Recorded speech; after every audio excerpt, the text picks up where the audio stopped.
کہ سارے کہے اٹھے نور علی نور، خدا نے ہم کو دی ہے کامرانی، فسبحان الذی اوفى الامانی، فسبحان الذی اوفى الامانی۔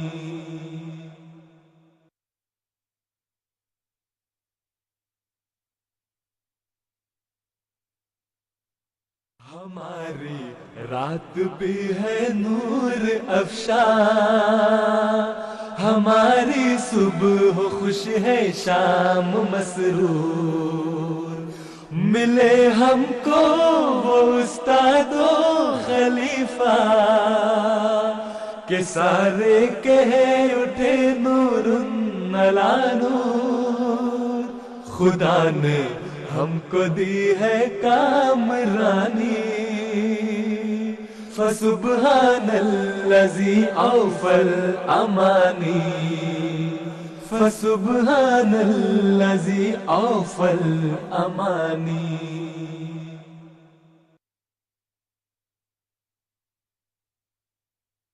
ہماری رات بھی ہے نور افشاں، ہماری صبح خوش ہے شام مسرور، ملے ہم کو وہ استاد و خلیفہ کہ سارے کہے اٹھے نور علی نور، خدا نے ہم کو دی ہے کامرانی، فسبحان الذی اوفى الامانی، فسبحان الذی اوفى الامانی۔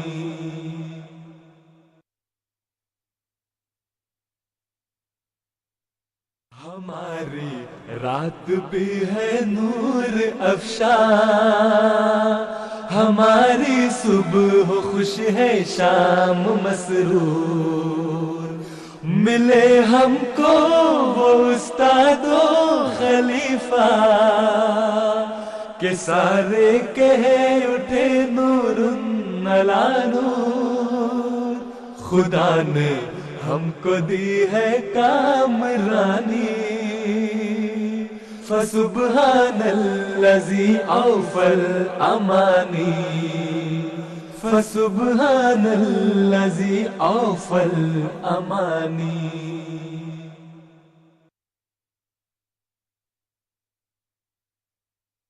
ہماری رات بھی ہے نور افشاں، ہماری صبح خوش ہے شام مسرور، ملے ہم کو وہ استاد و خلیفہ کہ سارے کہے اٹھے نور علی نور، خدا نے ہم کو دی ہے کامرانی، فسبحان الذی اوفى الامانی، فسبحان الذی اوفى الامانی۔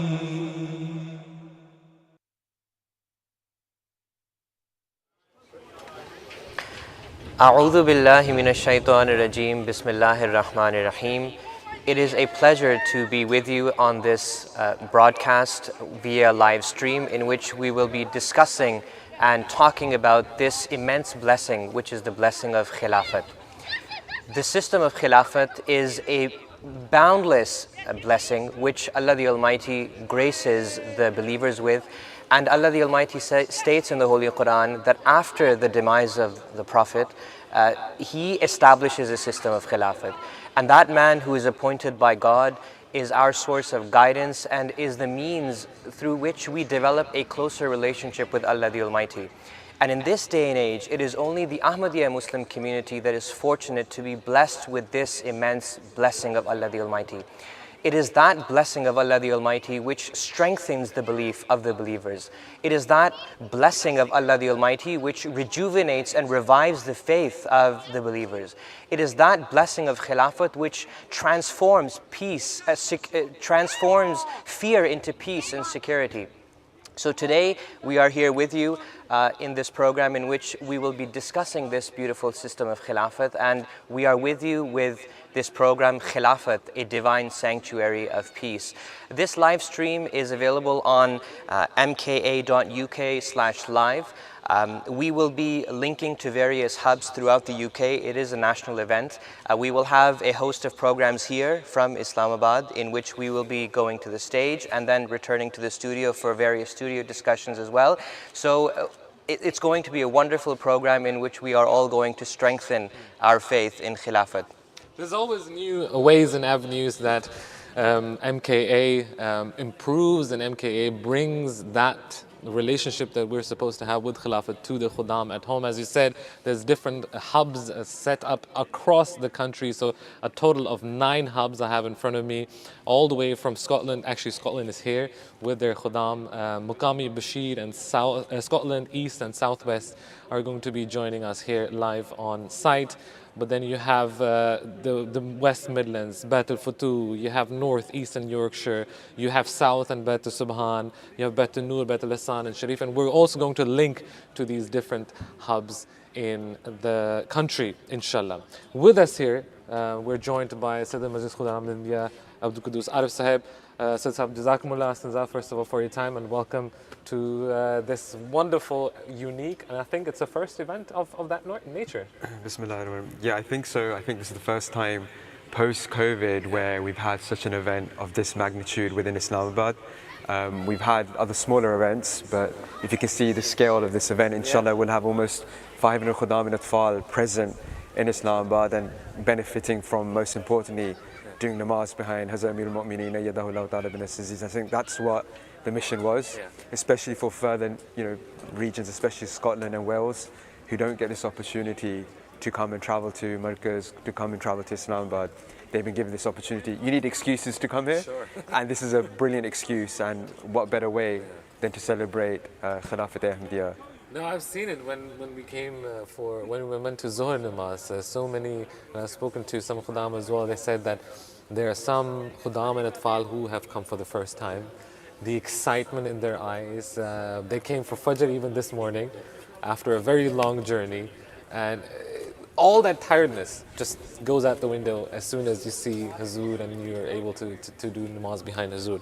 So Sab, I want to ask you, you briefly mentioned the background to this event. Everything that we do, there's some inspiration that we find. I'm sure there's some guidance that we received from Hazur, but how did all of this actually come together?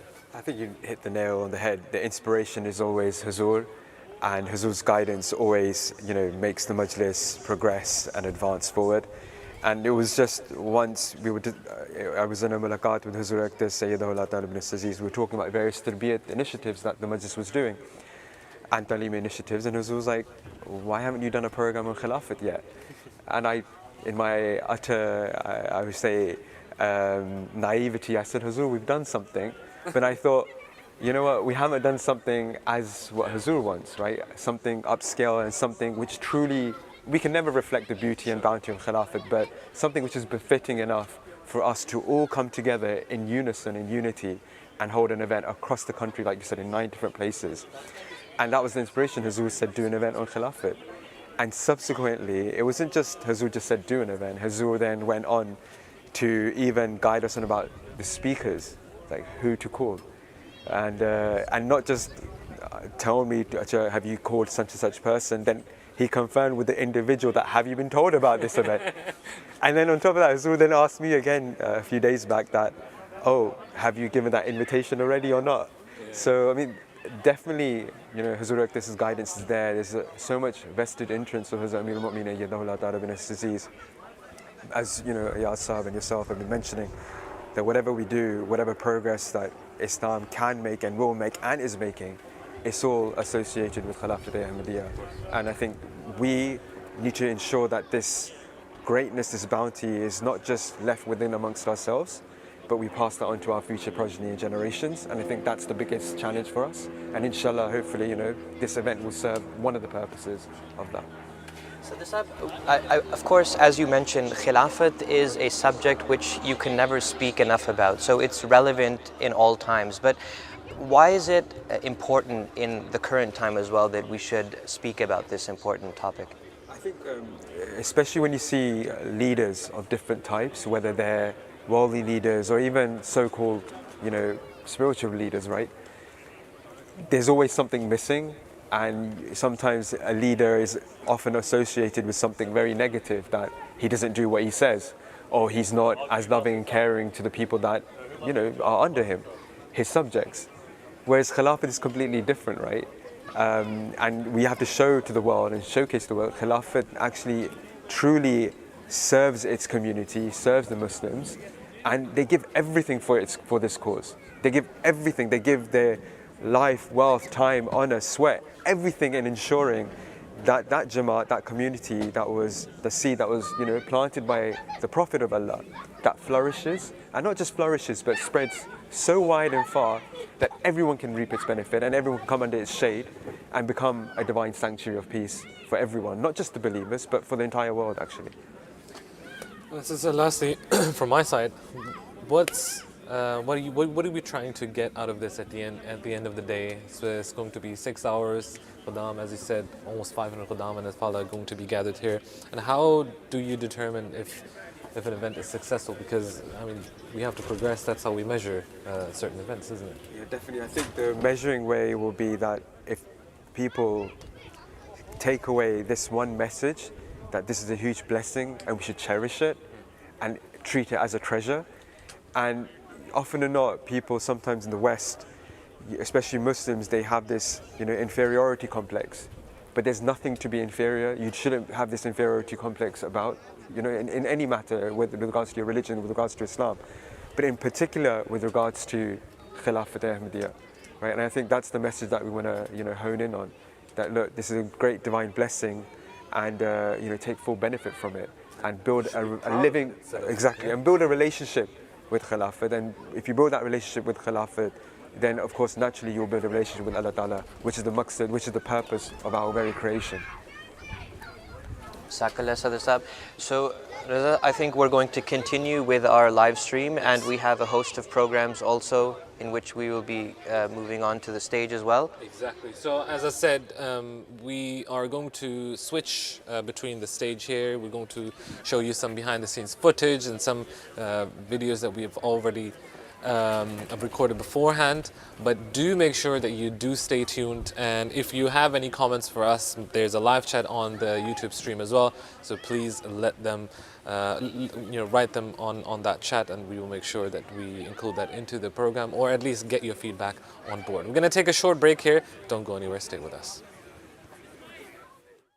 हमारी रात भी है नूर अफशा, हमारी सुबह खुश है शाम मसरूर, मिले हमको वो उस्तादो खलीफा के सारे कहे उठे नूरुन अला नूर, खुदा ने हमको दी है कामरानी, फसुब्हानल्लज़ी औफल अमानी, फसुब्हानल्लज़ी औफल अमानी.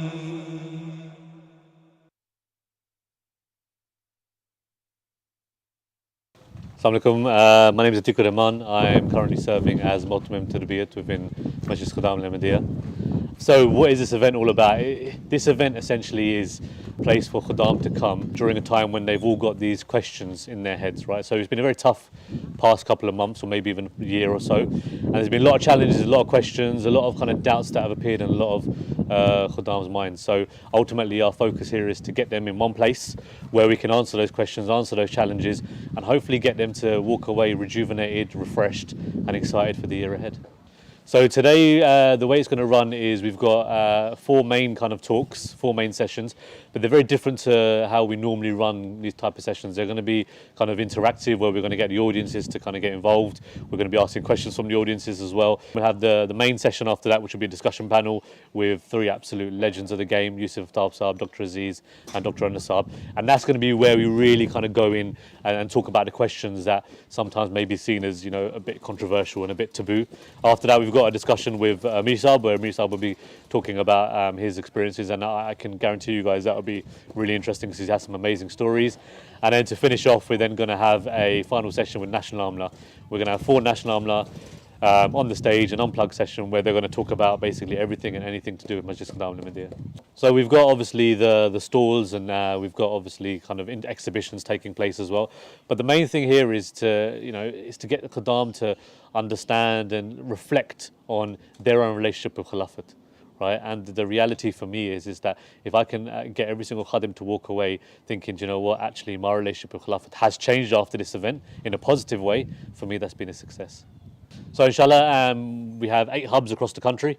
This is the central hub in Islamabad, and we're inshallah going to have 500 Khadam here from various regions, Muqami, Bashir, Southeast, and Scotland actually. So Scotland have sent 60 Khadam down.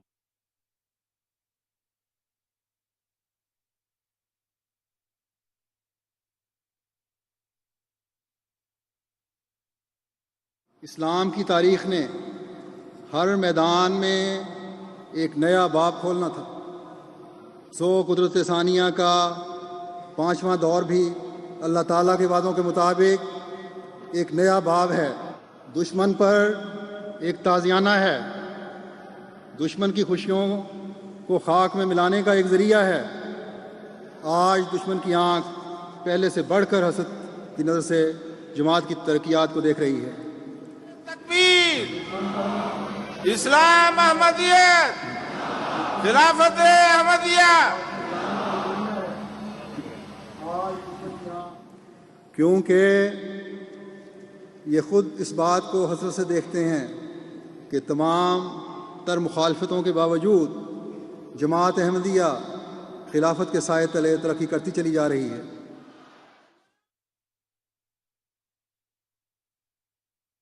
हमारी रात भी है नूर अफशा, हमारी सुबह खुश है शाम मसरूर। मिले हमको वो उस्तादो खलीफा के सारे कहे उठे नूरुन अला नूर। खुदा ने हमको दी है कामरानी, फसुब्हानल्लज़ी औफल अमानी, फसुब्हानल्लज़ी औफल अमानी।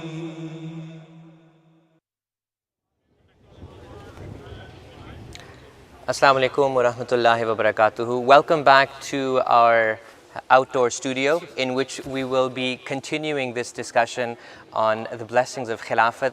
Khilafat, a divine sanctuary of peace. This national event is streaming live, and we've got various hubs throughout the UK as well that will be taking part. Right now we're here. It gives me great pleasure to welcome respected Abid Khan Sahib and Dr. Aziz Hafiz Sahib to continue this studio discussion with us. If I may, Abid Sahib, if I can begin with you. You are very fortunate in that you've had the opportunity to see Hazur very closely in his interactions with Ahmadis and with non-Ahmadis as well. Specifically, if we can talk about how you have witnessed Hazur bringing youngsters and Ahmadis closer to Allah the Almighty. You're right.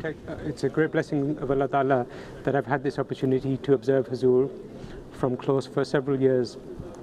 And I see Hazur many times in public, in the public sphere, at jalsas, at events, but I've also had the chance to see Hazur in private, in the office, on many, many occasions. And it's at those times actually sometimes people reveal themselves in their personality when they're in their homes or when they're in their private sphere. And the truly remarkable thing is that with Khalifa al-Masih, you see how he leads by example. Whatever he asks us to do, he is the person who is at the highest level in attaining those ideals. And in terms of bringing people closer to Allah, Hazur is the person who is reminding us on a daily basis of our priorities, and he is reminding us about the blessings of Allah Ta'ala. And above all, he is a leader who leads by example and leads through compassion and love. I've been in many Amla meetings with Hazur in different countries, here in the UK as well, where Hazur is repeatedly counseling the senior members that it is your duty to be more humble, more kind. Don't consider yourself to be superior anywhere. The true leader is the person who is humble. And you see that with Huzur himself. He's the person, if you contrast it with political leaders, it's impossible for individuals to go and reach their president or their prime minister, apart from the very elite certain peoples. But Khalifa al-Masih is the person who's inviting Ahmadis across the world to come and meet him, to pray behind him, to listen to him. He does a weekly program. His khutbah, of course. I remember once in Singapore, it was the first time that I had the opportunity to travel with Huzur there. And every day from morning to evening, Huzur was in the mosque meeting 1,500 plus people per day. And on the final or second last day, I said to Huzur that, Huzur, why don't you go out a little bit? You've come so far, just for half an hour or an hour. And then Huzur started calculating. He said, if I go out for an hour, it means 100 less people will be able to meet me.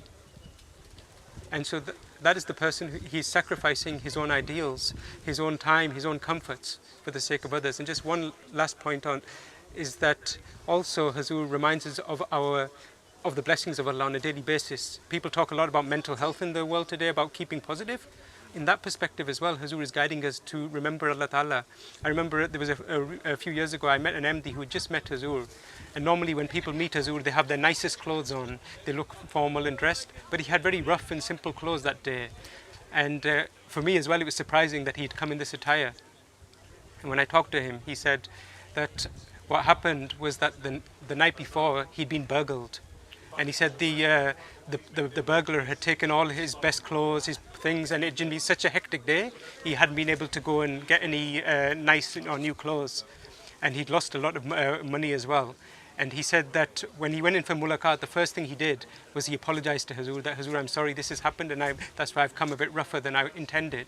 And he said Huzur just smiled at him, and he just said that perhaps the burglar needed your clothes more than you did. and the person said that Huzur said it in a joking way, but he said that all the stress of the day, all the relief, he said that was Huzur's most beautiful way of telling him, don't worry, I know your intentions, but also reminding me of the blessings in my life. And so this is how Huzur leads, with love and compassion. Dr. Saab, I want to ask you, let's take it from the other side. How has Khilafat, how has Huzur shaped you? I mean, you served in Khudam al-Amdiya, you served in Humanity First, and in different private roles and capacities as well. How has Khilafat and Huzur shaped you on a personal level? Bismillah ar-Rahman ar-Rahim. On a personal level, Khilafat has shaped me, I would say, like each and every other MD across the world. From the most basic things, every Friday, the Friday sermon, sometimes we can look at the Friday sermon, especially the last 2 or 3 years, as an historical sermon. And yes, they're historical about the companions. But to me, they've been more than historical. They've been training guides, they've been disaster response lessons, because in every single sermon, there has been a lesson, something to avoid, something from history about the challenges faced and how men of great humility, how they dealt with challenges, how they dealt with trials. So you talk about personal, it's very personal. It's personal to me and it's personal to each and every one of us. Then we've now, thanks to technology, we're blessed with a unique insight into Khilafat al-Masih. Abid Saab is sat here with his regular diaries. I mean, those diaries are again another, they're almost like we have these days personal trainers and personal coaches that you can invite and pay for. And I could pay all the money in the world for this, but it actually comes free on my email every now and then. And I just download and it's there, and I feel quite guilty. I'm thinking I should be charging for this. And yes, it's funny, but it's not, because there are gems, there are practical. Yes, you can see it as a love of Khilafat. We all love Khilafat, but if you think of it from a scientific point of view, page by page, you could document it as a scientific reference. Point number 1, okay, this happens, do this. Point number 2, when you're leaving from A to B in Germany, don't forget X back home. When you're going from A to Z, make sure you pay the other person some food so he has a sandwich. When you're traveling from here to there, don't forget to do this. When you're meeting this, don't worry about that. When you're sitting on a chair, sit on a chair like this.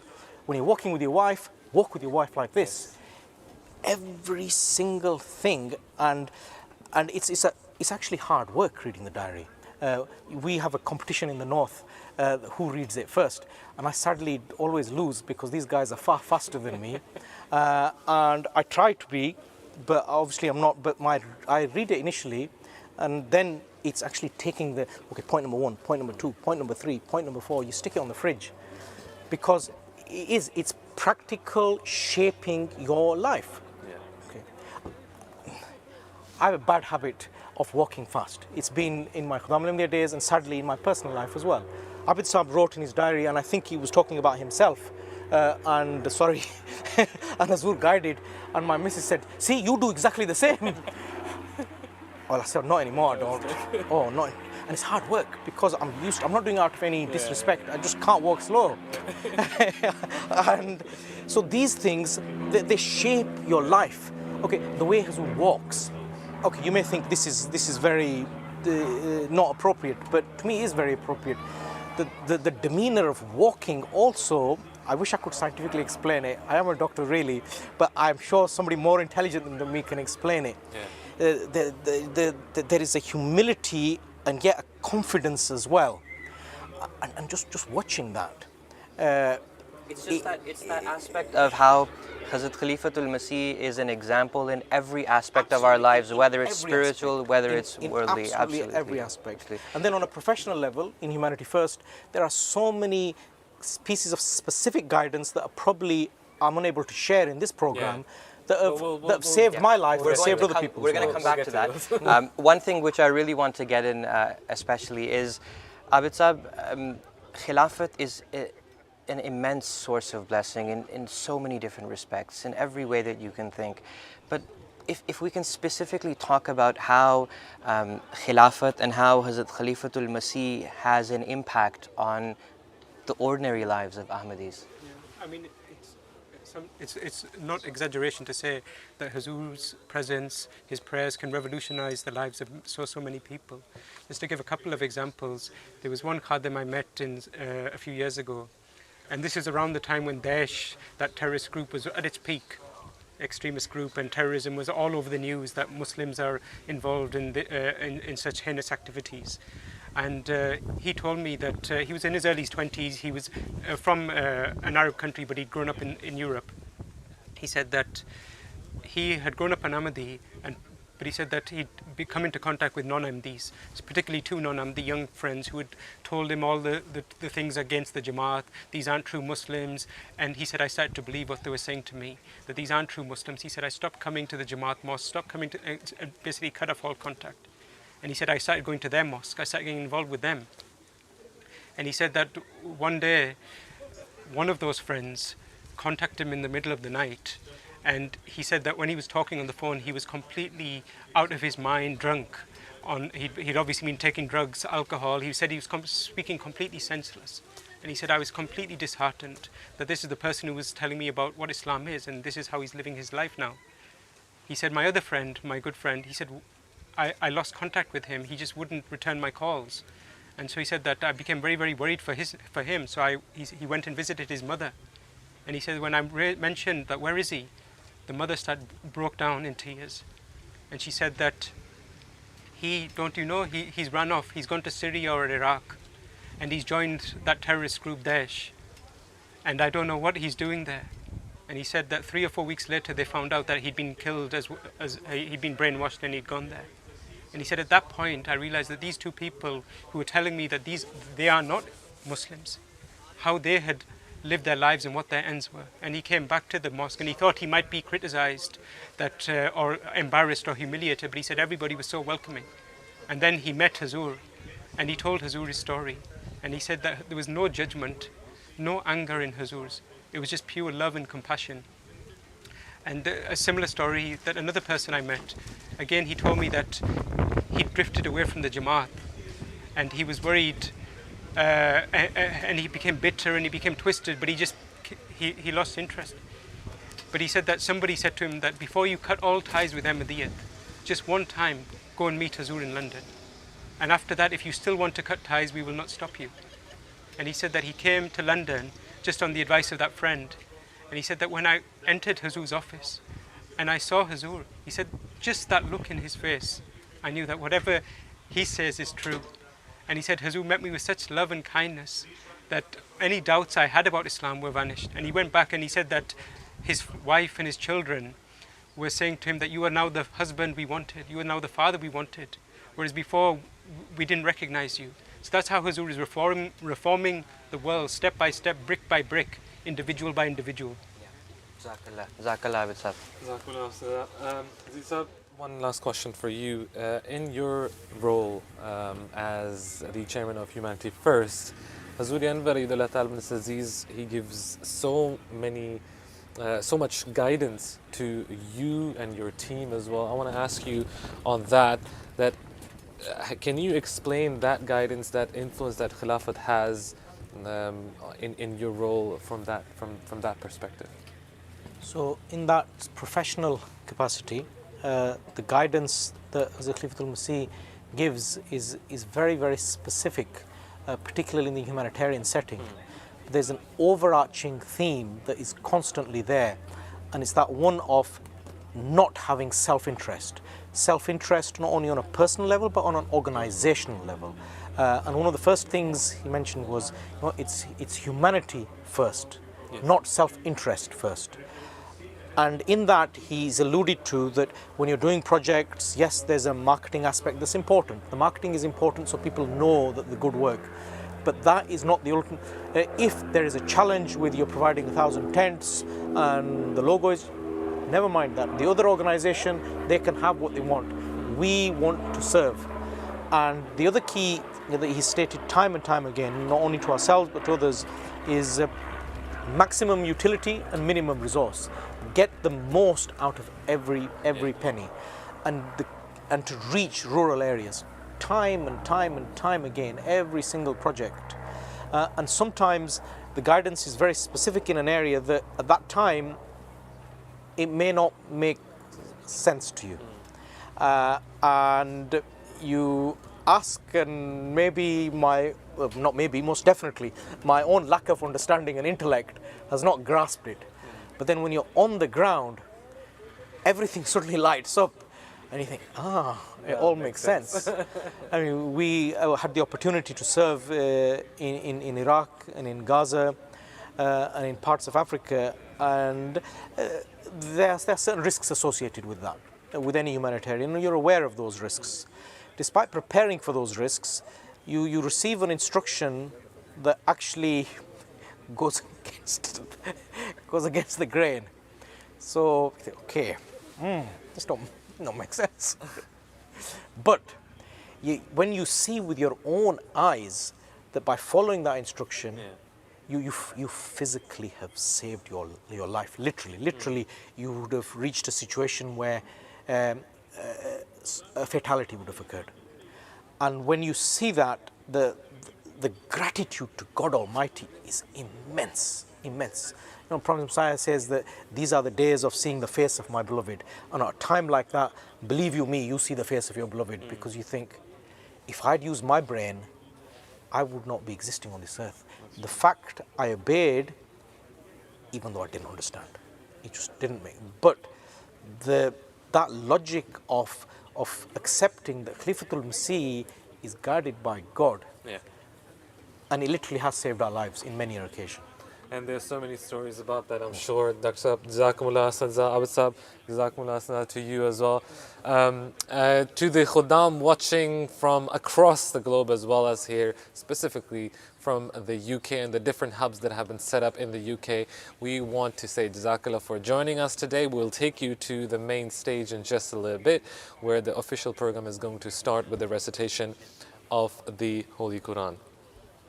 Before we go to the stage, we are receiving some comments as well from some of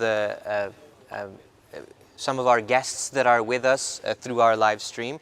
Talha Suhail Sahib from London has written, Assalamu alaikum wa rahmatullahi wa barakatuhu.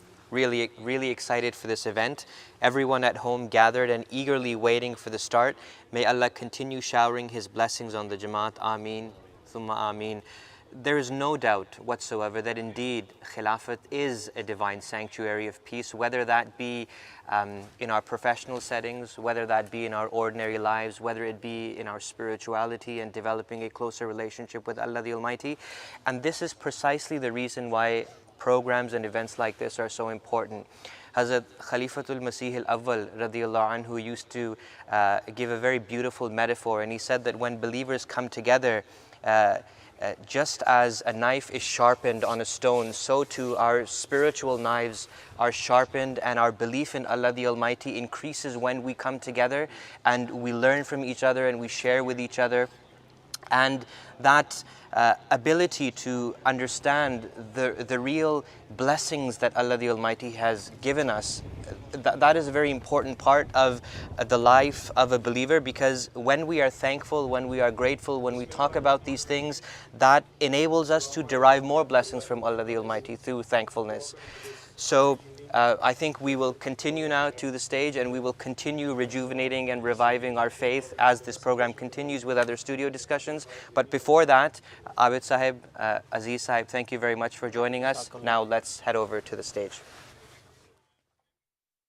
हमारी रात भी है नूर अफशा, हमारी सुबह खुश है शाम मसरूर, मिले हमको वो उस्तादो खलीफा के सारे कहे उठे नूरुन अला नूर, खुदा ने हमको दी है कामरानी, फसुब्हानल्लज़ी औफल अमानी, फसुब्हानल्लज़ी औफल अमानी.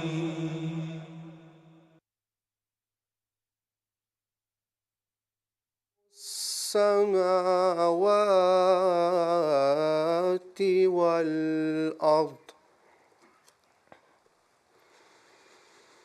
مثل نوره كمشكاة فيها مصباح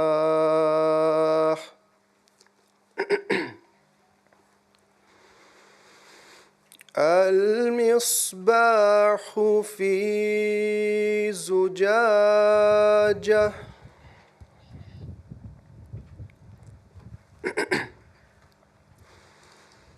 الزجاجة كأنها كوكب دري يوقد من شجرة مباركة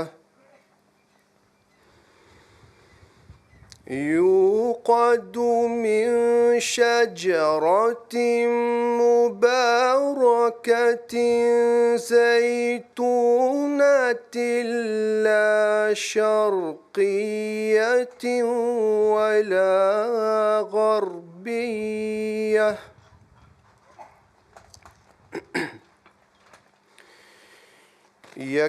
يكاد زيتها يضيء ولو لم تمسسه نار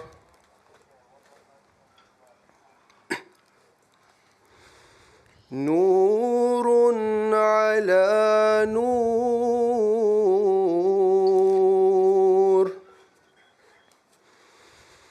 يهدي الله لنوره من يشاء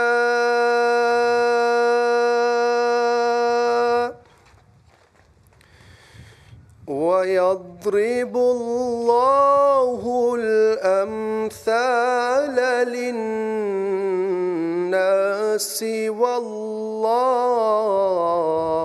بكل شيء عليم.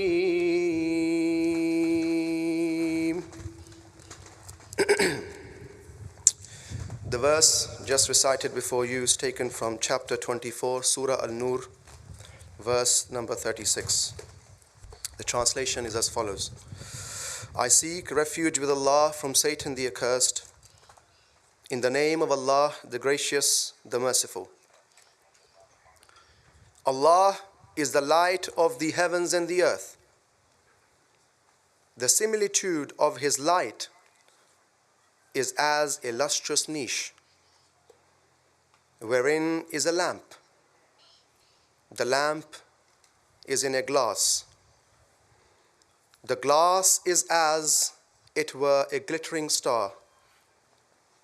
It is lit from a blessed tree, an olive, neither of the east nor of the west, whose oil would well nigh glow forth, even though fire touched it not. Light upon light. Allah guides to His light whomsoever He wills.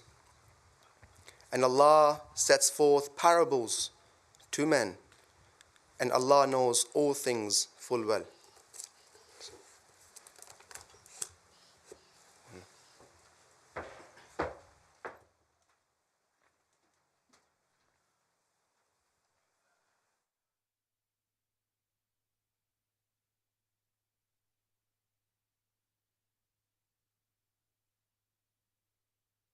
We consider ourselves Muslim, but what does that actually mean? Belief in Allah, the first pillar of Islam, requires more than simply saying we believe. He has given us the Holy Quran, a complete guide to being a good Muslim, a good human being, and to help us fully understand it, He gave us a living example of His beautiful teachings. The Holy Prophet, peace be upon him, embodied every aspect of those teachings, and following his return to his Lord, his successors, the rightly guided Khilafat, continued his work, continued to guide the Muslims. And their lives, their time spent in the holy counsel of the Holy Prophet, peace be upon him, continue to be an example to this day. So why then is the world not a paradise 1400 years later, with people enjoying the perfect society laid out in the Holy Quran? Hazrat Hudhayfa relates that the Holy Prophet, peace be upon him, said, "Prophethood shall remain among you as long as God wills. He will bring about its end and follow it with Khilafat on the precepts of prophethood for as long as He wills, and then bring about its end. Kingship shall then follow to remain as long as He wills, and then come to an end. There shall then be tyranny, which shall remain as long as God wills, and come to an end upon His decree. There will then emerge Khilafat on the precepts of prophethood." Then he remained silent. Musnad Ahmad. As the Holy Prophet, peace be upon him, foretold, without Khilafat, the Muslim Ummah lost its way, and the promised Messiah came at a time when Islam had no champion to present its true and pristine teachings to the world. He was the divinely appointed reformer for this age, but he brought no new religion, no new laws. His sole aim was to present the true teaching of Islam and the noble example of the Holy Prophet, peace be upon him, to the world. He vehemently defended Islam through his writings, lectures, and eloquent answers. The example of how he conducted himself, treated others, and lived his life was a living reflection of the Islamic teachings. After the promised Messiah passed away, the promise of spiritual successorship was fulfilled with the unanimous election of Hazrat Hakim Maulvi Nuruddin Sahib as the first Khalifa. As the most ardent follower of the promised Messiah, he firmly established Khilafat Ahmadiyya as the guiding light of the Jamaat, and also provided the qualities his successor should possess. "My successor should be one who is righteous, popular, erudite, and of good conduct. He should overlook shortcomings of and exercise forbearance towards the old and new friends of Hazrat Sahib, the promised Messiah alayhi salam. I was a well-wisher of everyone, so should he be. The lessons of the Holy Quran and Hadith should be continued." One man who embodied all of this and more was Hazrat Mirza Bashiruddin Mahmud Ahmad Sahib, the promised son of the promised Messiah. There were no other names put forward to succeed the first Khalifa. He fortified the foundations of the community, establishing many of the structures and organizations we know today, including the auxiliaries MKA, Lajna, and Ansar, as well as visionary initiatives that underpinned the Jamaat, such as Tehreek-e-Jadid and Waqf-e-Jadid. His immense knowledge and understanding of the Quran was matched only by his insatiable desire to share it and propagate the word of Allah the Almighty all over the world. Hazrat Mirza Nasir Ahmad Sahib visited many countries around the world, laying the foundations of mosques, delivering the message of Islam, and perhaps most notably, established the Nusrat Jahan scheme to tackle extreme poverty by building schools and hospitals. He also started the Talim al-Quran department, an initiative designed to ensure that no Ahmadi is unable to recite the Holy Quran. Hazrat Mirza Tahir Ahmad Sahib was elected as the fourth successor of the Promised Messiah in 1982. But as the Jamaat had grown around the world, so too had the persecution of Ahmadis in Pakistan. Their shops were looted and set on fire, mobs rioted outside their mosques, and discrimination practiced by the government increased. When Ordinance 20 was introduced in 1984, designed to prohibit Ahmadis from practicing their faith in the country, it was unanimously agreed in an emergency meeting that Huzur should immediately leave the country. Consequently, Huzur established London as the new headquarters of the community, and shortly after, he established the Waqf-e-Nau scheme, encouraging parents to dedicate and train their children to serve the Jamaat. He graced thousands of question and answer sessions with Ahmadis and non-Ahmadis alike, and established MTA, a global satellite channel, fulfilling the prophecy, "I shall cause thy message to reach the corners of the earth." But as the Holy Quran instructs us to fulfill not only the rights of Allah the Almighty, but also the rights of humanity, he also established a global charity, Humanity First, the following year, with the sole purpose of serving mankind even in those areas where there was hatred and persecution towards the community. Such is the example of these noble men of God. But Khilafat is not just an example from history. We are blessed with a living Khalifa to guide us, to pray for us, and the benefits are evident around the world. Hazrat Mirza Masroor Ahmad, may Allah strengthen his hand, works tirelessly all day, every day, delivering the message of Islam, answering our letters, answering our questions, guiding us in our work and in our lives, praying for us. He has addressed world assemblies such as the US House of Congress, UK Parliament, the EU Parliament, UNESCO, and so many others, delivering the true message of Islam in practical and relevant terms, advocating for peace and justice. He has taken every Jamaat body to a whole new level, from MKA, Lajna and Ansarullah to Humanity First and IEEE, with his extraordinary in-depth guidance on every aspect of their workings and activities. There are now many Jamias around the world training the missionaries of tomorrow, and MTA now operates more than 8 channels worldwide. But a man does not suddenly become extraordinary, humble and righteous on being elected Khalifa. One sign of the truthfulness of a religious leader is his early life. Truthful, trustworthy, steadfast, humble, patient and pious.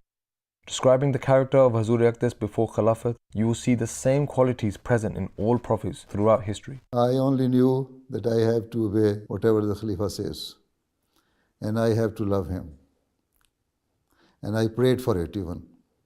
Whenever I would see that today, when I went to see my Khalifa, I feel some different attitude on his face for myself. Then I prayed to Allah Ta'ala that if I have done something wrong, Allah Ta'ala forgives me.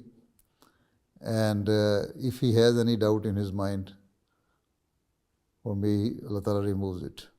So that was the only way I prayed to Allah Ta'ala. Whenever I felt something, I always considered it as my fault, not that he has done something wrong. And I prayed to Allah Ta'ala, and Allah Ta'ala accepted my prayers. And always I saw that the next day or after some time, Allah Ta'ala created some occasions where I was given some extraordinary blessings from the Khalifa of that time. Equipped with such humility and love of Khilafat, Hazrat Mirza Masroor Ahmad was sent to Ghana, serving there for 8 years in remote areas, overcoming challenges most of us can only imagine. The house was very small, 2 rooms, just for 3-4 feet. On one side there was a kitchen, then toilet, bath. I stayed alone for almost 1 year without my family. I lost almost 25 pounds of my weight at that time.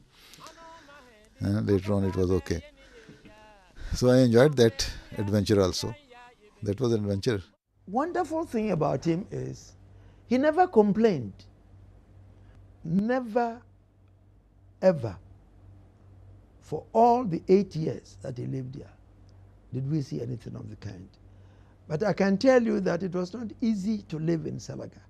I'm just going to make an attempt to have a feel of what Huzur might have felt at the time that he was here, and he would sleep on something which was what we see here was more comfortable than what he used to sleep on. I'll just try and see if I can spend 8 hours of the night on this mattress. And Yes. you used to have mosquito nets, you said? Yes, we nailed the mosquito nets in the square rectangular form for him to avoid mosquitoes.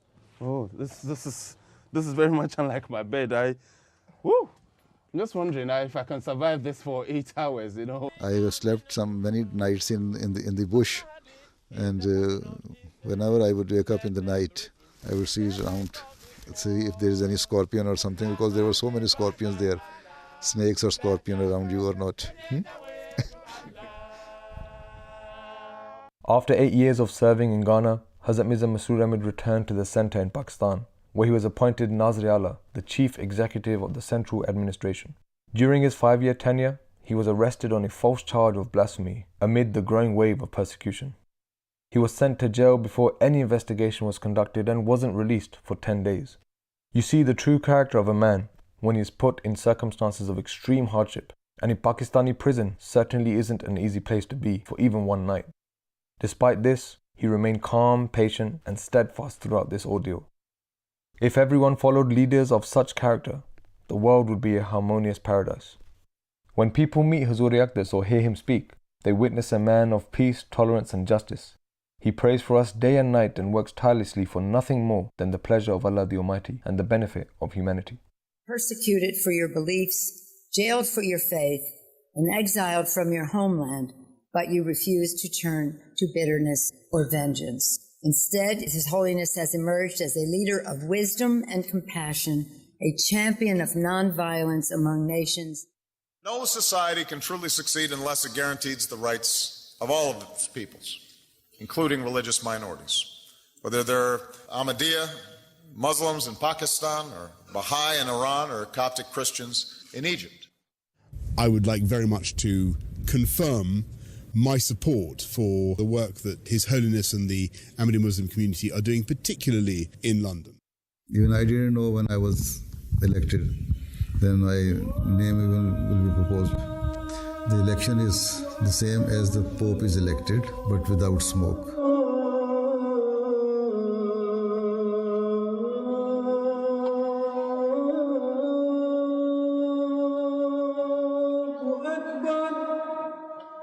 I know you are a regular visitor and speaker to parliaments and assemblies around the world, whether it's the US Congress or the European Parliament. Let it be clear that I am not speaking in support or favor of any particular individual country. What I wish to say is that all forms of cruelty, wherever they exist, must be eradicated and stopped, regardless of whether they are perpetrated by the people of Palestine, the people of Israel, or the people of any other country. In this, we are allied with His Holiness, a courageous champion of religious freedom and of peace.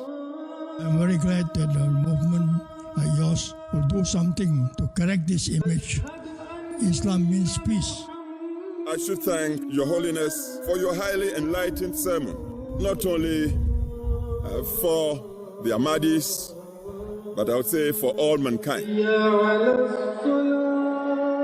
Love for all and hatred for none. And this message not only for Muslims, but for everybody. You are a man, though of humble beginnings, your leadership has made you a figure of global prominence, and you have become a guide for millions of Muslims worldwide.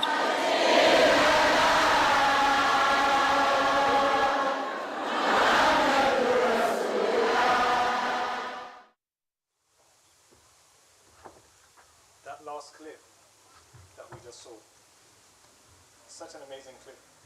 Can you hear me?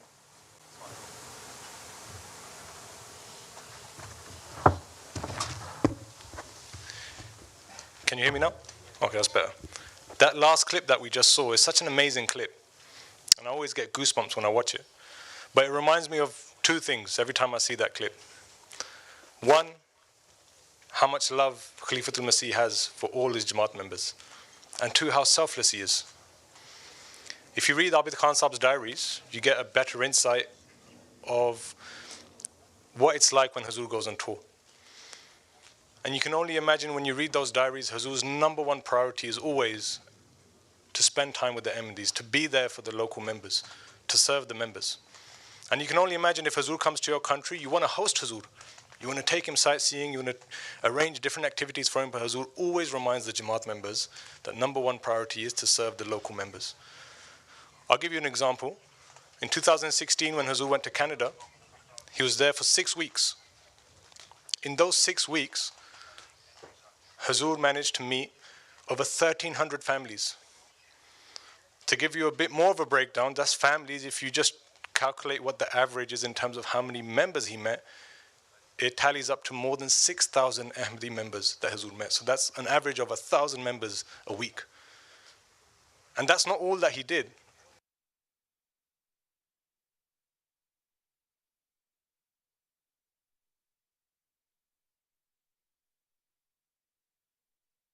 Amazing faith-inspiring incident that took place in 2012 that the world witnessed. In 2012, when Hazur was in Canada, Hazur's residence was across the mosque. And it was about 200 to 300 meters. And Hazur's routine was that he would walk to namaz and back. And the local Ahmadis, they would anticipate this and they would just make lines on either side of the road just so that they could see Hazur, they could wave to Hazur, they could express their love to Hazur. One particular day, it was raining. To say it was raining actually is an understatement. It was thunderstorm. And Hazur's security made arrangements for Hazur to go to namaz by car. And when Hazur came out of his residence, Hazur said to the security that, no, we're going to walk today. And Hazur walked to the mosque. Now, there was an umbrella there, but when Hazur got to the mosque, Hazur was absolutely drenched. And afterwards, Abid Khan Sahib narrates that when he came back to London, he asked Hazur, Hazur, on that occasion you walked? And Hazur said, yes, because when I came out, I saw that there were 2 or 3 Ahmadis on the side waiting for me. So how could it be that they're waiting to see me and I'm going to namaz by car? This is the level of humility and love that Hazur has for his members. But don't take my word. They're now going to show you a clip of Hazur Anwar speaking on this very topic. गरज के कोई मसला भी दुनिया में फैले हुए अहमदियों का, चाहे वो ज़ाती हो या जमाती, ऐसा नहीं जिस पर खलीफा वक्त की नज़र ना हो और उसके हल के लिए वो अमली कोशिश के अलावा अल्लाह ताला के हुजूर झुकता ना हो, उससे दुआएं ना मांगता हो। मैं भी और मेरे से पहले खुलफा भी यही कुछ करते रहे। मैंने एक खाका खींचा है बेशुमार कामों का जो खलीफा वक्त के सुपुर्द खुदा ताला ने किए हैं और उन्हें उसने करना है। दुनिया का कोई मुल्क नहीं जहाँ रात सोने से पहले चश्मे तसव्वुर में मैं ना पहुँचता हूँ और उनके लिए सोते वक्त भी और जागते वक्त भी दुआ ना हो। ये मैं बातें इसलिए नहीं बता रहा कि कोई एहसान है, ये मेरा फ़र्ज़ है। अल्लाह ताला करे कि इससे बढ़कर मैं फ़र्ज़ अदा करने वाला बनूँ। Again, such powerful words. And what other world leader do we know that actually does that? You know, Hazur's not just saying this for the sake of it. It's not exercise. I mean, we can ask ourselves right now, if any one of us were to go through any sort of physical health issue, mental health issue, some sort of social dilemma issue or domestic issue, what's the first thing we want to do? Who's the first person we want to inform? It's Khalifatul Masih. And whether we do it in person or in writing, Hazur's love and his attention towards you is the same. No other worldly leader does that. And like I said, it's not just a tick box exercise. The second point I want to bring everyone's attention towards is about us being grateful and understanding the true status of Khilafat. And I'll give you an example. I was born and raised in South London in 1990, so I've given away my age. But all I've ever known is Khalifatul Masih to be in London. It's just normal for us. I've never known, before I knew the history of Khilafat, the history of the Jamaat, where it all started. All I've ever known is that Khalifatul Masih lives in London. And that's normal for us. So now I ask myself that have I taken full advantage of this blessing? Have I fulfilled my rights towards Khalifatul Masih? Have I done all that I can for my spiritual progression and taken benefit of our spiritual leader being in this country? And it really hit me when I had the opportunity to go to Africa. When I went to Africa, Nigeria Jamaat was celebrating its 100 years, and they organized a sports tournament.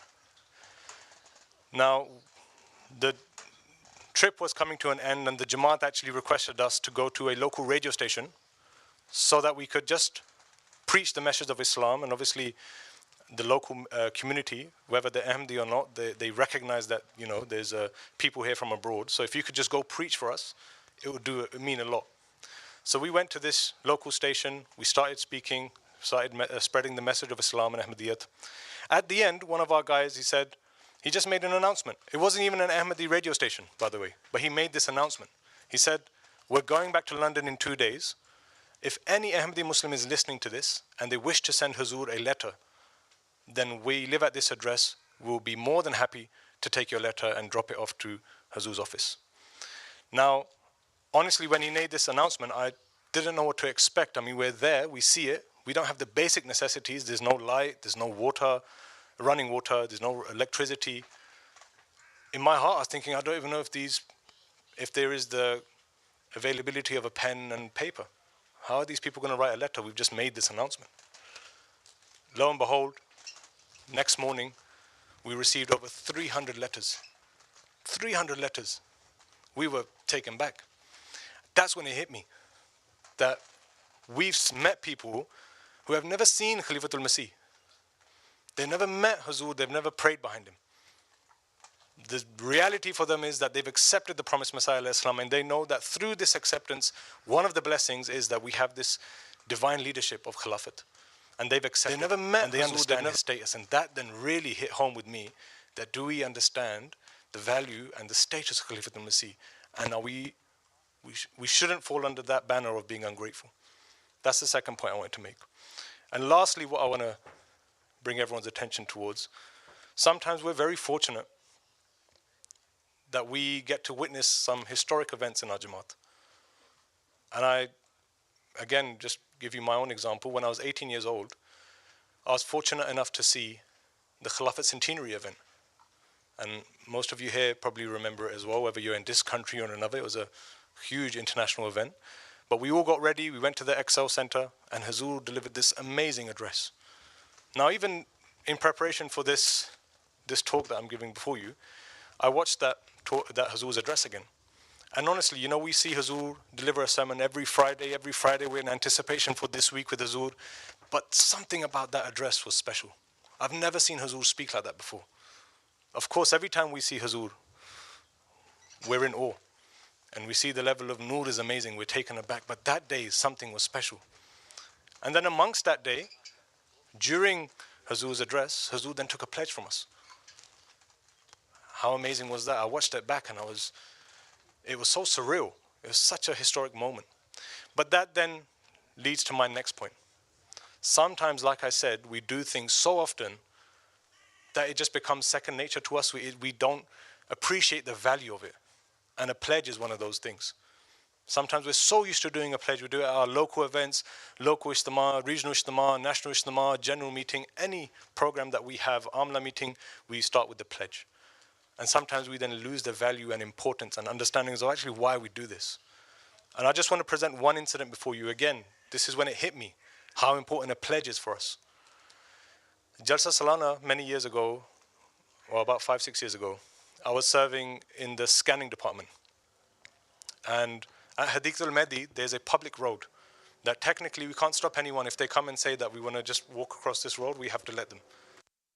So it was a Saturday, the day of the Bai'at, and this elderly white couple, they came to the scanning and they said that we're out for a walk and we've seen this event and is it okay if we come in?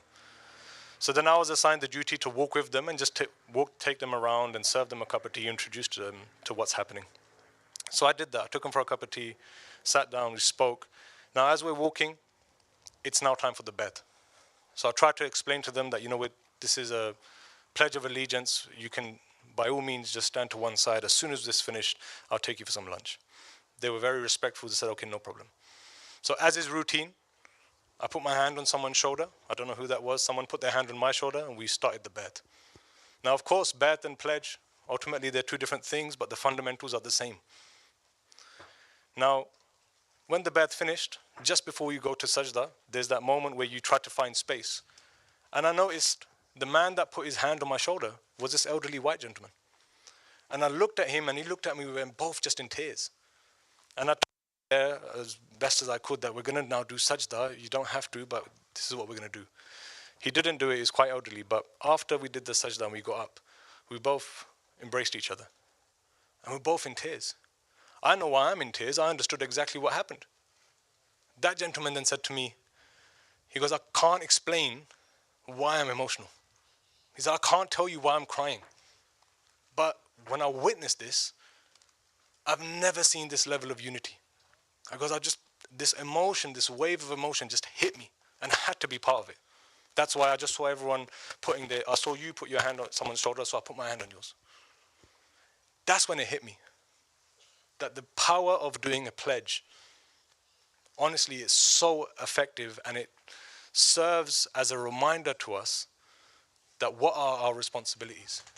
And this is what I'm saying. The point that I'm trying to make is sometimes we do something so often that we need reminders that actually what is the importance of this?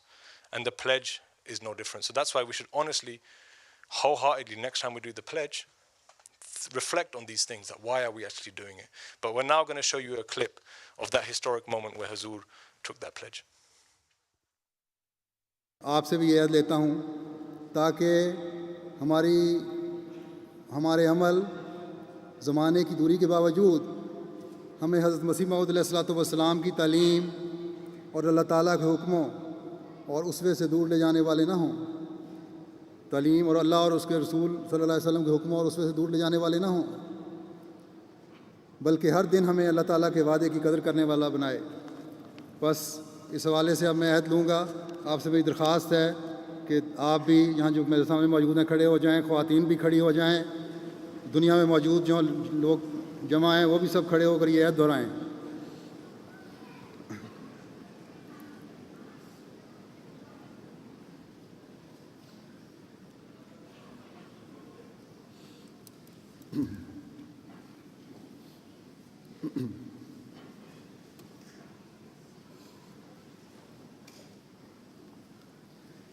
اشہدو لا الہ الا اللہ وحدہ لا شریک لہ واشہد ان محمدا عبدہ ورسولہ. آج خلافت احمدیہ کے 100 سال پورے ہونے پر ہم اللہ تعالیٰ کی قسم کھا کر اس بات کا عہد کرتے ہیں کہ ہم اسلام اور احمدیت کی اشاعت اور محمد رسول اللہ صلی اللہ علیہ وسلم کا نام دنیا کے کناروں تک پہنچانے کے لیے اپنی زندگیوں کے آخری لمحات تک کوشش کرتے چلے جائیں گے اور اس مقدس فریضے کی تکمیل کے لیے ہمیشہ اپنی زندگیاں خدا اور اس کے رسول صلی اللہ علیہ وسلم کے لیے وقف رکھیں گے اور ہر بڑی سے بڑی قربانی پیش کر کے قیامت تک اسلام کے جھنڈے کو دنیا کے ہر ملک میں اونچا رکھیں گے. ہم اس بات کا بھی اقرار کرتے ہیں कि हम निज़ाम खिलाफत की हिफाजत और उसके इस्तेहकाम के लिए आखिरी दम तक जिद्दोजहद करते रहेंगे और अपनी औलाद दर औलाद को हमेशा खिलाफत से वाबस्ता रहने और उसकी बरक़ात से मुस्तफ़ीज़ होने की तलकीन करते रहेंगे ताकि क़यामत तक खिलाफत अहमदिया महफूज चली जाए और क़यामत तक सिलसिला अहमदिया के ज़रिए इस्लाम की इशाअत होती रहे और मोहम्मद रसूलुल्लाह सल्लल्लाहु अलैहि वसल्लम का झंडा दुनिया के तमाम झंडों से ऊंचा लहराने लगे। ए खुदा, तू हमें इस अहद को पूरा करने की तौफीक अता फरमा। अल्लाहुम्मा आमीन, अल्लाहुम्मा आमीन, अल्लाहुम्मा आमीन। तशरीफ रखें।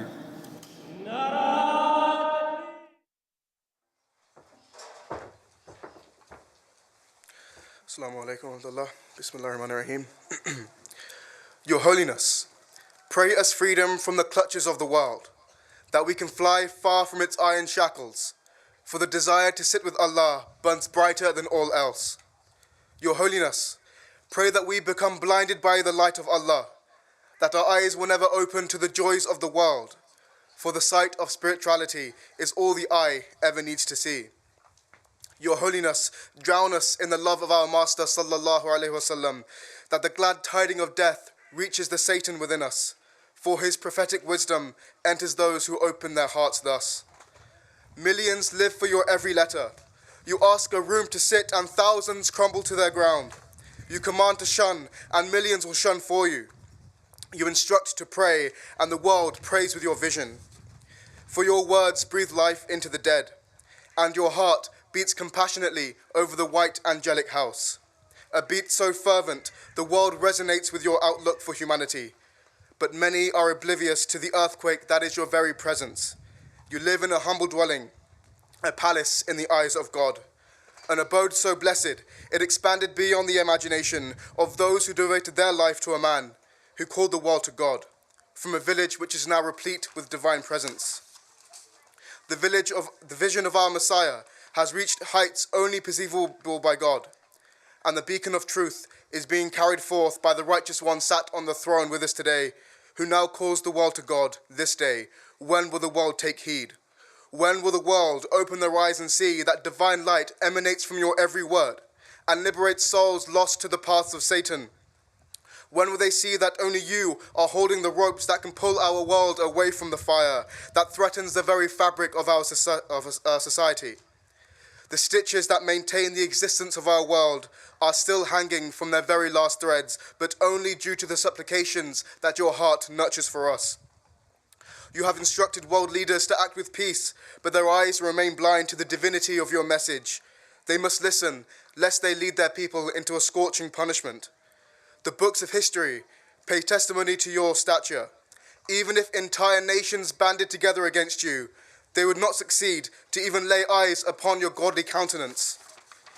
We have seen the end of those who attempt to stand up to you.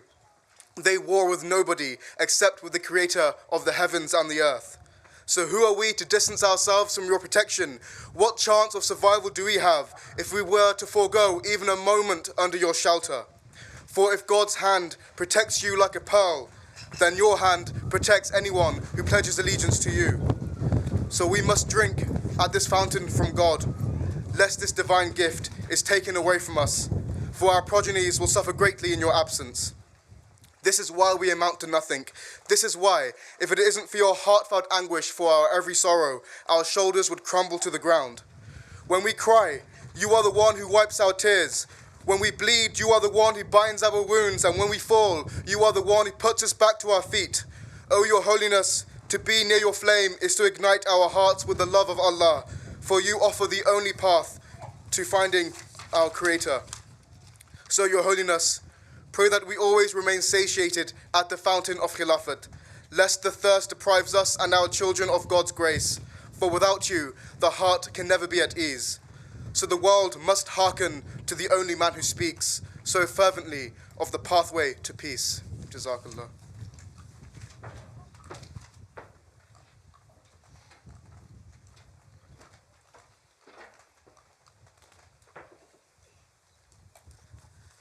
Assalamu alaikum warahmatullahi wabarakatuh.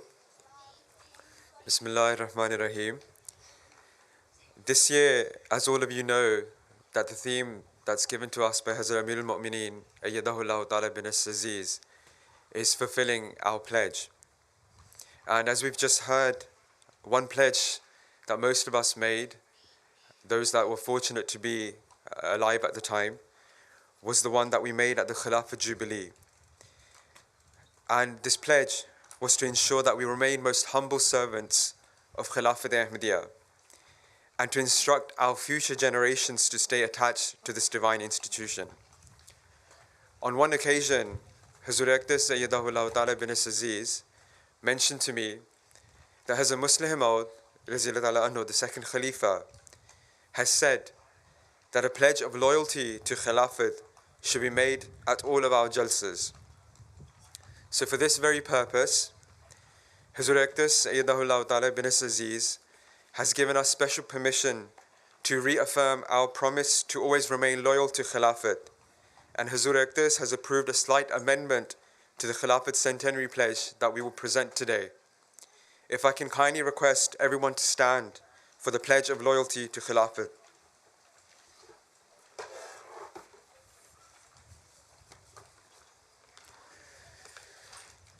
Ashhadu an la ilaha illallahu wahdahu la sharika lahu wa ashhadu anna Muhammadan abduhu wa rasuluh. I bear witness that there is none worthy of worship except Allah, and I bear witness that Muhammad sallallahu alaihi wasallam is his servant and messenger. After witnessing 114 years of Khilafat Ahmadiyya, we swear an oath to Allah Almighty and vouch that we shall endeavor to the final moments of our lives to propagate Islam and Ahmadiyyat and to spread the name of the Holy Prophet Muhammad sallallahu alaihi wasallam to the corners of the world. For the completion of this holy obligation, we shall always keep our lives dedicated for God and His Messenger sallallahu alaihi wasallam. To the day of judgment, we shall keep the flag of Islam high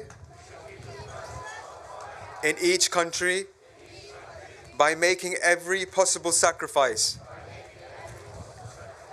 We also affirm that we shall strive till our final breath to safeguard and strengthen the institution of Khilafat, and shall instruct our progeny and its progeny to remain attached to Khilafat and to benefit from its blessings, so that Khilafat Ahmadiyya remains protected to the day of judgment, and so that to the day of judgment the propagation of Islam continues through the Ahmadiyya Muslim community, and so that the flag of the Holy Prophet Muhammad sallallahu alaihi wasallam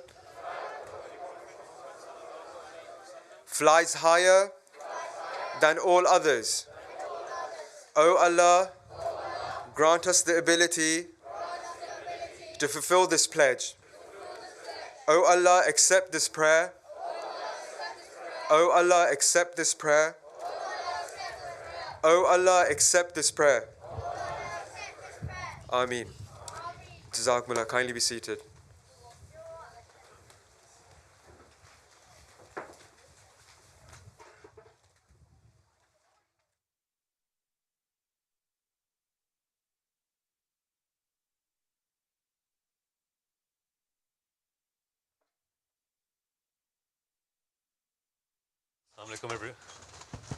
Assalamu alaikum.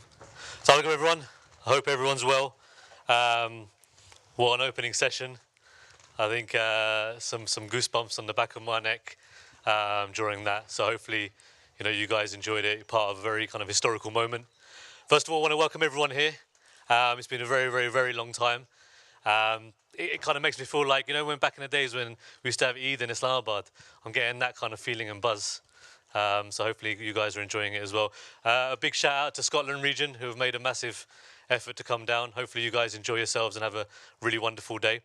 I'm going to give a quick introduction of the programme, and then we're going to have a live chat with some of the hubs. So we just had the opening session. The next session following this is going to be a live panel discussion with Dr. Aziz Saab, Dr. Anas Saab, and Yusuf Aftab Saab. It's going to all be about answering the questions that you guys have. So really keen for you guys to get involved. We want it to be as interactive as possible. We want every single khadim across the country. We've got a live stream going. If you've got a question or there's something on your mind, please write in. And hopefully, inshallah, we'll be able to address some of those questions. After that session, we then got an amazing opportunity to listen to Amir Saab. He has some very powerful stories. Amir Saab was here before, Khilafat kind of came to the UK. And he's got some amazing stories, so hopefully that'll be quite powerful. After that, we then have an unplugged session with National Amla, where you guys can, I'm sure you guys got a lot of questions for National Amla members, where you guys again can ask us.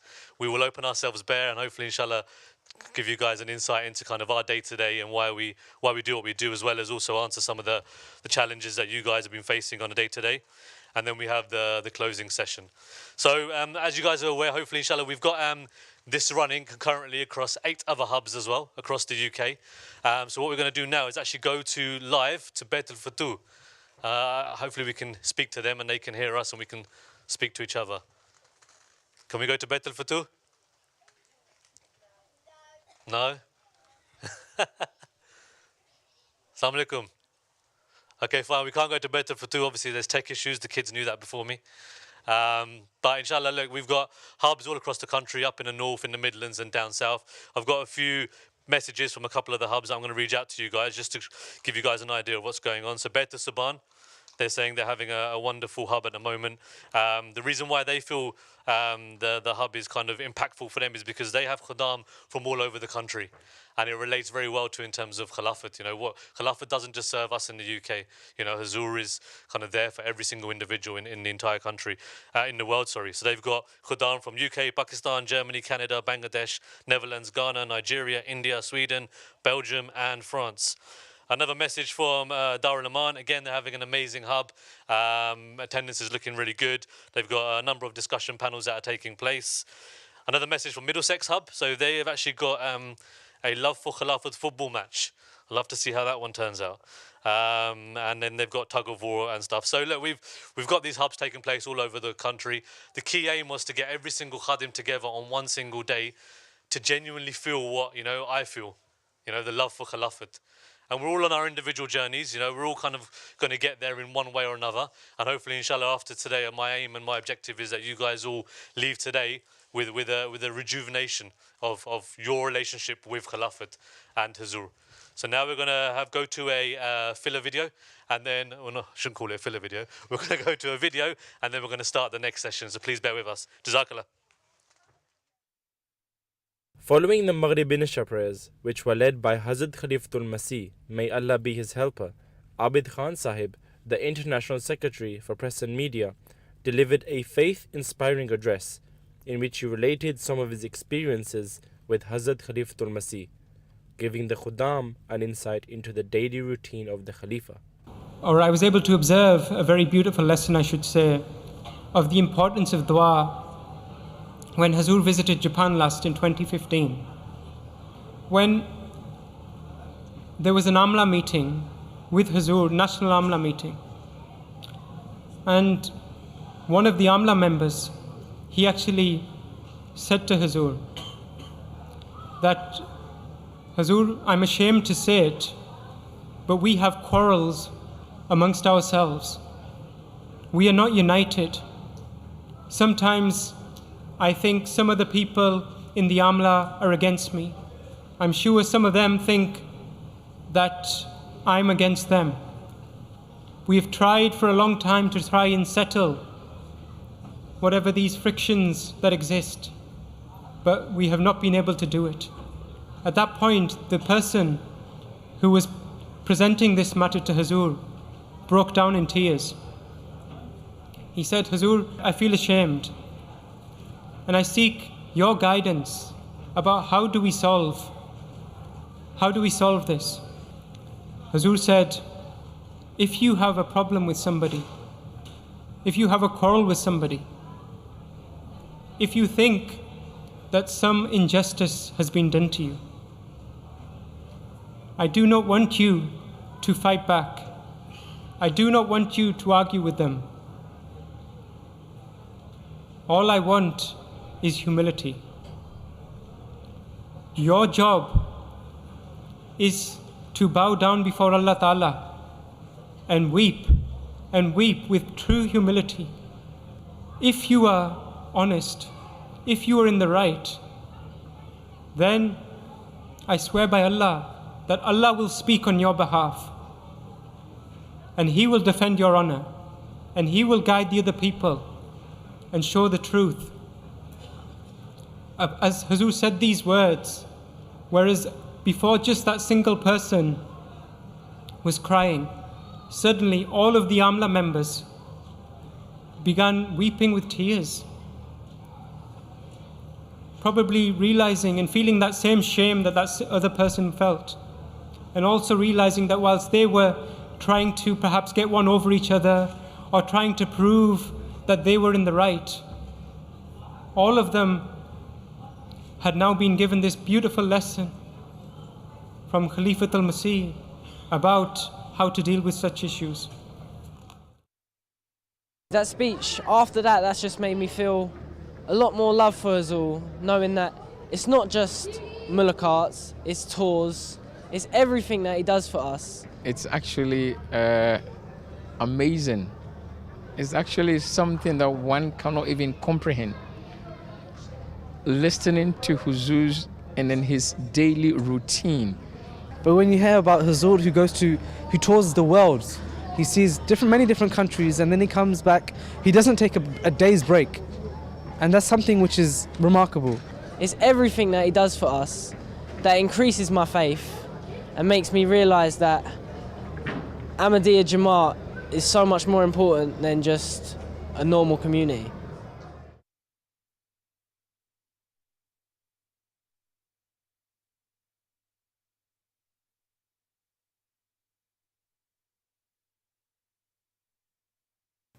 I think the reason why, as an Ahmadi Muslim, I follow Khilafat is because it's divinely guided. And I think that's the central thing. First comes the belief in God. That have been flying around in WhatsApp groups, in family conversations, a bit of gossiping here and there, a bit of murmuring. There's a lot of Khaddam out there who have, been kind of saying things, undercover or behind the scenes. So hopefully what we're trying to do today is answer those questions, hopefully get to the crux of them, and hopefully kind of, just nip it all in the bud today, inshallah. So having said that, what we're keen to do is also to get the questions from you guys as well. And that's also anyone who's watching on the live stream as well. So if you do have any questions, Rafiq Bhatti Saab is here. Please go to him. You can either write it down, or you can come to the centre and ask yourself, but please seek Rafiq Saab. I'd like to welcome 3 absolute legends of the game. Yusuf Aftab Saab, as you guys all know him from last year, Naib Sadr Saab, an absolute personality. We've got Dr. Aziz Saab, who during my time was actually very influential in steering me on the right path. I won't tell you how. And then we've got Dr. Anna Saab, who is currently serving as Naib Sadr Saab. So we're going to start the discussion now. And like I said, if you guys have any questions, please do jump in. So first of all, assalamu alaikum, guys. Jazakallah for gracing us with your presence. I'm going to go straight into it, right? So one of the things that people have been saying and has been kind of discussed about a lot is, you know, is Khilafat Ahmadiyya actually divine, right? And if it is actually divine, how do we then put our trust into something? So I'll open it up to Dr. Saab, Dr. Aziz. Assalamu alaikum wa rahmatullahi wa barakatuhu. You ask a theological question to a person who's not a theologian. Obviously, communities across the world throughout history, God has sent prophets. And there is a long, long timeline of them, from Hazrat Adam to the Holy Prophet Sallallahu Alaihi Wasallam. And along that line, we are now at the latest software update, for want of a different word, whatever you guys call it now, iOS, whatever it is. So God sent the Holy Prophet Sallallahu Alaihi Wasallam, has the ultimate final upgrade, as it were, for humanity. And he announced that prophecy, that a time would come when there would be a second coming of Hazrat Isa alayhi salam. And we, as Ahmadi Muslims, accept that the promised Messiah, Hazrat Mirza Ghulam Ahmad of Qadian, is that expected reformer. And with his passing, a prophesied system of successorship, which is Khilafat. And that, in its essence, is what Khilafat is: successorship to that prophet. And as prophets are sent by the divine, we also accept that those successors are guided by the divine and are ultimately chosen by the divine due to the agency of the members of that community. Can I add something to that? So in my opinion, the first thing you got to find for yourself is you got to find God. Before you start anything about Khilafat, you got to start with your own belief in God. And that no one can tell you. You got to find that yourself. Yes, some people might be able to point you in a direction or give you some, things where to search, but you got to find it for yourself. Once you've found that, the question about the divinity of Khilafat, again, it's not going to be one thing. It's many small things, some big things. But you will find examples throughout the lives of the Khulafa, of the Holy Prophet ﷺ, of course. And of course also Hazrat Masih Maud and his Khulafa. I'll give you an example. I think we spoke about it a few days ago, that for me, a relatively recent sign, and it still shocks me every time I think about it, it still shakes me every time I think about it, is we all remember when Hazur went on his trip to North America. And this was, I think, 2016, just before the election in the US, the US presidential election. And in an interview with the Canadian, was it newspaper or TV? I forget. Maybe I should have looked it up a bit better. But he spoke, and at the end he asked a question about the upcoming election. Hazur never speaks about politics, of course, because we don't believe mixing politics with spirituality. But at that point, Hazur said that yes, one of the sentences was that if he is elected, there will be civil war. And I remember that journalist was laughing at that answer. Literally, maybe it wasn't a laugh out loud, but it was literally like, oh, what is this guy saying? What does he even know? And then I remember a while later, it was Abid Saab Khan's diary or another occasion, Hazur mentioned that he didn't go into that interview planning to say this, but actually it just came out. It was just something that came out of him. And of course, we're still seeing now what's happening in the US. And many journalists have been calling this a civil war. And I believe that journalist is also now calling it a civil war. And I think these things, yes, that on its own is not going to convince you of the divinity. But you've got to keep watching. You've got to keep looking at the different aspects of it. I was just going to add, Atiq, to just build upon what Anas has said. I think by way of an example, for me personally, when I look at it as I was growing up, and Anas stated, everybody goes through their sort of spiritual journey, that connection with God very, very differently. So I've grown up at a time of saw Hazrat Khalifa Masih Rabbi, and you try and understand the status of a Khalifa, like Usman mentioned before. But I think for me the calling was that, and it's still surreal, and I still vividly remember it, is when the elections of Khilafat took place in this country. We've never seen that. And we were on duty here. Maybe a lot of people here from the north, people that are from northeast and northwest came and set the field that we're sitting on here remarkably within a few days. And when the Quran talks about changing that fear into security, I actually saw that and witnessed that myself at Masjid Fazl when Hazur was elected as the Khalifa. I didn't know who Hazrat Mirza Masroor Ahmad was from Adam. I've never known him, never seen him, but somebody, that your hearts were inclined to be able to see that individual as that new Khalifa. And then from what I've taken from that is that when Allah says that He blesses the hands of that individual, the way he speaks and talks and walks and infuses His light into him, how can such an individual, when I look at him, be an imposter? Even if you look at physically the characteristics of Hazur, how physically Allah has developed him as an individual, the nur and light in his face, could that be a face of an imposter? To me, that is a divine blessing of Allah, how He's helped and supported His Khalifa and chose the most honourable, the most pious natured person to be able to lead the Jamaat, and we've gone from strength to strength in some of the things that we see. So I think that personally for me was a sign that this institute is divine. I think such a powerful story, especially Fazl Mosque when it happened. I think I at the time I saw the picture when Azul said sit down. At the time it didn't really, but now when I look at it, I get goosebumps in the back of my head. But Dr. Saab, you want to say something as well? I was just going to add, community is recognized by its fruit.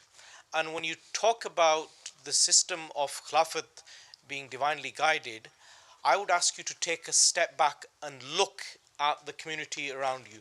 Look at each and every one of us sat here. Been fortunate enough to travel to various parts of the community on various humanitarian aspects, and literally without an exaggeration, whether it's Africa, whether it's Southeast Asia, whether it's the Middle East, when you look at the products of this community, the individuals may speak a different language, maybe from a different culture, but the unity and the love and affection and brotherhood that's created amongst those people, that I have not witnessed anywhere in such a unified way. A close friend from a different faith who is very devout in her faith asked me once in a very frank and not in any rude way, that you say you travel from here to there and there is that love that you have for your brother in Indonesia, in the Middle East, in Ghana, in Gambia. I said, we also travel. We also have a spiritual leader. We also carry out humanitarian work. I said, but I would be telling an untruth if I were to say to you, I have the same love for my community in Ghana and I have the same love for my community in Indonesia, and yet you are telling me. So I stopped and I thought, and she said, but this cannot be, I don't have that. And I said, maybe this is a question you need to be asking yourself. I can only tell you what I have. Yeah. I can't tell you why you don't have what you don't have. Yeah, of course. So I think the fruits of the community are a testament to its leadership. I think, again, you hit the nail on the head to an extent in sense of community and how it's kind of there. And obviously, Nasabi mentioned about the divinity in regards to kind of what happened with the civil war. But a question that keeps popping up all the time, and a lot of people do kind of say it, is, if Khilafat is so divine, then how can the family members sometimes go astray? Maybe I can start on that for you. It's the same thing you can turn around and say by Hazrat Nuh alayhi salam as well. He admonished his son and told him the right way in terms of what to do, showed the signs and stated to him that this is the right way to go. His son decided not to believe, and then the wrath of Allah, captured him and other people. Now, could you turn around and say, oh, because he's related, the atonement should be like Christians say, right? For Jesus Christ should be with Jesus Christ for what the type of things that you do. Now, it wouldn't be logical and rational if we start turning around and saying that I committed something today. Let's start blaming Khalifa Masih. Have you seen from day one when Hazur was at the mantle of Khilafat, what was the first things that he turned around and said? He goes, pray, pray, pray. And since that day, he's always been advising the community on the two things that he stated that the promised Messiah Islam came to do and revive was, one, to build your connection with God, and to build, in terms of your rights towards people, and to do the right thing. And Hazur has constantly been saying these type of things to incline your way towards that. Now, if somebody does ill or somebody does wrong, you can't turn around and blame the Khalifa in terms of what they're doing and start saying, well, he's culpable for their actions.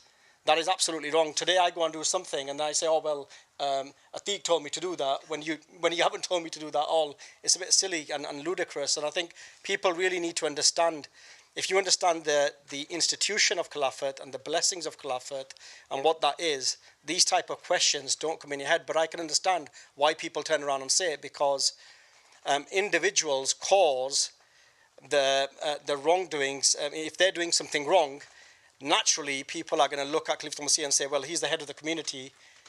He should have told X, Y, and Z. He does. He admonishes every single Friday. He admonishes the office bearers constantly in terms of what they should be doing. He admonishes where his family as well, his spiritual family, and he's constantly admonishing us. So, he is not culpable for what we're doing. We're answerable for our own deeds, and we're going to be judged for our own deeds on the Day of Judgment. I think I would just like to add a tiny thing relating back to the first question we discussed. We believe in the divinity of Khilafat, not in the divinity of every single person who's a family member of Hazur. I know it might sound a bit not a nice thing to say, but this is at the end what we believe in, that yes, Hazur is rightly guided. Hazur is guided by Allah Ta'ala. But his family members can go astray, because all of us have our own challenges. All of us have our challenges with Allah Ta'ala. No one is going to fight any of us, no one will help me fight my battle on the Day of Judgment. That will be between me and Allah Ta'ala. It's the same with everyone in Hazur's family, anyone in our families. So that's how I see it. No, very, very, very strong. I suppose it leads nicely on to the next segment. The reason is, look, we're in a situation now where, back in my time, it was you chat to someone face to face, have a bit of banter, it is what it is. Social media has just blown up, right? And I think a lot of these questions and a lot of these things that people start talking about, gossiping and murmuring, they come from social media, Chinese whispers, as they say. So I suppose the question is, how can we, do we steer clear of social media, everything that's written against Khilafat or us or whatever it might be, or do we bury our heads in the sand and think, it's fine, I know what I believe, or do we have to kind of attack it head on? How do we deal with this beast that is social media and all the stuff that's happening on it? If I may, I would say it's very simple. It's very simple. There are challenges all around. There are accusations against individuals. You take everything and you investigate it fully. These things come has trials at many levels, and ultimately, what Dr. Anas said, the contract you have is between you and your maker. The contract you have is between you and your creator, and along the lines, you are tried at various ways to be led offline, etc. And these things come as a test. But that's on an individual level. On a community level, where there are clear accusations, they need to be addressed. They need to be looked at. Yes, the community is divinely guided. We are not divine. I come with all my faults and all my warts and so, all openly. If I have committed a crime, I need to be held accountable to that, for that crime by the law of the land in where I live, by the community which I serve. So it's very, very simple. There can be accusations from A to B to C to D. They can be endless, but there is a due process for all things. You can't just brush things under the carpet and say, oh, nothing happens. Things don't happen. Of course things happen. Okay, We're human beings. saying that, very good point. Should then the Khalifa open up and explain his actions based on what you've said? Okay, very, very good question. So this is where the understanding of Khilafat, I believe, differs. When we're looking things from a purely worldly perspective, we are a spiritual community guided by a spiritual head. A spiritual head.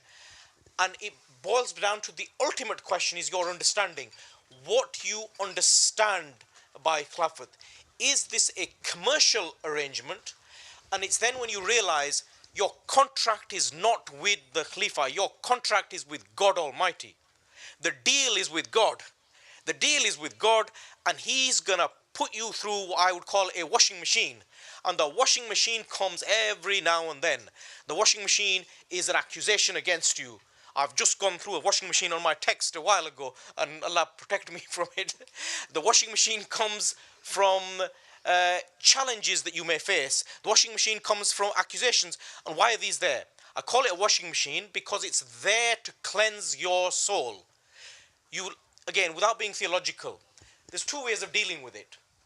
The Holy Quran mentions an historic issue of the time of Hazrat Adam and an error of judgment that was made. And there's two responses.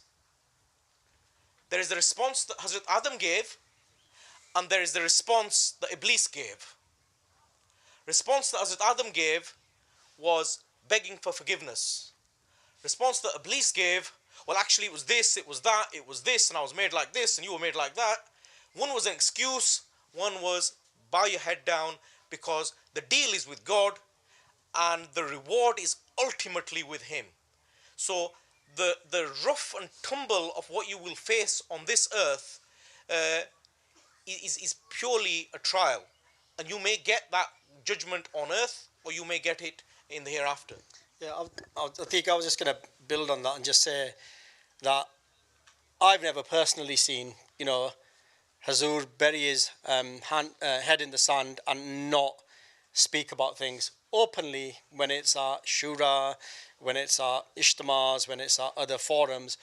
Hazur categorically admonishes the whole Jamaat, individuals, office bearers, etc., in terms of what should be done, how it should be done, etc. I think it's sometimes what happens is there's an inhibition that can be perceived by people that office bearers may use Khalifa Masih's name and then not be able to answer things appropriately, because Hazur has constantly stated that Islam and Ahmadiyyat has the answer for every allegation that is out there. And when you see, like now some of you might be seeing this program Beacon of Guidance, where people have written letters and Hazur has given responses on many things, from religious to secular, etc., very openly. And you turn around and imagine, oh my God, we don't get these from our office bearers, but Khalifa Masih is answering these very, very openly without any apprehension. So Hazur, even in a virtual mulaqat, I believe in the US on March 22 this year, also stated that if you find something that is wrong, then you should write to me openly. And with the quotations from the hadith and the sunnah and so forth, and provide your viewpoint, and I will write back to you and tell you why my response, according to the Quran and the sunnah as well, in terms of what I did. And if I need to course correct, and in your information is correct, then I will do that. Which leader in the world does that? We see the politicians these days, they're probably in one single day or an hour, they change their answers about 20 times. So we've got the opportunity that we have this divine leader who's open to being able to have conversations directly for us to do things. So I think there's people shouldn't feel apprehensive. People should also not assume, because there's a lot of assumption that goes on around, you know, in your houses, amongst your friends, and then when you start assuming, it's a bit of Chinese whisper, or, well, that must have happened, and then you start thinking of all sorts of connotations rather than going to the source and asking for the answer. Amazingly put, Yusuf Saab. Another question that springs to mind off the back of that actually is, you know, there's been certain questions or challenges that have arisen from Khaddam, or, you know, even within the Jamaat to an extent as well, where, you know, you get senior office members, right? They do something which is not correct, let's say, for example, but nothing happens to them, you know, and actually the person who hasn't done anything wrong, they feel like they've been aggrieved by because of what's happened to them. You know, obviously, you know, letters have gone backwards and forwards to Azur, and sometimes it feels that the senior office bearers have been sided by, rather than the small individual who has kind of felt like, actually, I've been hard done by. How do you come across that? How do you address that, I suppose? Again, I would say it boils down to two things. Firstly, you as an individual, who's your deal with? Your deal is with God. He is the one that is ultimately going to be your judge and jury. But then you look at from a worldly point of view. There is so the Khalifatul Masih is a human being. Human being. Yes? He's a human being. If there is an issue as such, he is going to be given the evidence. Evidence is going to be presented to him. He's going to look at that. If I give you evidence which is either flawed or is inadequate, or it does not relay the full facts, I give you half the story, then you make a judgment based on my half-baked story. Clearly the decision that you're going to make based on my half-baked story is going to be an incorrect decision.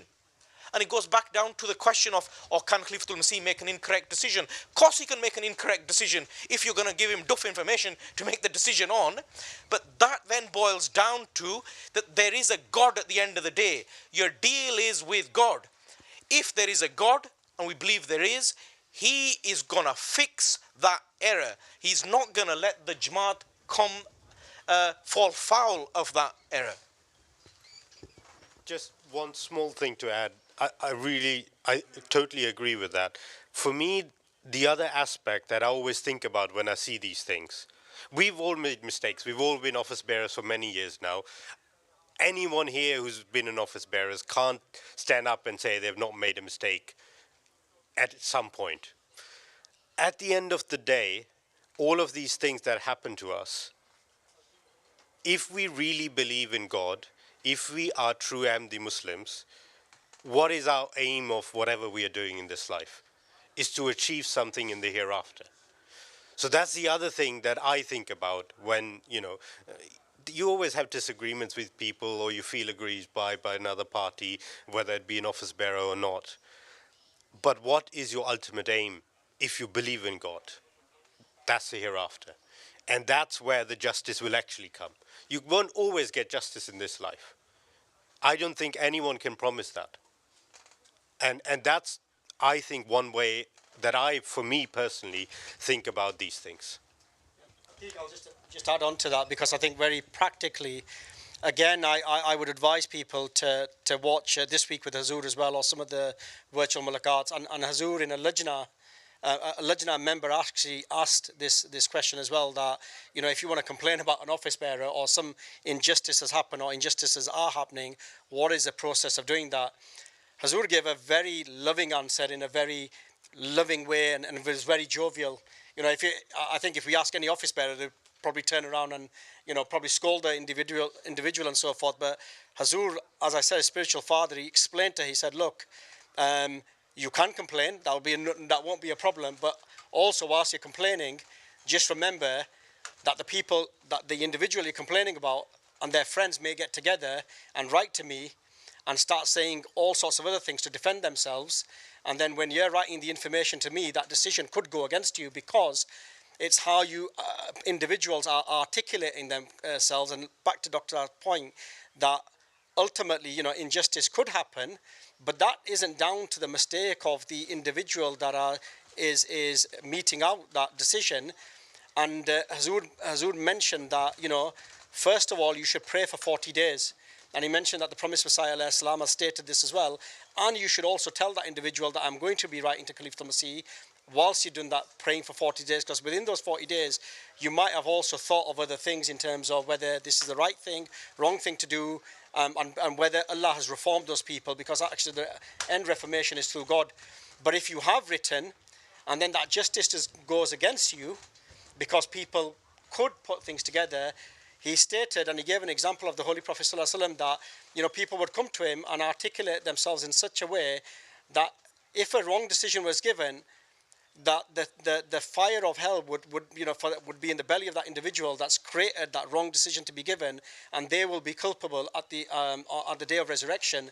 So we have to be mindful that yes, injustices can happen, but it isn't down to the Khalifa of the time. It's down to the information that's been provided, and we really need to understand that and be very, very mindful. And that's why Hazur has always stated that we should reform ourselves, we should enhance our own levels of taqwa and righteousness in terms of what we do, and be honest and show that level of integrity. It's almost as if it's also a trial for that individual. If you think about it, everyone goes through trials in their life. We've all gone through trials. But I think about it in a way, in the sense that actually that's probably not a tough trial, if you think about it. There are other trials you can go through. God forbid, lose your child, disabilities, injuries, whatever.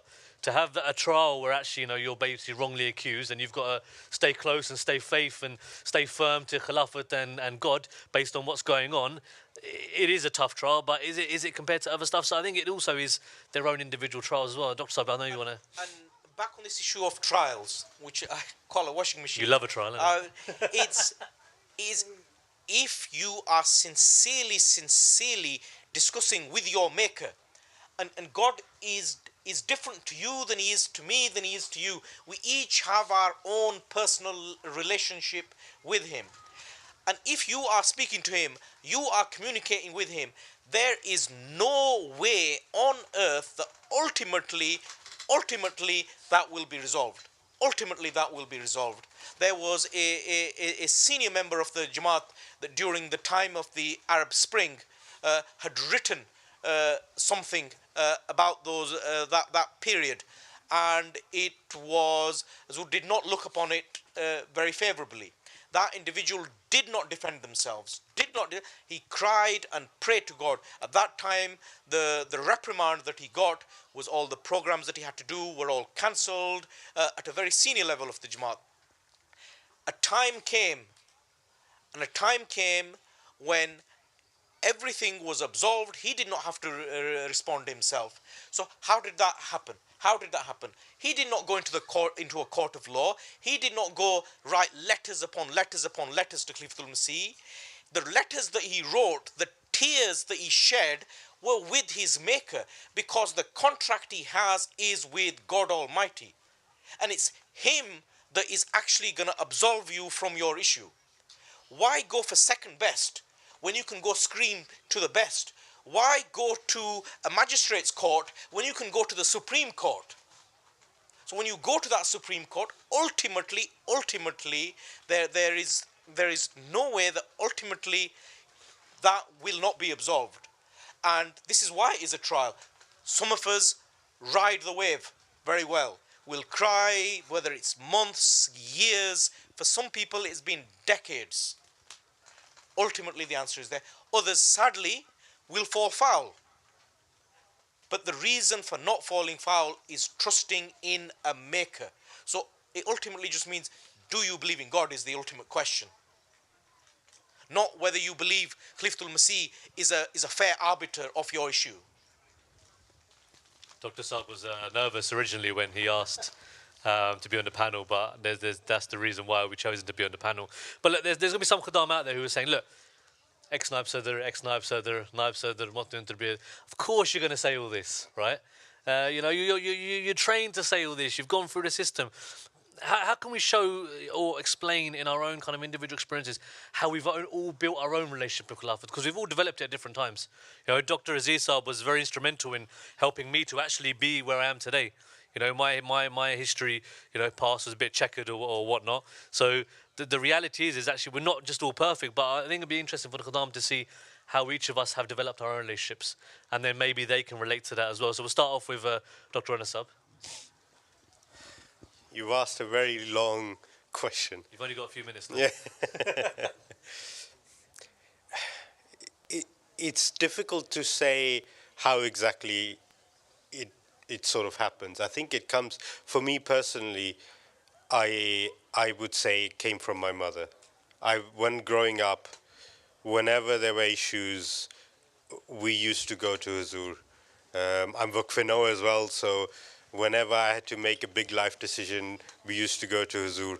And for me personally, my connection with Khilafat was strengthened because whenever Huzur said something, and you know, maybe I shouldn't say this, but sometimes it really felt like I was hearing Huzur say something, and in my mind, in the back of my mind, that, you know, that shaitan part of my mind was saying, how will this happen? This doesn't sound reasonable.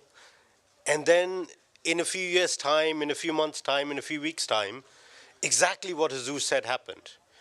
And these kind of things over the years have strengthened my belief in Huzur. Often, Huzur has said something to me that, for me, thinking about it, like, you know, alhamdulillah, I've got a PhD, so sometimes shaitan makes you think, oh yeah, I'm smart. I'm not. Very smart. Oh no, I'm still not sure yet. Yeah. But you really think that, oh, what Huzur said, I don't know why he said that. It doesn't make sense. But I have yet to come across a single occasion where anything Huzur has said to me about my personal life has not come true.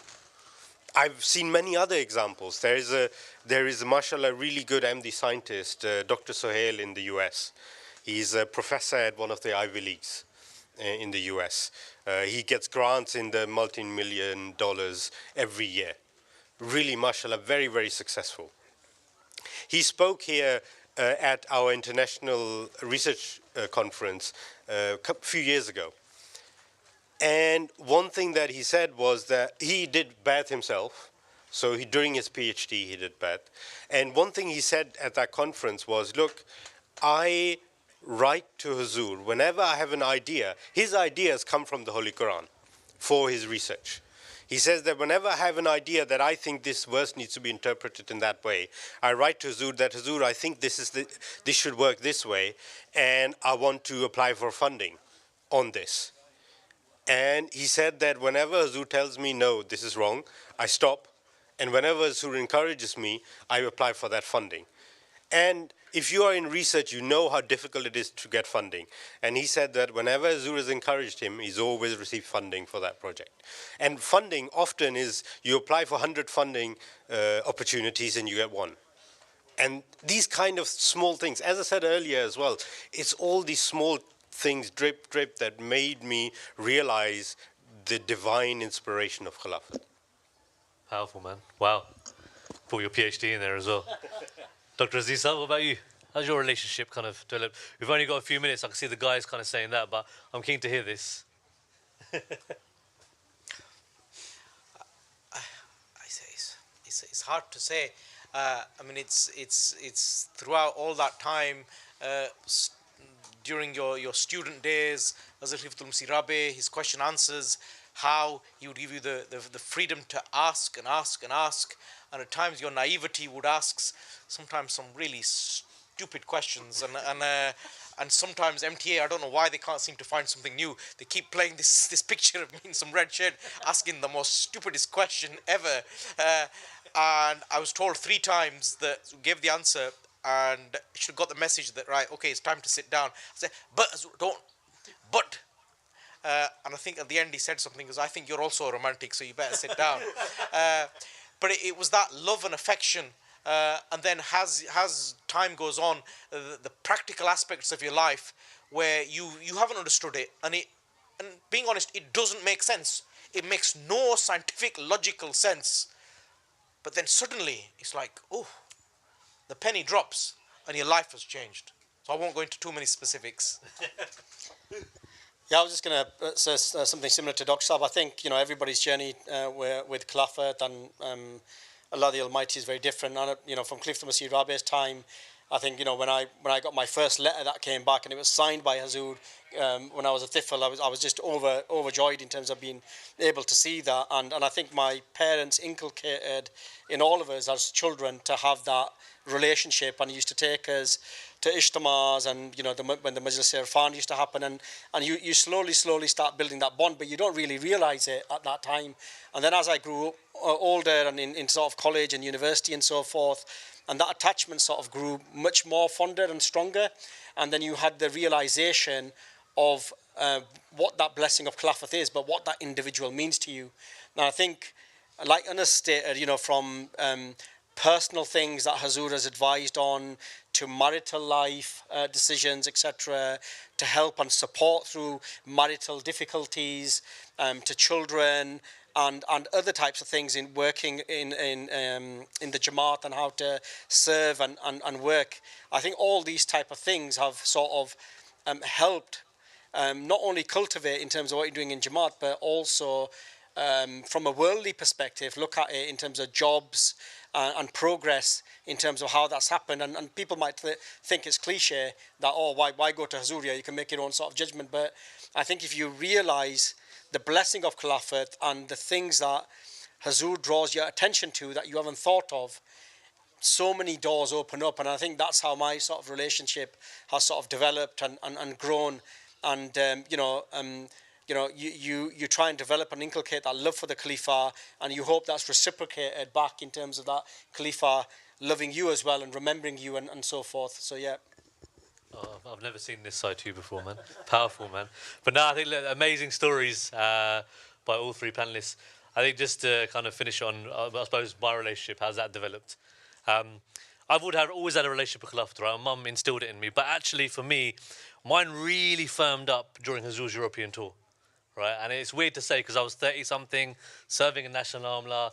Perception is, this guy's in, right? But that European tour was so magical for me. And I thank Review of Religions and I thank Qamar Zafar Saab for giving us an intimate... Because I sat back and I thought, this individual is visiting all these European countries, leading the namazi, doing the musafa, doing mulaqats, guiding us, doing the amount of speeches that Hazur had to do, right? For what? For us. For me, as an individual. How can I ever question this individual, the amount of sacrifices he has made just for me? So for me, the European tour was so powerful to see the amount of time and commitment and effort and love and care and attention Hazur gives to us. And I would bet my bottom dollar there's no world leader, no CEO, no Steve Bartlett, no Gary Vaynerchuk, whatever, would ever do that for any one of their employees. And for me, I saw that and I felt like, you know what? I need to step up, man. I need to step up because that was so beautiful. But I want to say Jazakallah to our panelists. I know there's more questions, and I'm sure there'll be loads of questions from the audience and across the live stream as well. But we hopefully tried to get through as many as we could. If you do still have more questions, the panelists will be around. They're absolute legends and they've got knowledge far greater than mine. So please do come speak to them there. They'll be happy to kind of interact with you guys within reason. Yusuf Saab just needs a bueno, and he'll happily talk to you. But achievements. But now we're going to now we've got namaz, and after namaz we're going to have a small break for about 30 minutes, and then we're going to have our discussion session with Amir Saab UK. So Jazakallah for listening. Hopefully you guys enjoyed it, and inshallah we'll see you soon after the break. Assalamu alaikum. रात भी है नूर अफ़शा हमारी सुबह खुश है शाम मसरूर मिले हमको वो उस्तादो खलीफा के सारे कहे उठे नूरुन अला नूर खुदा ने हमको दी है कामरानी फसुब्हानल्लज़ी औफ़ल अमानी फसुब्हानल्लज़ी औफ़ल अमानी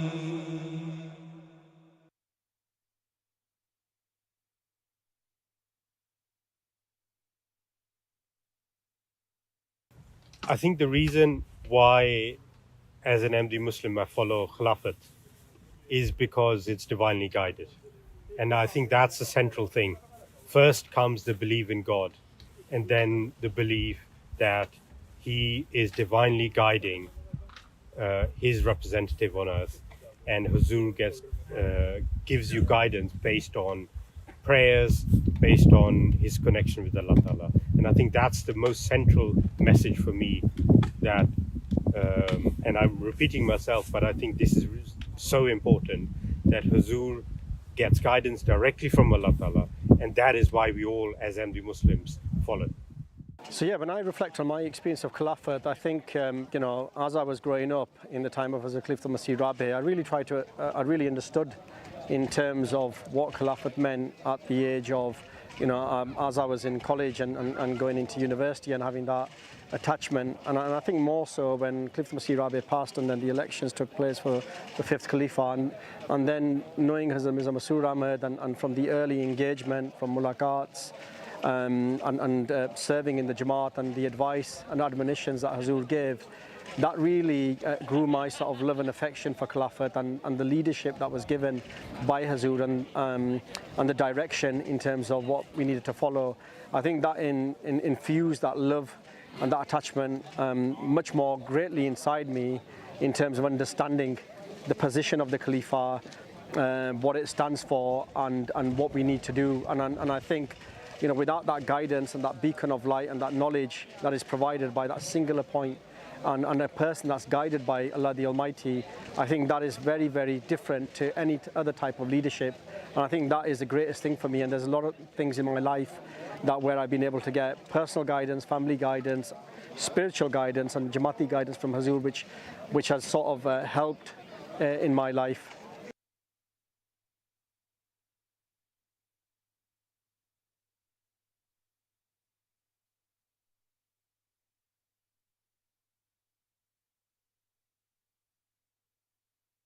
ये क्योंकि ख़ुद ये लोग इस बात को असर से देखते हैं मुखालिफिन कि तमाम तर मुखालफतों के बावजूद जमात अहमदिया खिलाफत के साए तले तरक्की करती चली जा रही है।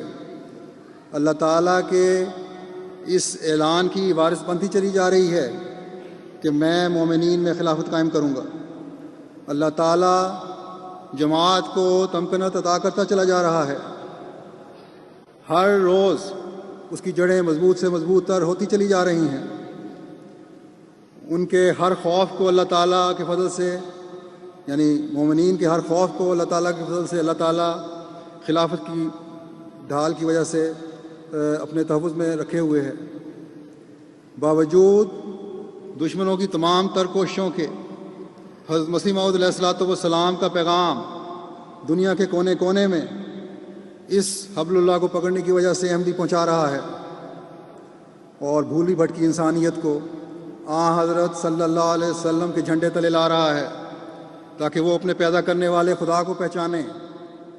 ख़ुद ये मुखालिफिन भी मानते हैं कि खिलाफत के बग़ैर उम्मत मुस्लिमा का इत्तेहाद नामुमकिन है, ना इस्लाम की तरक्की मुमकिन है, ना ये इत्तेहाद मुमकिन है। लेकिन आँखों पर पट्टी पड़े होने की वजह से जिसको खुदा ताला ने ख़ातमुल खुलफ़ा बनाकर भेजा है और जिसकी खिलाफत जारी फरमाई है उसके बाद उसके इनकारी हैं।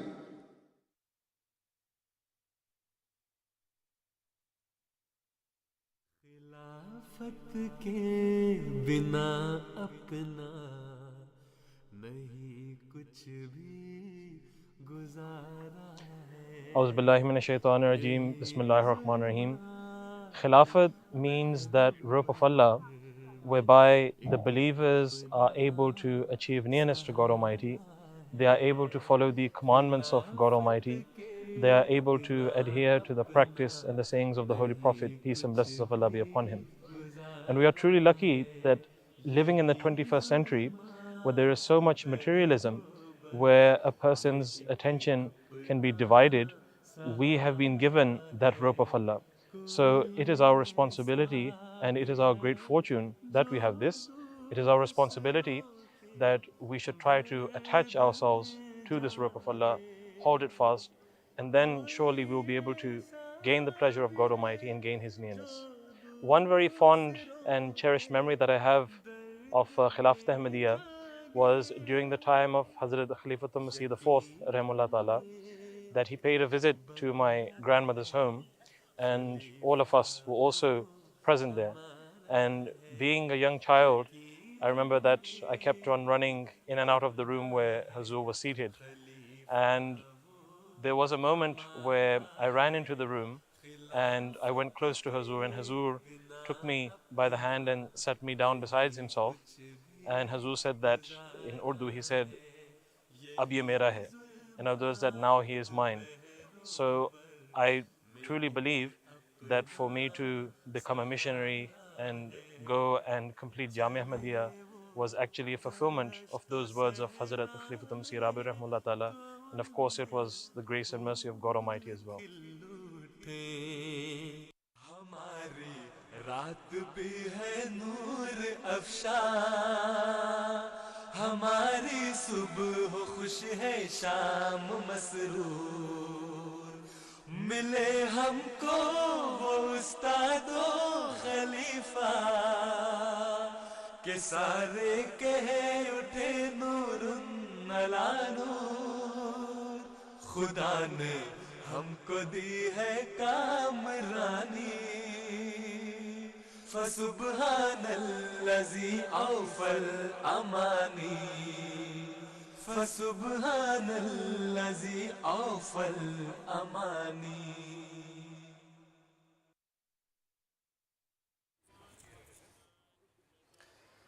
Assalamu alaikum and welcome back to our open air studio. We've made it out of the studio into the open sun, and it is wonderful. It's very beautiful. I hope that the weather in your local hubs is just as amazing as it is here in Islamabad. We are on a little break here and we have two guests with us. We're going to get to Farhad Sahib and Usman Bar Sahib in just a little bit. But thank you very much for staying with us. As I said, this program is being broadcast live on YouTube and is brought to you by Majlis Khudam al-Ahmadiyya UK.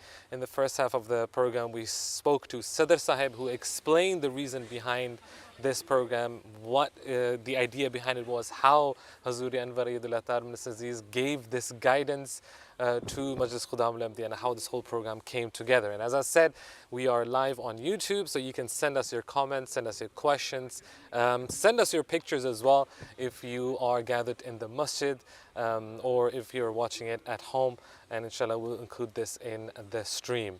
Yasab, there's a bunch of comments that we have received. Let's go through some of them. If Absolutely, Raza Sahib, Jazakallah. So the beauty of technology is that we can use it to connect with each other and discuss these wonderful things and share our emotions and our feelings with one another. And people are sending in their wishes and their prayers and their emotions and sentiments. Muhammad Ikram Dar Sahib says, Assalamu alaikum. May Allah bless this event abundantly. Khilafat Zindabad. Nusrat Bhatti Sahiba says, an absolutely beautiful and very much needed program. Jazakallah. Abdur Razak Sahib from Uganda, from all the corners of the world. Mashallah, many best wishes for all of you. We have a comment from Sierra Leone, Al-Haji Abu Bakr Bangura Sahib. He says, Khilafat Ahmadiyya Zindabad. I'm watching this program live from Sierra Leone. Alhamdulillah. So by all means, if you are in any other country, we welcome you to the stream, and Jazakallah for watching. Ibrahim Chaudhry Sahib has sent us a comment as well. Khilafat is truly the greatest blessing in our lives. May Allah Almighty enable us to truly understand the status of Khilafat and obey with every fiber of our being. Ameen. Ibrahim Sahib, very well said. Couldn't agree with you more. Dawood Thakkar Sahib, mashallah, very nice program. I remember the day I was on duty when Khalifatul Masih said, Baith jao, meaning sit down. Thousands of people sat down with one voice without thinking where they are. What a historic moment That's that was. Specifically referring to when the President Hazur was elected as Khalifa, and this was his first instruction, and people sat down even outside the mosque on the street. And one more question, one more comment from Ibrahim Sahib. Those who question decisions of Khilafat should question their own actions. Are they praying 5 times a day? Are they reading the Holy Quran? Are they bettering their relationship with Allah? Well, we are trying to focus, we're trying to answer these questions. through the examples of Hazur Anwar in the stream. Some of the comments that you've sent, we are going to include them as I said. The questions, that you have sent, we're going to answer them in just a little bit. But before we do that, Farhad Sahib, Osman Sahib, Jazakumullah Ahsan for joining us today. I want to ask you, because Osman Sahib, in the beginning of the program today, you had a talk up there on the stage, and even in your life and in your role as a murabbi, you deal with khuddam on a daily basis. Some of the things we are able to solve with our humble efforts and the little knowledge that we have, but some things, many things actually, everything, to be honest, is connected to Khilafat. And there's no way that we can deal with those things without the support, without the guidance of Hazur Anwar, Ayyadullah Ta'ala bin Sinzi. So in that regard, in that capacity, Yasir, if I may, from a professional perspective, from your role as a murabbi and that connection that Khuddam have or should have with Khilafat, how have you seen Khilafat being a shield for those Khuddam?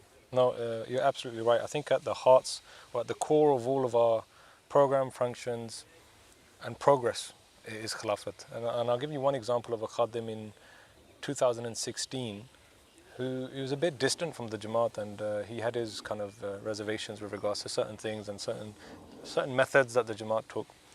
So he followed Hazur to his tour, which was in Canada in 2000. I think it was a 6-week tour. And he specifically told me, he goes, I'm going to follow Hazur on his tour, and I'm going to listen to every single address, and I'm going to try my hardest to find a flaw in Khilafat al-Masih. Because that's the intention I'm going on this tour. I said, okay, good luck. Let's see. For me, at least I knew he was going to attentively listen. Because that's the issue. People aren't listening. And when he came back from this tour, he was a totally different person. He said, I went with the objective to find a flaw, and I came back falling in love. And he goes, I fell in love with this man because now I was actually attentively listening. Every address that Hazur gave, whether it was Jummah, external address to dignitaries, whatever it may be. And honestly, he goes, the first 2 times I was there with a pen and pencil thinking, okay, I'm just waiting. Let Hazur say one thing and I'll note it down. He goes, after the second address, he goes, I just left my pen and pencil and I just enjoyed the moment. So I think that stayed that stuck with me, that incident, because on theory, like we say, even when we prove the existence of God or whatever it may be, theory is very limited. You can prove that it does or does not exist. Or even with Khilafat, you can prove on theory that he is a divine leader, or some may think he's not. But when you put it to practice, like our Khadim friend did, there's only one result, and you fall in love with this divine leadership. And that really is a proof of the truthfulness of that man whom Allah the Almighty has appointed, because when Allah appoints a man, then He makes him such a person that nobody can find any flaws in that respect, and they always find that man to be the source of guidance because he receives his guidance from Allah the Almighty. So that is really, it really inspires in us, and it really strengthens our faith as well when we look at the Khilafat in that light, and when we realize these things. If we can just continue that a bit further on, Farhad Sahib, if I can come to you, from your own personal life, how have you felt that Khilafat is a shield for you? I think the fact that Hazur is there, and it mentions about the Holy Prophet ﷺ said that Al-Imamu Junnatun, that the Imam is a shield, and Hazur is literally the personification of a shield. He's protected us as a Jamaat, but not just as a Jamaat, but as individuals as well. One incident, for instance, is narrated in Abid Saab's diary as well, based on our press office work that we do. I was writing an article for The Economist, and The Economist was also giving us feedback on what to change, and they were making amendments. This was back in 2017, I think. So we wrote an article, sent it to The Economist. They sent some feedback back. We amended it. We sent it again. They corrected some parts again.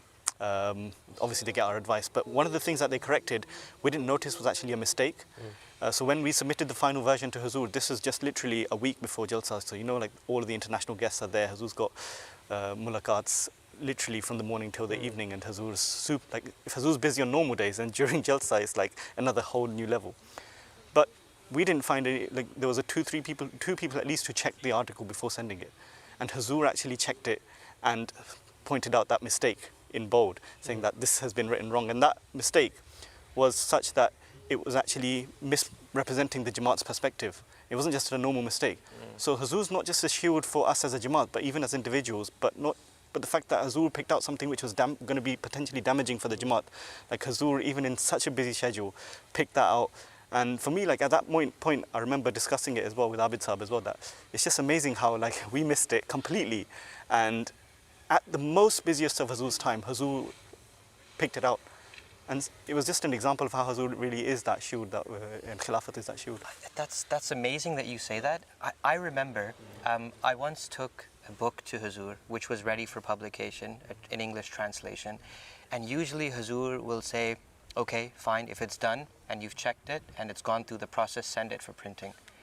And this is usually what happens. And one time I took a book exactly like that and I said, Hazur, it's ready now to send for printing if Hazur approves. And Hazur waited for a couple of seconds and he said, check this again. And when we went back, and at the time I felt that it was going to be a challenging thing to go through the whole 300-page book again to revise it word by word. And when we went through that second reading, we found that there was 3 or 4 serious errors, which if we had printed like that, it would have been a huge issue. It's astounding, and everybody has these stories, and it really shows how Allah guides the Khalifa. On that note, Sponsor, let's turn the question around. I want to ask you about your personal I think experience this time. On a personal level, we mentioned before as well, you know, you mentioned one of our listeners sent the comments about how he was there when Hazur said Berjang. I still remember we were 13, so I was 13 when Khalifa Rabi Rahimahullah passed away, and at that time I didn't really understand what was happening. I just remember Private Secretary Saab making an announcement, everyone crying, and once our parents told us that this is what's happened, that's it. We just had this urge. I mean, I was 13, but we had this urge that we have to go to Fazl Mosque. We just have to be there, and day and night. It doesn't matter if they need us in any capacity, we're there. And I still remember we were in that state of fear. Like as a child, I could see it of our adults. That our adults, they're uneasy. At the moment, something's wrong, something's missing, and obviously then we were in that same state. And then as soon as Hazur became Khalifa, it was as if that relief that okay, we can go home now. Like we're okay now, we can go. And that's just one. I was 13 then when the Lahore attacks happened. I still remember we were Jamia students. We were all in Jamia. It was a Friday, I still remember, and Hafiz Ijaz, our teacher, actually came to all of the classrooms. They said, stop what you're doing, turn on the TVs and start praying for our brothers in Lahore. And I still remember we were just so worried, parshan, thinking, what's going to happen? And just anticipating, we have to go Jummah, and maybe Hazur is going to mention something. But I still remember Hazur was such a shield at that time. He didn't show any sign of kind of emotion or weakness, that let our enemies get the better of us. So they think, yeah, look, we've got them now. Not at all. That form of leadership and that kind of shield and the manner that he protected, and it was an example for us. That gave us all comfort. So these are one or two I remember in my lifetime. I think the right emotions at the right time. Yeah, absolutely. It's something that we probably don't have a control of, right? As a normal person, I would say, not divinely guided as Hazur Anwar is, you get overtaken by your emotions sometimes, and you don't know where you are, what you're doing, what you're saying. But I think if you have a Jamaat to lead, not just a small community, but millions and millions of people around the world, it puts it everything. Like on a local level, sometimes, so if, like I'm a field missionary, you're a field missionary, you have experienced that sometimes we try to bring people closer to the Jamaat, people who feel that they don't have an identity, they don't belong. So it's so difficult sometimes because when they come, naturally people judge them. And that's our weakness, people judge them. These same people, when you bring them to Hazur, the first comment they'll say to you is, wow, Hazur never judged me. He was so loving, so accepting. And that is almost like the turning point in their lives. So it's almost, like you said in the beginning, like Khilafat is at the core of everything that we do. And it makes our job easier because we just have to connect the dots. And establish a relationship. Listen and you learn. And something that was said this morning, what would Hazur do? This is what happened, Dr. Saab said, when it comes to humanitarian efforts, when it comes to being a father, being a husband, being a teacher, being a murabbi, being an office bearer, everything has been outlined by Hazur. Yeah, absolutely. Such a wonderful way. So from that point of view, Farhad Saab, from a Khudam perspective, especially you work with Atfal al-Anbiya, if I'm correct.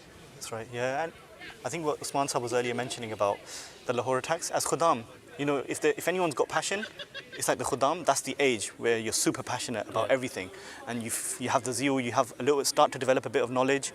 So at that point, I remember after that attack, like the way Hazur controlled the situation, like the emotions of Khudam as well. And we just looked at Hazur, and Hazur was that shield, that this is how we should be reacting, just reminding us at that moment, you don't remember that, okay, this is the moment to turn to Allah. Sometimes you're just so angry sometimes because it was such a heinous thing that was happening. But we looked at Hazur, and Hazur was the exact example of what it needs to be. So not just at individual level, but overall for the Jamaat. Like as a Muslim has said, if a Khalifa ever makes a mistake, Allah Ta'ala always protects the it's never a mistake which is, first of all, an evil deed. Secondly, it's never a mistake which can in any way damage or harm the Jamaat in any way. And Allah Ta'ala gives that divine protection the Jamaat and the Khalifa has. There's one incident I remember which is mentioned in Abid Sab's diary, which is when Hazur went to the Canada tour in 2016, and Hazur was to be invited to the Parliament in Quebec. And there, Hazur at the very last minute mentioned that Hazur's not going to go to the Parliament, and everyone was shocked. Like they'd worked quite hard to come up with this opportunity or try and raise this opportunity, but eventually it turned out that one of the people who was going to be the main host, there was a big scandal about that person that came out in the news a few weeks later, and everyone realized then that had those meetings gone ahead, how it would have looked for the Jamaat. So you know, Khilafat and Hazur really is that shield that sometimes you don't understand, but Hazur, the way he's reacting and acting, is actually protecting Jamaat, even sometimes you don't know it at that moment in time. And behind that shield is who? Is Allah. I mean, I remember as a Muslim who said that if you could raise any objection on the election of Khilafat or on the decision, that it's not limited to Khalifa Waqt. It's not limited to that person of the Khalifa. It ultimately goes back to God Almighty. Because that's what we believe in firmly, isn't it? And it's practical stuff as well. I don't know if we've got time, but it's like practical day-to-day stuff as well. I know the incidents that we mentioned are big incidents, but I remember when I was a student in Jamia, I was very weak in my studies. I always used to fail in my exams. I'm not saying that out of humility, no, it's being honest. And if anyone knows, you guys know. But I was always failing, and I remember we had the opportunity to meet Hazur like every few months, and the top of my list would always be, acha, imtihan aa rahe hain, exams are coming, Hazur, please pray. And I remember Hazur always, I wouldn't even finish my sentence. I'll say, Hazur, exams are coming, Hazur, Allah fazl karega. And I remember after a few years, I mentioned it again, Hazur said, Allah fazl karega. Hazur, I said, Hazur, you know, I always say this and you always say Allah fazl karega, but I keep failing. So please, Hazur, I honestly need prayers. And Hazur said, listen to me, he goes, if you were to continue passing Jamia in the way you are, that's fine. But I need you to pass the exams of life. When you're in the field, those are the tests I need you to pass. And that's like such a small but beautiful, powerful advice. And when we're in the field, honestly, sometimes it's like you've just gone from Jamia and they throw you in the deep end. And you have to now deal with real life issues that potentially can change people's lives. And when you know you have that advice and honestly, even as a field missionary, one of the best tools that we have is that we can take someone to Khilafat. Connect them. 100% connect them. Say, okay, no problem, we're here for you. Let's go meet Hazur, let's pray behind Hazur. And there's no more powerful Sometimes I think that a lot of people, you know, if you read the ahadith, you'll find that the Holy Prophet ﷺ, there's very few instances where he engaged in a debate or a theological discussion. Many of the people, they accepted Islam because of the Holy Prophet's character, or because they would say that we saw his face and that face could not be the face of a liar. And when we're talking about Khilafat, the Khalifa is the successor of that man. Khilafat continues that mission of the Holy Prophet ﷺ, and it's so moving to see that sometimes you bring a person to the mosque, they see Hazur, and Hazur says nothing. And when they leave the mosque, they have a huge transformation in them just by looking at Hazur's face, his beautiful countenance. And that is something that we could never thank God enough for. It's actually one of the quotes that is put up here of the Promised Messiah Islam. Hazur says that the Khilafat or the Khalifa actually has the attributes of the Prophet that he follows, and certainly like the being a shield is a huge attribute. We all benefit from it, and we sometimes don't even realize. Like one thing, for instance, that came out in recent one of the MTA documentaries was that there was actually, when Hazur went to America, there was actually an opportunity that came about with Hazur meeting President Obama at that time. But after a number of years, we've just found out that actually Hazur at that time said, no, I'm not going to meet President Obama. Like, who does that, right? Like, in the sense that in the normal worldly thing, you'd think, oh yeah, if it's an opportunity, that's a massive opportunity. But Hazur said that because it can have repercussions for Ahmadis in Pakistan and other areas and other places, therefore we're not going to do it. So the Jamaat is benefiting hugely because Hazur is that shield. Yeah. Hazur's protecting us day in, day out.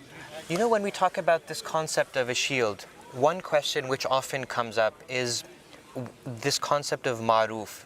And people feel that it's possible for Hazur to give an instruction which could lead you down a path, God forbid, which is all but, protecting you and shielding you. So when you talk to Khuddam, how do you feel is the best way that we could answer that question as to how, do people have this right to decide which thing they should obey and which things are not ma'ruf? No, I think recently Hazur answered it in one of his khutbahs as well, the same question about ghair maruf and maruf. And maruf means good, something that's advisable or something that is Islamically correct. So Hazur mentioned that Hazrat Khalifa al-Masih al-Awwal radiyallahu anhu, at that time many allegations were made against the institution of Khilafat, against the Khalifa of the time. And Hazrat Khalifa al-Masih al-Awwal radiyallahu anhu, Hazur said that he mentioned at that time the verse of the Holy Quran that La ya'sinaka fi ma'ruf, that even about the Holy Prophet sallallahu alaihi wasallam, it says that the believers are such who don't disobey you in those things which are ma'ruf. So Hazrat Khalifa al-Masih al-Awwal from that said that does it mean that there were some instructions that the Holy Prophet ﷺ was giving which were maruf and some instructions which he was making which were ghair maruf, and the believers only followed certain instructions, and the believers had made a list, for instance, of things, okay, on this side there's maruf things, on this side there's ghair maruf, and we're only going to take the ones that are on the maruf list. No, it just means that the Prophet is not able to make ghair maruf decisions and will not be making ghair maruf decisions. And as the Promised Messiah al-Islam states, the Khalifa has the same attributes or has the qualities that of the Prophet that he follows. So it's a similar way, Khilafat Ahmadiyya, it's not possible for there to be ghair maruf. I think it's a very important question. I know people up and down the country, across the world probably have this question, but you answered it so well. But it's also dependent on you as an individual, that how strong is your connection. For example, in a family circle, if your relationship is strong with your parents, then no matter what they say, you listen out of that love and obedience and care and respect. And it's the same in this. Khalifa al-Masih is like our spiritual father. In fact, we hold him dearer than our mother and fathers. Yeah. So whether we understand what's happened, in what scenario Hazur's made this instruction, our job is to obey and listen. That's where the true blessings and beauty is. Yeah. Jazakumullah Osman Sahab and Farhad Sahab for your time and for wonderfully explaining and answering some of our questions. Jazakumullah for that. Keep your comments and your questions coming. Go to mka.uk/live if you want to send us your comments. You will find all the information on your screens. I'm going to take a short break here and then we'll be back with the remaining of the program. Don't go anywhere. Stay with us. रात भी है नूर अफ़शा, हमारी सुबह खुश है शाम मसरूर, मिले हमको वो उस्तादो खलीफा के सारे कहे उठे नूरुन अला नूर, खुदा ने हमको दी है कामरानी, फसुब्हानल्लज़ी औफ़ल अमानी, फसुब्हानल्लज़ी औफ़ल अमानी.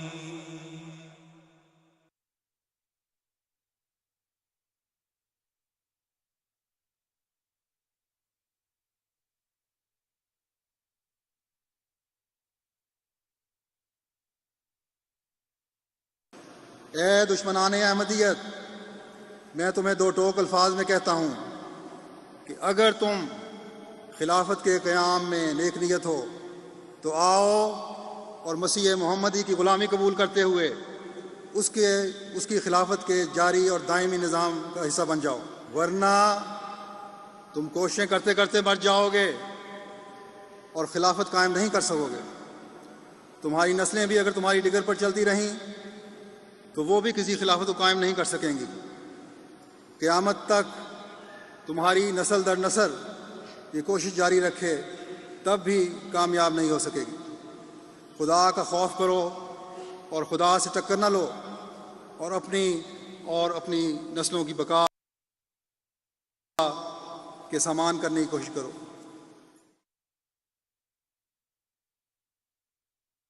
Assalamu alaikum. My name is Tariq Hayat. I am the Naib Nazm Allah for this event, Khilafat, a divine sanctuary for peace.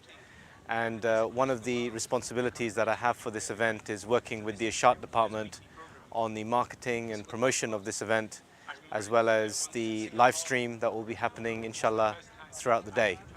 The main highlight is that the central event is taking place here in Islamabad as a physical event, and we have several physical events happening up and down the country in what we are referring to as hubs. And all of these different locations are connected via a live stream, and inshallah that live stream will be available to viewers on YouTube. The live stream, people will be able to see the proceedings from the main event here in Islamabad, and the program which has been circulated quite widely has got some really interesting topics on there, including several panel discussions about people's relationship with the institution of Khilafat. So the sign behind me is actually a peshgoi or prophecy of the promised Messiah, alayhi salatu wasalam, inni ma'aka ya masroor. And as with many prophecies of Hazrat Masih Maud alayhi salatu wasalam, sometimes it's not always clear at the time the prophecy is made what the meaning is, and it becomes clear over time when Allah the Almighty intends. And there can be several meanings of a particular prophecy, but of course with this prophecy there is a reference to our beloved Imam, Hazrat Khalifatul Masih al-Khamis, Ayyadahullah Ta'ala bin Nasr al-Aziz, Hazrat Mirza Masroor Ahmad. हमारी रात भी है नूर अफशा, हमारी सुबह खुश है शाम मसरूर, मिले हमको वो उस्तादो खलीफा के सारे कहे उठे नूरुन अला नूर, खुदा ने हमको दी है कामरानी, फसुब्हानल्लज़ी औफल अमानी, फसुब्हानल्लज़ी औफल अमानी.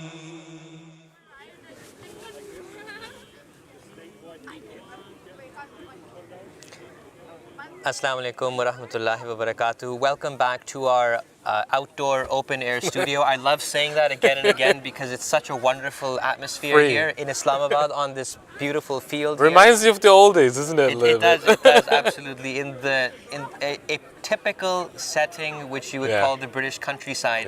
And this is such a faith-inspiring event. And we're very blessed that Allah has given us this opportunity after COVID to come together and remember the blessings of Allah the Almighty, and just talk about gratitude and thankfulness for this blessing of Khilafat, which truly that Khilafat is a divine sanctuary of peace, and how we receive and are blessed with mental and inner peace as a result of Khilafat and this God-given, divinely inspired rope of Allah, where we have this direction to follow through an appointed man of God.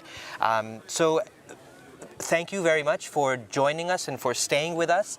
This live feed we are broadcasting through online streaming, and it can be seen at www.mka.uk/live. We've got a host of other programs in which we will be going back and forth to the stage and then back for studio discussions. We will be showing the address of Hazur Anwar Ayyadahullah Ta'ala bin Nasr al-Aziz, the pledge, which took place on the Khilafat Centenary. Speaking of, before you, there's something in your mind I know you want to ask. I want to ask you, how you remember that day? Oh, you were going to ask me the question that I was going to ask you? I remember that day. Yeah. I remember that I was in Canada, and I think you were there. We were both studying in Jamia in Canada at the time, and I remember that I was working in MTA, and my most vivid memory of that event was that I had pulled a few all-nighters preparing with the MTA team for the broadcast and MTA work, and so right before, I was listening to Hazur's address, of course, but sort of tired and my eyes were closing. I was going in and out. And then all of a sudden I heard Hazur said, कि अब हम अहद करेंगे, सब खड़े हो जाएं, दुनिया भर के अहमदी सब खड़े हो जाएं. And all of that tiredness, it just went away and we all stood up. The amazing thing is that not just people in the mosque, we were in the MTA truck and people in the MTA truck stood up too. Nobody was an exception, and everybody started repeating that faith-inspiring oath. And the Khilafat. same scene you had in the Beit al-Islam Mosque at that very same time, and I'm sure it was across the globe, the same scene. Speaking of that, we have that oath of Hazur Anwar Eidullah Ta'ala ibn Aziz that he took from us, from every single Ahmadi around the world at the Khilafat Centenary in 2008, ready for you. If you don't remember where you were at that time, think about it. If you don't remember what that oath was, have a listen, and then we'll be back after that. आपसे भी याद लेता हूँ ताकि हमारे अमल ज़माने की दूरी के बावजूद हमें हज़रत मसीह मऊद अलैहिस्सलाम की तालीम और अल्लाह ताला के हुक्मों और उसवे से दूर ले जाने वाले ना हों. तालीम और अल्लाह और उसके रसूल सल्लल्लाहु अलैहि वसल्लम के हुक्मों और उसवे से दूर ले जाने वाले ना हों, बल्कि हर दिन हमें अल्लाह ताला के वादे की कदर करने वाला बनाए. बस इस हवाले से अब मैं अहद लूँगा. आपसे मेरी दरख्वास्त है कि आप भी यहाँ जो मेरे सामने मौजूद हैं खड़े हो जाएं, ख़वातीन भी खड़ी हो जाएं, दुनिया में मौजूद जो लोग जमा हैं वो भी सब खड़े होकर ये अहद दोहराएं.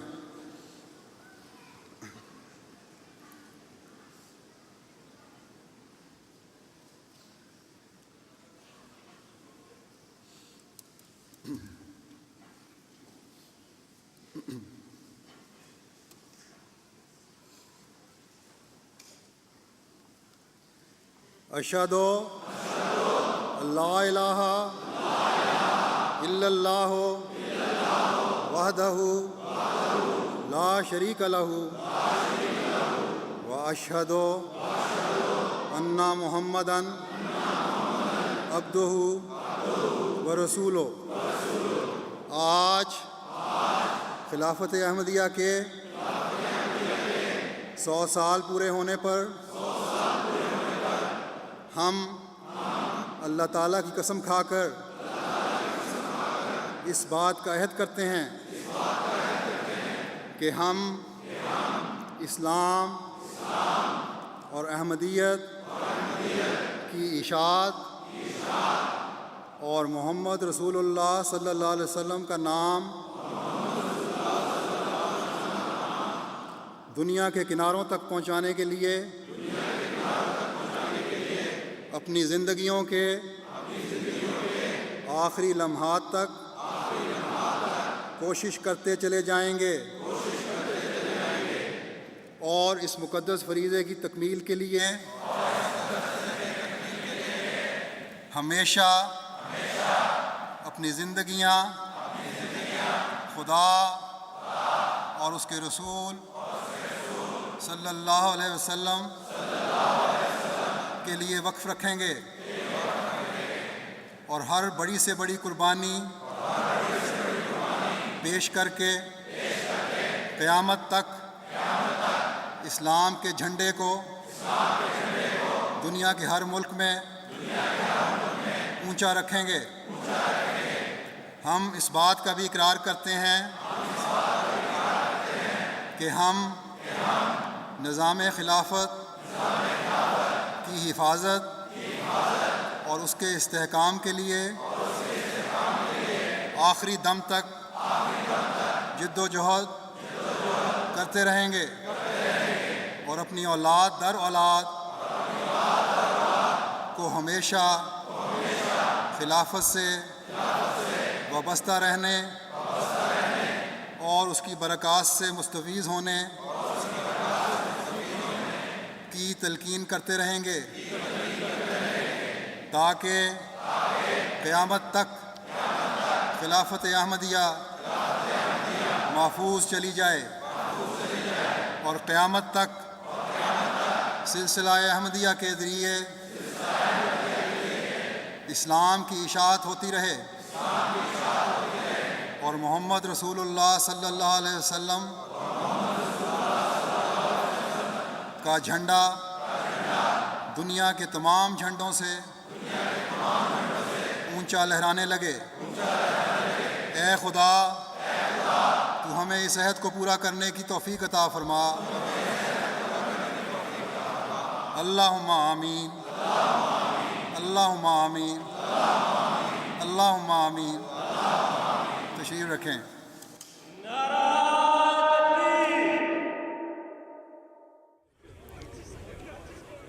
Assalamu alaikum wa rahmatullahi wa barakatuhu. We just saw the very faith-inspiring, moving pledge which Huzur Anwar Ayyadahullah Ta'ala bin Asal Aziz, our beloved Huzur Hazrat Khalifatul Masih al-Khamis Ayyadahullah Ta'ala bin Asal Aziz, presented to Ahmadis on the occasion of the Khilafat Centenary, and which was repeated by Ahmadis throughout the world who stood up and followed their beloved Imam in repeating these words and reaffirming their faith in Khilafat. And not just in Khilafat, but when we reflect over the words of that pledge, we see that a large portion of that pledge is about a promise that we are making to God about conveying Islam to the ends of the earth. Making sure that the flag of the Holy Prophet ﷺ flies higher than any other flag. Yeah, absolutely. Raza Sahib, now I want to ask you, during that pledge, what was going through your mind? I think it was a similar situation with you. We've been up all night. The nights before, everybody had duties assigned in Peace Village at that time, and that morning, our day actually, or our morning, started with waking people up for the Hajj. So we were going around in that Jalsa style, or people were saying, and back in the days in Rabba, you would go around and do Salli Allah, wake up people through Salli Allah, and that's what we've done. So you had groups of 3, 4, 5 Jamia students that were going around Peace Village and waking people up. And then everybody went to the masjid. You had tahajjud, you had fajr, you had dars, and then you had breakfast, and then you had a little bit of time to socialize a little bit, and then Hazur's speech started because it was early morning that time, 5-6 hours delay, the time difference. I remember exactly which corner of the masjid I was sitting in, and it was the same scenario that the program started, and then the tiredness kicked in a little bit, but then everybody had to get up, and after that pledge, it was like a current going through your whole body, your whole entire being, basically. And that day, the way Hazur looked, the way Hazur was talking, it reminded you of your role as an Ahmadi. Yeah. Even though this man was sitting across the pond, thousands of miles away, you could feel every single word that he was saying. And I think because a pledge is something that we do over and over again, right? It's a reminder. Yeah. We tend to forget. This is in our nature. Man is like that. God has created us this way. But he also sent messengers and prophets and Khilafat to remind us of our duties. And that's exactly what Khilafat does with us every single year. And I think this program itself, this is much needed because you were speaking about the pandemic.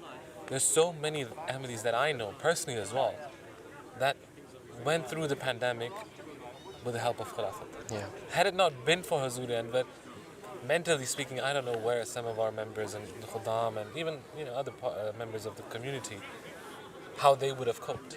The guidance that you receive. We had to close masjids. Has that ever happened?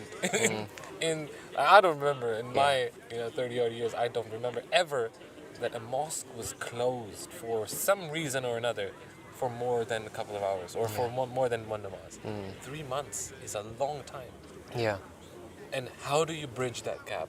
And this is not just one Jamaat in one country or one local Jamaat. This is not a small thing to do. We're talking about on a global scale. How do you spread that information? How do you put people at ease? who have made it their habit, whose nature it is to come to the masjid. I mean, the Ansar had issues dealing with that, some of them. Yeah. But then you came, and the biggest problem, I think, dilemma for us was that we were away physical, Yeah. Gap between Khilafat and the Jamaat. Yeah. But that was gapped as well. Yeah. And Hazur bridged that as well. Yeah. Now he comes every week. We know exactly what Hazur has done Yeah. in the entire week. I was speaking to somebody, and somebody said, I mean, this was in Ahmadi, this is his own point of view. I won't say whether it's right or wrong, but he expressed it. This was a way that he was expressing his own love too. He said that Hazur is so busy. Hazur has a very full schedule, which starts from, tahajjud and prayers, and then just going through daily correspondence, and then having family mulaqats, going through reports from all of the various missions in the world and giving them guidance, and all of these different things which Hazur is doing, that he sacrifices every ounce of his being and his time to the Jamaat and to the members of the Jamaat. And he said, now we've got these virtual mulaqats too. And these mulaqats are wonderful because Ahmadis throughout the world can see their Khalifa and Hazur can see them, but it's added to the burden of Hazur's schedule. And this was his own point of view. But when we look at Hazur, I mean, personally, and I think we both can agree that when we see Hazur in those virtual mulaqats, it's as if his eyes and his heart feels a pleasure to be there, and through this is a blessing of Allah the Almighty, that technology has advanced now, that a Khalifa can sit here in London, in Islamabad, and speak to Ahmadis in Palestine or in Sierra Leone or in Canada and in the USA, and they're asking him questions and he is responding to them and interacting with them. And that is something which we are living in very unique times, and that blessing of Khilafat is something that even if you're far away, it's possible now for you to develop a personal relationship with the Khalifa. And it's also a very unique time in which we are living, because if you think about it, this is history in the making, that we were alive, that me and you and other Ahmadis, where we were alive at the time when the Khilafat Centenary took place. So we witnessed Hazur delivering his address, and I don't know how you feel, but all of Hazur's addresses are special and they touch my heart and your heart. But that address was something which I've never heard before and never after. The emotion, the look on Hazur's face, the things that Hazur said in that address, they were singularly unique, and you could really feel that Allah was inspiring Hazur in his words, and that's why it touched the hearts of Ahmadis throughout the world. So that is a huge proof of the truthfulness of a Khalifa. A leader, a worldly leader, can get up and deliver a speech, but that's not enough unless it has an effect on your heart. And the beauty of Hazur's words are that they have a lasting effect on our heart. Of course it is. Jazakallah for that. We're going to go on a short break, and then we will join you very, very quickly after that. हमारी रात भी है नूर अफशा, हमारी सुबह खुश है शाम मसरूर, मिले हमको वो उस्तादो खलीफा के सारे कहे उठे नूरुन अला नूर, खुदा ने हमको दी है कामरानी, फसुब्हानल्लज़ी औफल अमानी, फसुब्हानल्लज़ी औफल अमानी.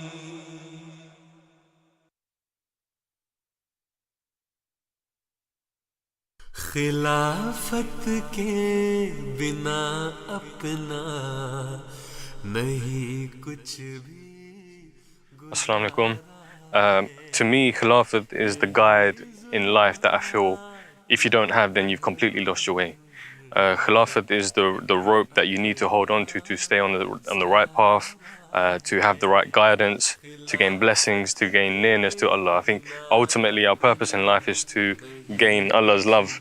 And I don't think in this world, in this life, we can do that without Khilafat, without the blessings of Khilafat. There are many personal accounts that I can mention. One I will mention is when I finished university, I was a bit lost. I didn't know what to do.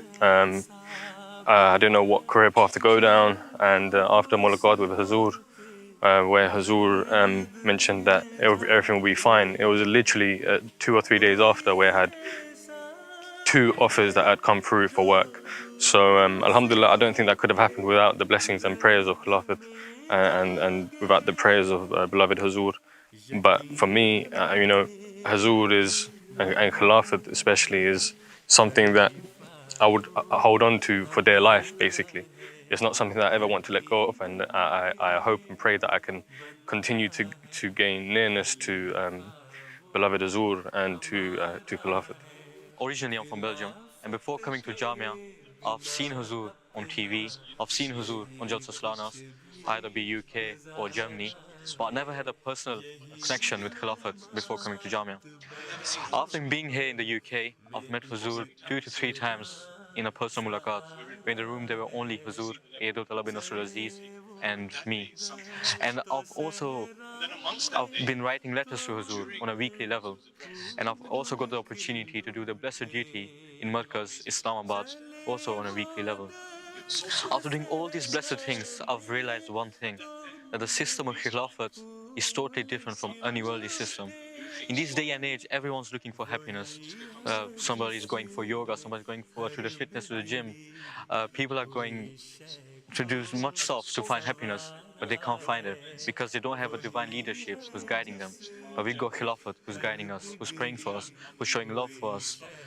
So, in my opinion, we should do the same thing for Khilafat. We should always be close to Khilafat. We should remember Khilafat in our prayers. We should pray for Khilafat. And this is also what the true meaning is of Inni Ma'aka, Ya Masroor.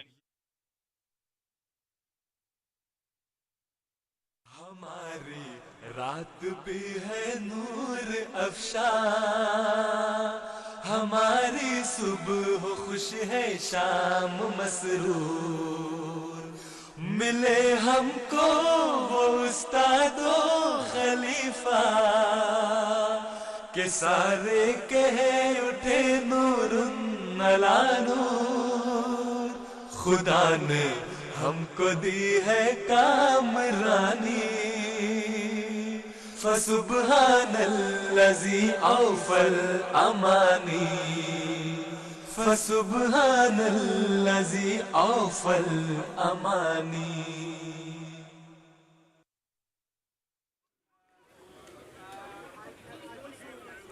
Assalamu alaikum wa rahmatullahi wa barakatuhu. Thank you, Jazakallah, for staying with us and joining us on this journey in which we are discussing the blessed system of Khilafat.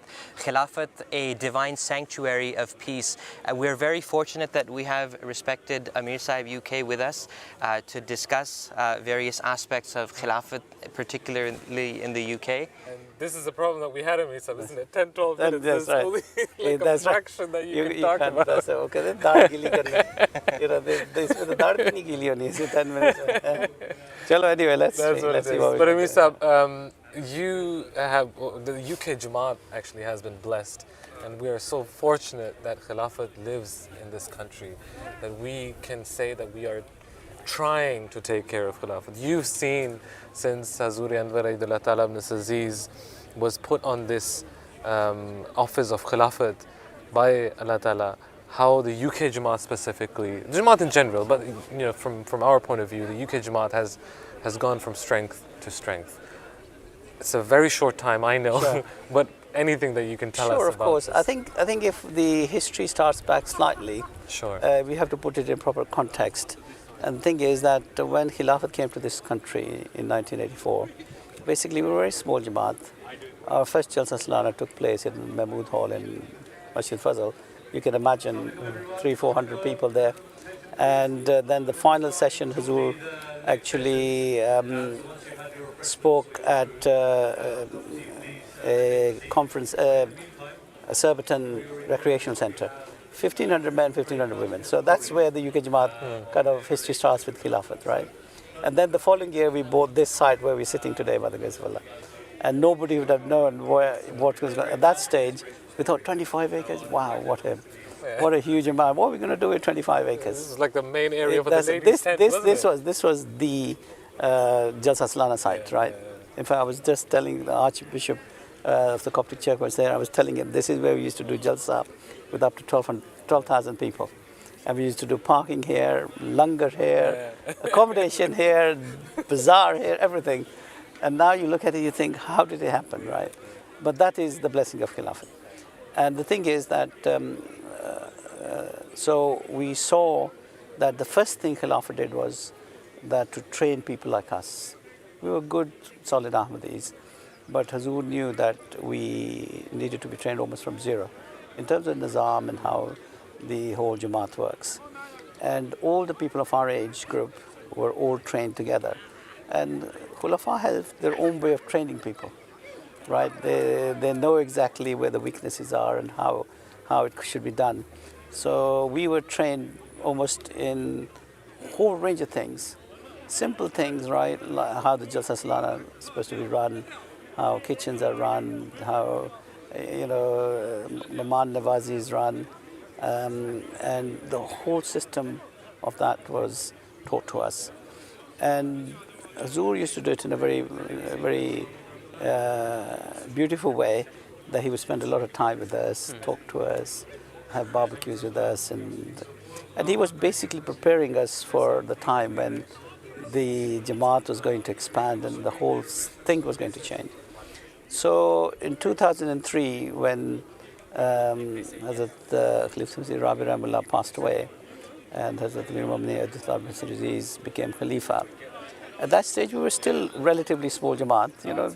Our annual Hazri at Jalsa, that last Jalsa we did here with Khalifa Hazur, was about 10 to 12,000 people. But we knew that we were coming to a stage where it's going to be challenging now, that we have to move on. And so we then decided that we would, this is in 2004, I think, or 5, we had to move from this site. And we found a site in Aldershot, and this was an army site. And we had agreed that the Jalsa would be held there. But the problem was that year they had 7 bombings. And obviously right in the heart of army land, army site, there were issues raised by the Muslim group holding there and the convention here. But anyway, the matter went right to the top and we were given permission. We held our Jalsa there by the grace of Allah. But you know how Allah works? When Jalsa was going to be held there, I was told that, we can't hold a Jalsa there. I said, why not? I said, we haven't got any electricity, we haven't got water, sewage, all of those problems. No kitchens, we're going to... So anyway, we managed to resolve, without going into too much time, we haven't got time, resolved all of those issues, right? And at that Jalsa, Hazuri Anwar then announced that we had acquired a new site at Hadiqat al-Mahdi, right? And I thought now, we spend a lot of time sorting that site out, everything, that we will have maybe 2 or 3 years of Jalsa there. And after Jalsa, he said to me, no, come on, we bought the site. What's the point, sitting here? So this is how Allah works.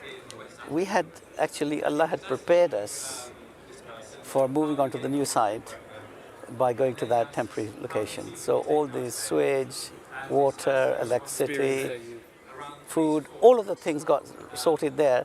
And those skills were transferable, so we moved them on to the new site. So this is how Allah, through His Khulafas, helps the Jamaat to face the impossible and yet find solutions, right? And then after that, of course, at that stage when Hazur became Khalifa, he knew that by the grace of Allah, his Jamaat was now becoming stronger and stronger.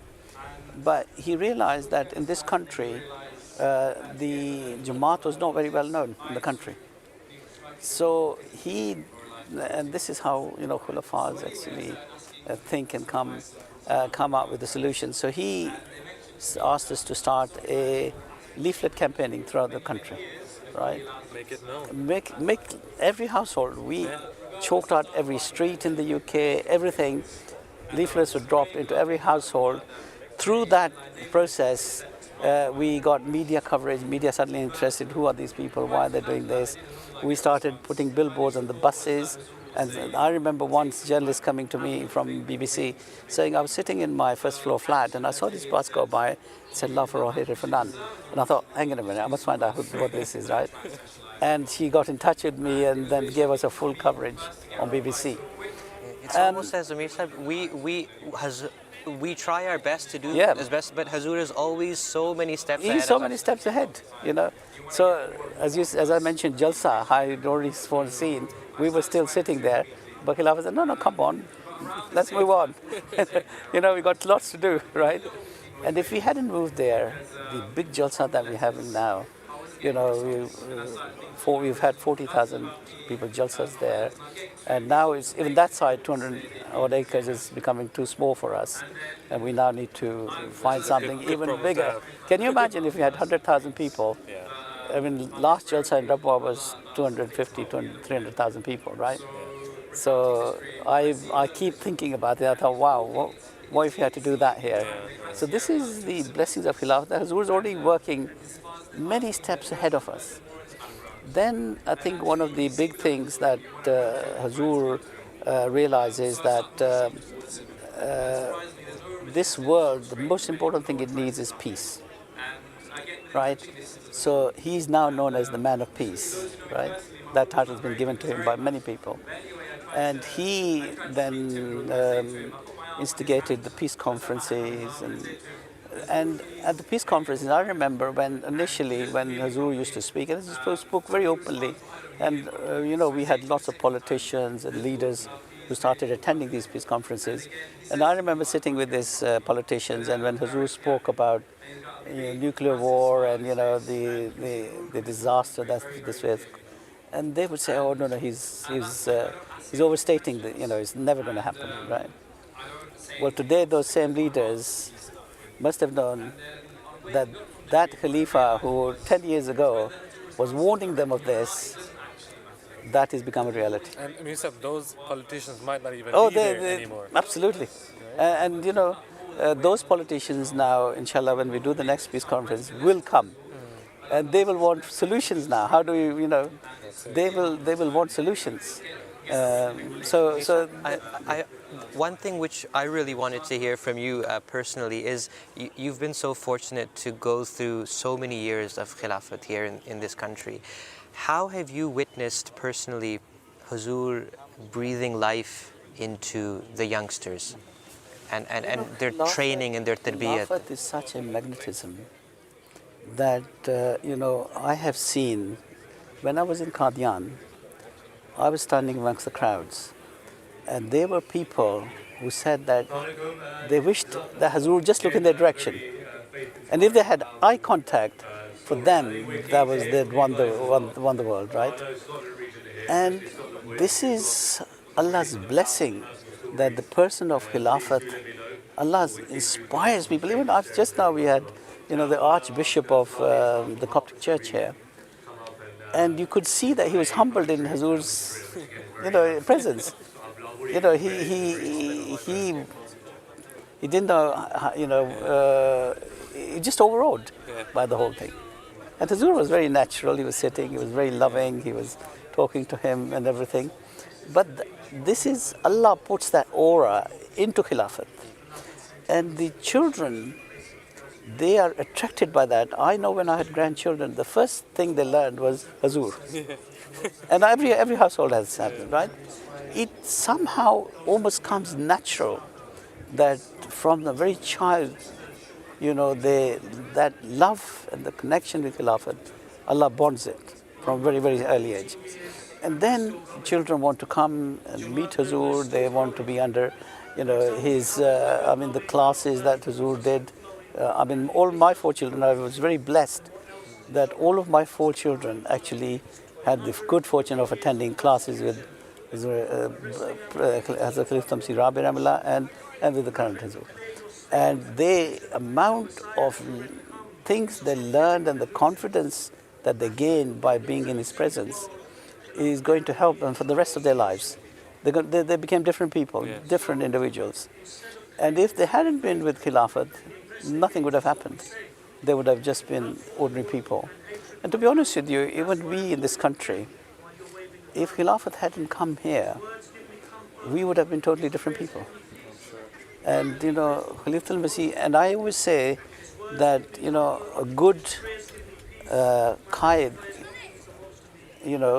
is better than a very senior manager in the industry, because there he's working with volunteers, he has to inspire people, and the inspiration comes from Khilafat, right? So all the connection that they have meetings with Hazur now, after COVID, we're having virtual meetings now, right? Those meetings inspire those people. You can see when they're asking questions of Hazur. And I remember when I was Sadr Khudam Lamdia, we started these Itfal rallies. And, the hundreds of Itfal used to come and ask questions from Khalifa al-Masih. And they were lovely sessions, as they would ask sometimes very intelligent questions and sometimes very basic questions, right? But the love with which Khalifa al-Masih answered those questions, and even now, the love with which he answers their sometimes very basic questions, is what inspires people. That is the love that is instilled in them. That is. We were one of those who asked those very basic questions. There we go. You're sitting. Look, you're sitting here. Did you ever thought you would be a TV presenter one day? Huh? So this is the blessings of Khilafat. Thank you so much for sharing some of those very few memories with us. You can't do much in 10 minutes. But I'm sure we do have time. 40 years trying to combine that, kind of put that in 10 minutes is a big challenge. It's the fault of our producers who didn't give us more time. No problem. We'll take it to them. Now we're going to go, I believe, correct me if I'm wrong, on a short break, and then we'll take you to the main stage. Don't go anywhere. Well, you can come and join me there then. I'm going next over there. Okay. रात भी है नूर अफशा हमारी सुबह खुश है शाम मसरूर मिले हमको वो उस्तादो खलीफा के सारे कहे उठे नूरुन अला नूर खुदा ने हमको दी है कामरानी फसुब्हानल्लज़ी औफ़ल अमानी फसुब्हानल्लज़ी औफ़ल अमानी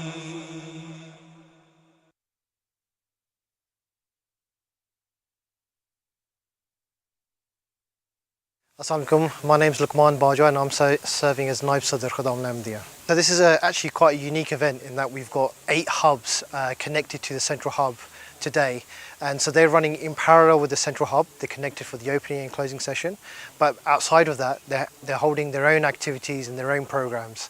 And I think some of the common things that they're doing, I think the most popular thing that we're doing in all the hubs is we're doing letter writing. So each hub have a desk set up in how you can write a letter to Hazur, and they've got templates set up for Atfal and Khudam.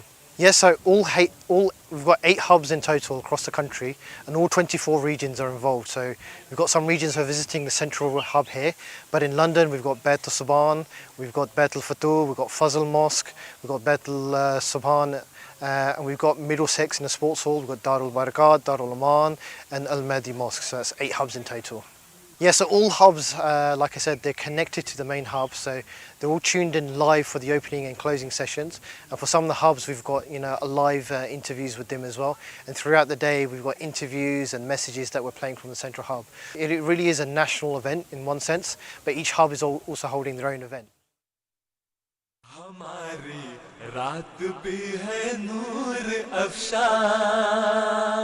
हमारी सुबह खुश है शाम मसरूर मिले हमको वो उस्तादो खलीफा के सारे कहे उठे नूरुन अला नूर खुदा ने हमको दी है कामरानी फसुब्हानल्लज़ी औफ़ल अमानी फसुब्हानल्लज़ी औफ़ल अमानी Delighted to welcome our guest, Amir Saab. Thank you so much for taking time out and joining us on this very special occasion. Amir Saab, I just want to take you back to 2003, the day you received a phone call and you were informed to come to Fazl Mosque. And obviously for those who may not be aware, what we're talking about today with Amir Saab is Khalifa Rabi Rahmullah's demise and Amir Saab's role with regards to the events that took place leading up to the election and funeral of Khalifa Rabi. So Amir Saab, if you could just tell us about your memories from that day. Ji, Assalamu alaikum. Yes, it was a very, very sad event, obviously. What happened was that the previous night we had the Majlis Irfan, and although previously Hazrat Khalifa had not been well, but by the grace of Allah, after his operation, he was back to normal. And, you know, we had a very interesting Majlis on the night before, where he joked and he was his normal self. And then, you know, we went home, and in the morning I got a call from the mosque to say I should come there immediately. At that stage, Dr. Nouri had been also here in the UK, and he had dinner with me the previous night. So we both arrived at the same time at the Fazl Mosque, and we were asked to go upstairs into the library.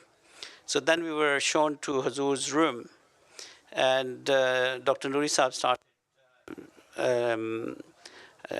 checking Hazur Anwar. And I touched Hazur's arm, and by the grace of Allah, it was nice, it was warm. And then, unfortunately, after having done his examination, he said, "Inna lillahi wa inna ilaihi raji'un." So that started the event, a whole range of events. So immediately, it was a shock. I mean, you just never expect anything like this to happen. So it was a total shock. But then we moved into the library, which is next to Hazur's room. And you almost go on autopilot after that, because you know things have to be done. So first thing I did was to inform Nazir Allah Sahib, who was at that time Hazur Anwar. And immediately he instructed us that we should wait until they have had a meeting in with the Nazran, and after that, inshallah, we will be given further instructions. In the meantime, he gave us some instructions that we had to make whatever necessary arrangements that had to be done with respect to the local requirements. So one of the first things that we knew we had to do, because it was a bank holiday weekend and this was on Saturday morning, it was a long bank holiday weekend, so we needed to make sure that we get the death certificate and the burial certificates. And I immediately called Dr. Mujibul Haq Sahib, who was a personal GP as well, and immediately he came and issued the certificate. But then we rang the Wandsworth Town Hall, and they said that they were going to close by midday. So immediately a family member and Dr. Saab were sent to the Wandsworth offices, and alhamdulillah, they were very cooperative, and they issued the burial certificate as well. So at least we knew that if during this period, if burial had to take place, then inshallah we will be able to do that. So that was first part of Allah's blessings, that very quickly everything happened immediately after that. Then we knew that we needed representation from around the world, and delegates would want to come, and other people would want to come to attend the janazah. So there was a very good friend of ours, Tony Coleman, who was a member of parliament for Wandsworth. I sent a message to him to come in immediately. So alhamdulillah, on a Saturday morning, he dropped everything and came. And then from my office, he sat down and started making calls. Now, people then we, after about 1 o'clock, we then got a message from Nazir Allah Sahib that Private Secretary Saab should now make an announcement on MTA. And the announcement was actually prepared, checked by Nazir Allah Saab, and then the announcement was made on MTA. So by that time, people obviously were now becoming aware, and everyone from the Jamaat wanted to be here to pay his or her respects. So when it was a bank holiday weekend, and when people started going to the British embassies around the world, they said it's totally impossible. Come back on Tuesday when the embassy opens. Only then we'll be able to deal with your applications. But this is how Allah works. Somehow, completely by magic, from the Foreign Office, a message went to all the embassies around the world to say, if any Ahmadi wants to apply for visa, give it to them. And it was amazing because the delegation that came from Japan came and told me that they'd gone to get visas on Saturday afternoon, and the embassy told them, zero chance, come back on Tuesday, then we'll see, right? And then they said that by the time they got home, they got a telephone call from the embassy saying that they had received instructions from London that these visas must be issued immediately. So they asked us to come immediately. And in Germany, where obviously lots of people wanted to come, the British embassy actually opened up office all night, and they got our Ahmadis to sit down and issue the visas. So this is something which not many people know, but this is it can only happen through Allah's blessing. It can only happen when Allah wants it to happen. And that was amazing even for us, that such a thing could happen. Can I ask a question? You just spoke about the announcement that Private Secretary Saab made. I mean, when we all saw that announcement, there was a rush of emotion. So I can only imagine, you obviously knew before everyone did, before the announcement was made. How did you control your emotions, but not just yourself, the team that we're using in terms of making? Our initial thought was that we just need to get to Fuzz. We just need to get to the Fuzz Mosque. So how do you control your emotions and at the same time kind of serve in what's required at the time? It is very difficult because it is such a shock to your system that your body doesn't know what to do. But then Allah puts something into you that you know that you have a responsibility and you need to, because there's a big job that has to be attended to. So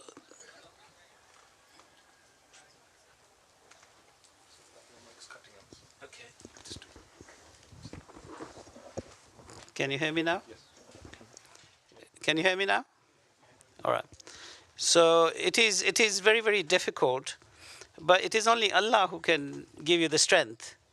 And, then we were very fortunate that we had guidance from Nazir Allah Sahib throughout, because everything that we needed to attend to, I was able to call him and ask him for further guidance.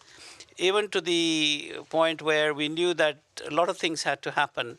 For instance, we had to give ghusl to Huzur and things like that.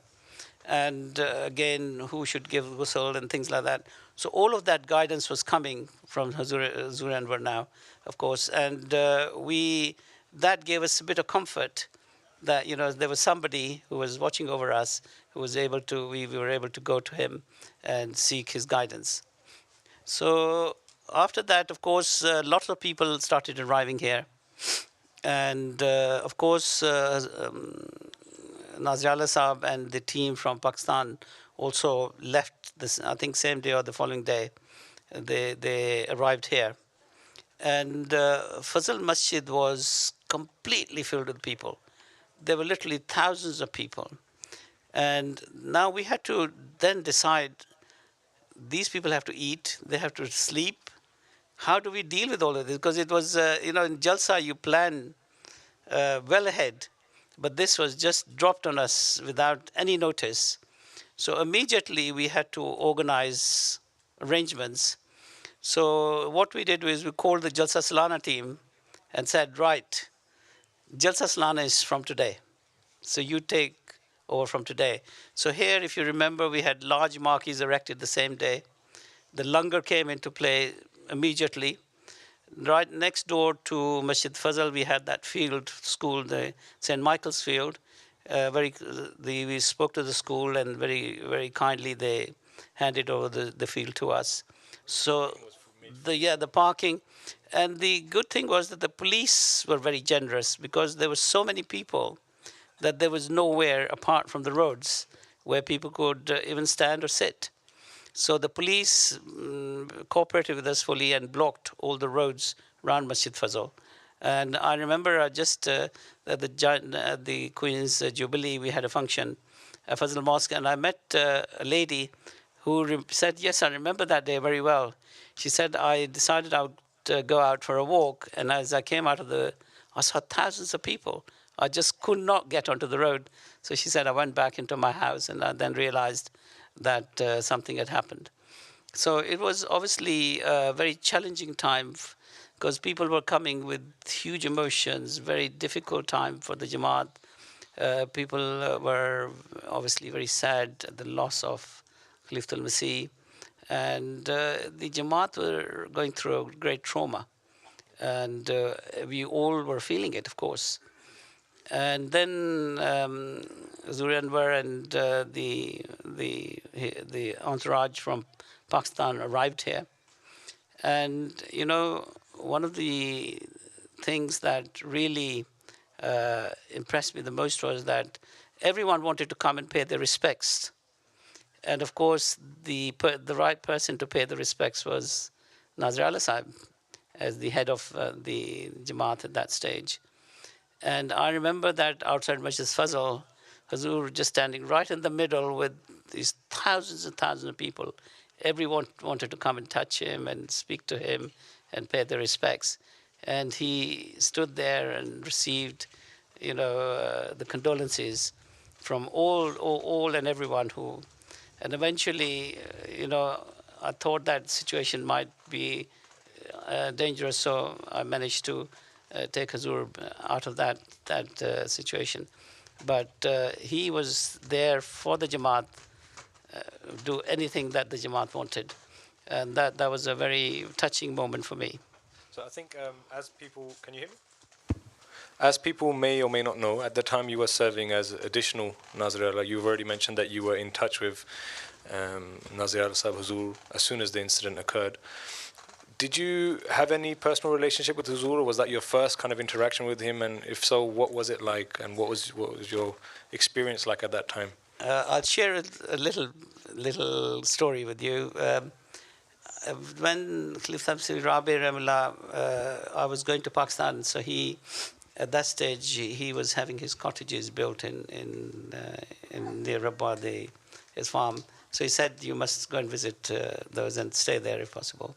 So anyway, when I went for a particular wedding, and eventually I had time, so I went there, and I reported to Private Secretary Saab, and he took me there. And we were sitting down there in those people who know there's a swimming pool, and next to it is a covered area. And Tariq, my son, who was very young, came to me and said, Abu, there's somebody outside who is calling for you. And when I came out, it was Huzur Anwar with one of his colleagues there. And he spent the whole day with us, right? And I felt terribly embarrassed that, you know, somebody in his office should be looking after somebody like me, who really was nothing but. This is the caliber of the person that I got to know even before he came to this country. And then, of course, when he came, I had to work very closely with him because we were giving direction on everything from because one of the big challenges we had was that we had to keep the body in a cool state, otherwise it deteriorates. And we knew that we may have to wait 2 or 3 days. And Dr. Nuri Saab was constantly monitoring the process. Because it was a bank holiday weekend, we couldn't get ice from anywhere. And we had a big problem because we needed lots of ice because we had to almost create a cold room. There was a small office where we decided we would create the cold room, but we had to keep the Mahmood Hall cold as well because people, when they wanted to come and pay their respects, you will remember that we put the body in the Mahmood Hall, and then people came by. And so we had some 40,000 people here who had to come and pay their respects. So you can imagine that, long queues during the day when everyone wanted to come and pay their respects. But at the same time, we had to keep the temperature as low as possible. So Nasiruddin Sahib was given the responsibility, and he was ringing around, and it was a bank holiday when nobody said, we don't have any stocks. Then he managed to find somebody who had a factory who produces. And although he had closed down for the bank holiday, he promised that he was going to open the factory up, run it, and give us as much ice as we wanted throughout that process. So by the grace of Allah, again, Allah's help came into play, and we were given another miracle where Allah came to our help. Then at that stage, we used to have meetings upstairs in the library where Hazur used to chair, and all the arrangements were reviewed and discussed. And of course, one of the things that came is where should the burial take place. And at that stage, as Nazir Allah Hazur said that, and the committee decided that we should prepare with 3 options. And then Khalifatul Masih will decide where the burial will take place. So the 3 options, of course, were to do it Islamabad, and to do it maybe in Pakistan and Qadian. So we had to make preparations for all 3 options. One of the challenges here was to get proper permission from the local authority for burial here. And again, remember, we were talking about the bank holiday weekends.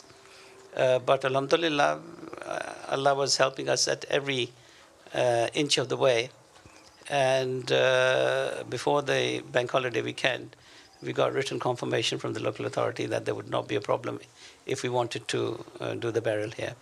Misab, I'd just like to ask, so on one hand, you obviously are making the arrangements for Hazur's funeral. On the other, you're also making the arrangements for the election as well. Yes. So how did that then come into play, and what were the duties, and how did everyone kind of get together for that election to take place? You see, for the election to take place, you had various members of the Electoral College who were arriving from around the world.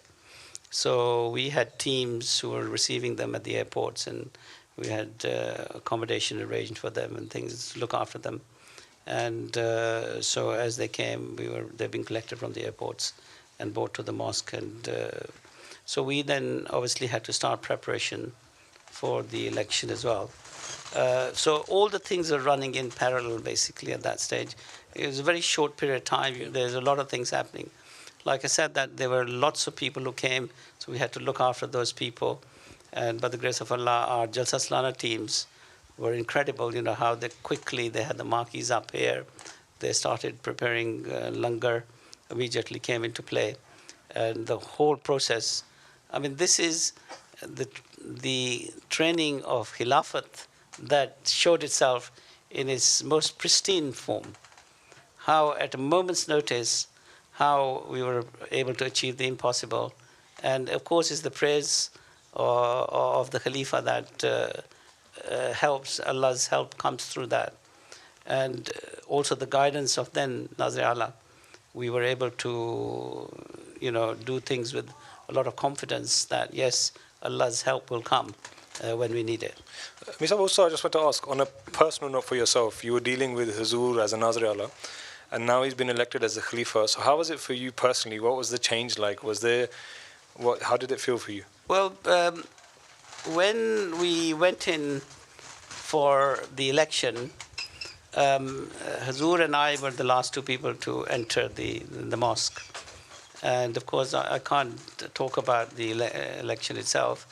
But when we came out, I went in addressing the Nazir Allah Sahib, and then when he came out, I was addressing Khalifatul Masih.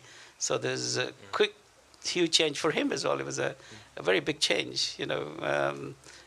He didn't go in expecting that he would be the next Khalifa, but this is how Allah's thing works. And you know, when Allah picks someone, it's Allah who picks the Khalifas, and when He's picked it, then He gives him the strength and the ability to be able to guide and lead. And we saw that very quickly. So when we came out of the mosque after, I mean, I think everyone saw what happened in the mosque after the election. When the announcement was made, I think we saw from the turmoil and the trauma that the Jamaat was going through, it's incredible that there was suddenly, when the announcement was made that Hazur had been elected, it brought an inner peace to everyone.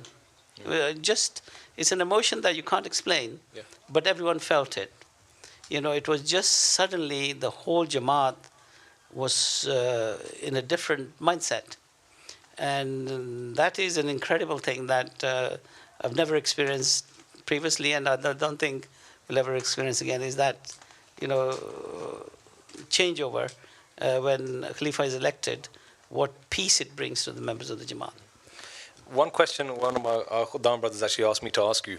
I can't not see him, but he did, because that whole funeral was viewed by MDs across the world through this blessing of MTA.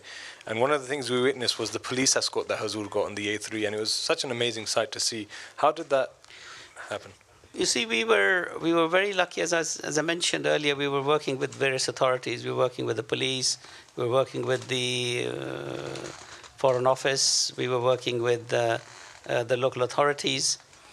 And to be honest with you, you know, it's nothing to do with us. It is all to do with Allah's blessings. That I mean, the commander of police came to my office, sat down and talked to him. We were not expecting them to give a full escort. What we wanted them, you know, is to give some assistance in organizing the whole thing. But as Allah has His ways, they had already decided that they were going to give a full escort. And for the first time, they were actually planning to close down the A3 when the funeral procession was going down. And luckily, I think this was captured from the helicopter. And you could see that when Hazur's kafla was coming, you know, how graceful it was, and how the police was controlling the whole thing, the whole process. But one of the things that I want to mention, and I think everyone saw it, but that was something that remains in our memory, is that when Hazur was elected as Khalifa, and he asked people inside the mosque to sit down, and everyone, and I keep hearing even today, people say they were standing at home, they just sat down. And that was the ataat of the Khalifa that we saw on camera, which was incredible. How everyone outside, thousands of people, how Hazur actually was addressing people inside the mosque, but they all sat down. And that is the ataat of the Jamaat for Khilafat, which was visually seen there in this glory. So I have two more questions. Next one is, now where obviously Hazur has been elected as Khalifa, the day of Janazah is here. Because even the footage, when we go back to see it in the archives, it's such a surreal kind of thing that we're watching, that Khalifatul Masih is burying Khalifa Rabi Rahimullah. So how was that day in particular? Because like I said, thousands of people here, crowd control must have been so difficult, but generally that experience, how was it for you? You see, the thing is that one step we have missed is that I told you that it was decided that Khalifatul Masih will make the decision where the burial will take place. So after Hazur was elected as a Khalifa, he went upstairs to meet with the Khalifa Rabi's family, and then came down, and we moved to 41 guest house where Hazur was going to stay. And there then I asked Huzur Anwar, where, as now as Khalifa, where should the burial take place? And that is when Huzur Anwar said that the burial would take place. That's when the decision was made that it would take place here. And then, of course, we started preparing accordingly. On the day, because we have very narrow streets and everyone was trying to get here, although the burial procession left early, therefore came here well before the crowds had started to come. But when I accompanied Huzur Anwar afterwards, so when we came, we got stuck in the traffic, right? Because there were so many people trying to get in. And then I rang, I think Nasir Khan Sahib, and said, we need help. We're stuck here, right? Because the janazah was going to take place at a particular time. So then Nasir Khan Sahib spoke to the police, and the police came out, and they pulled us out of and took us in the opposite direction, and brought us through a completely different route into the site. So that was another blessing of Allah, that we saw that we were then brought in here on time. And then, of course, Huzur Anwar led the janazah prayers. And then we had instructions from Huzur that the grave should be prepared in such a way that, because we bury Huzur as an amanat here, and even the type of the coffin that was going to be used was, again, instructed by Huzur that this is the type of thing. And here as well, the graves should be in such a way that we built a little room underneath. So the coffin was placed in the room and covered, and then the grave was covered on top. So so that the box will always be there. If ever in future it was decided that it had to be taken to Qadian or wherever. And last question for myself is, we've now passed the janazah, things are slowly getting back to normal. Khalifatul Masih is now residing in London. What was your first official mulaqat like, if you could share anything personal or things, how it was for Well, you? the first, after the janazah, the first thing that happened was that Tony Coleman was here. And he had been obviously very generous in his time and the effort that he made and the help that he gave. So the first person that Huzur met after the Jalsa was Tony Coleman Sahib in this guest house here. And Huzur thanked him for all the extra work he'd done. And then that starts a very exciting new chapter, which is, by the grace of Allah, ongoing at this moment in time. And that is a very long chapter to cover in a discussion like this. I think on behalf of all of us, would like to take this opportunity to thank you so much for sharing some great insight. I think it was an emotional time for everyone, and that's why it's such an amazing discussion to have. And we were, because I say we were children at the time, so our experience of Khalifatul Masih Rabi was from a child's point of view. And you were very much kind of actively involved, and now then to transition to a new Khalifa, it's an amazing story. You see, it is only Allah's blessings. I mean, Allah, can take work from anyone. And really, I don't have any real qualities. And a lot of people who are now in senior positions don't have any training or qualities. Even the Khalifatul Masih doesn't have, it's not as if we prepare people for that post. So Allah the Almighty, once He selects somebody for a particular role, doesn't matter what it is, whether it's a qaid, president, or any role that Allah the Almighty, then Allah gives that person the ability, provided, there's one proviso here, that you sincerely, with the whole heart, are there with all honesty and integrity to serve the people that you have responsibility for. If you do that with honesty and integrity, and every job has challenges, there's nothing that's straightforward. Every job has challenges. But Allah the Almighty will make life so much easier for you if you are able to do that straight from the heart. And those people who work from the heart, they are the ones that Allah loves, and they're the ones that Allah will bless. Don't ever get involved in politics or anything like that, because Allah has huge expectations and will give you huge blessings and will bless every bit of the work you do, provided you do it with integrity and honesty and sincerity. So thank you so much. Once again, thank you so much, guys. I think now we're going to wrap this session to a close. Again, we start from all of us. I'd like to thank you so much. And Thank you for listening. Jazakallah.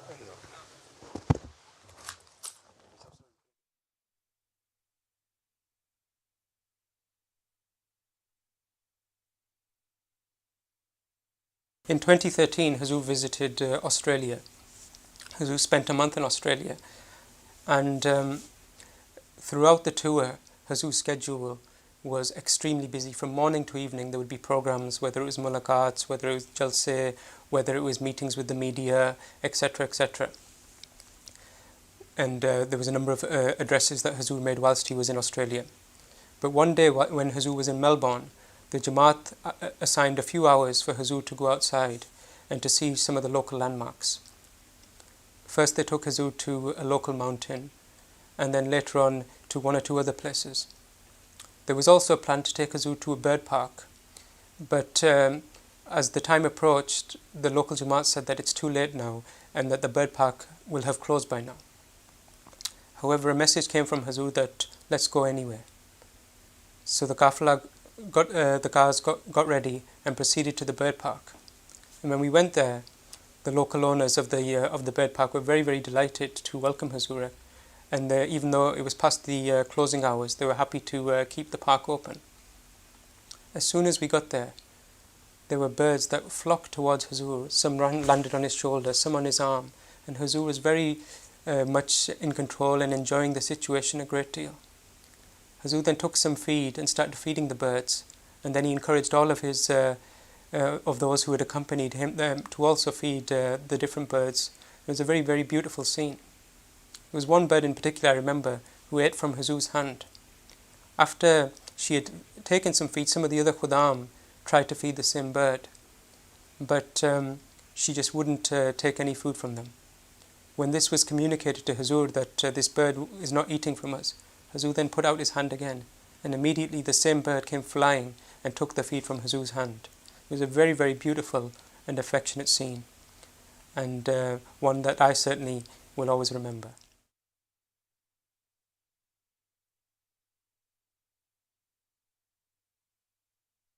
In 2012, Hazur visited Canada to attend the Jalsa Salana. During the Jalsa, unfortunately, there were some issues, administrative issues, and there were some weaknesses during the course of the Jalsa. And so in his final khutbah of the tour, Hazur mentioned some of these, and he spoke with a degree of anger that a number of issues that shouldn't have occurred did occur, and a number of weaknesses were exhibited. As I sat in the mosque, I was sat near the front. I saw that elderly people and young people alike, on both sides of me, had tears in their eyes.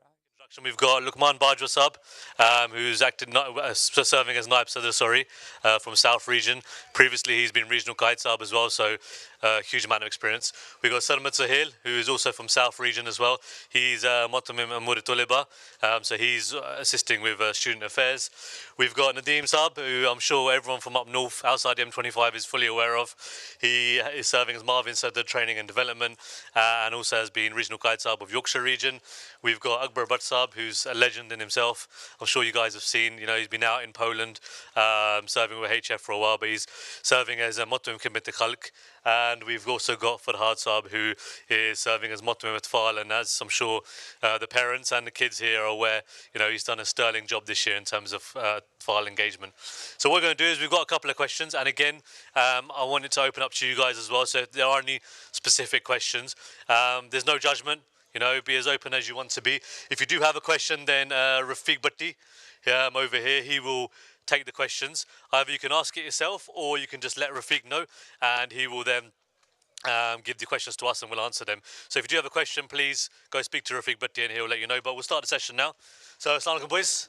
Welcome. They're all pretty nervous as well, so give them some hard questions, boys. Come on. You know. So we're going to start off. First of all, I think it's only apt that today's day is focusing on relationships with Khilafat. So I think everyone here and we're all keen to know kind of how have you guys developed your relationship with Khilafat? Obviously, we're all at different levels. And what kind of stories do you have, I suppose? So let's start off with Luqman Bajwa Sab.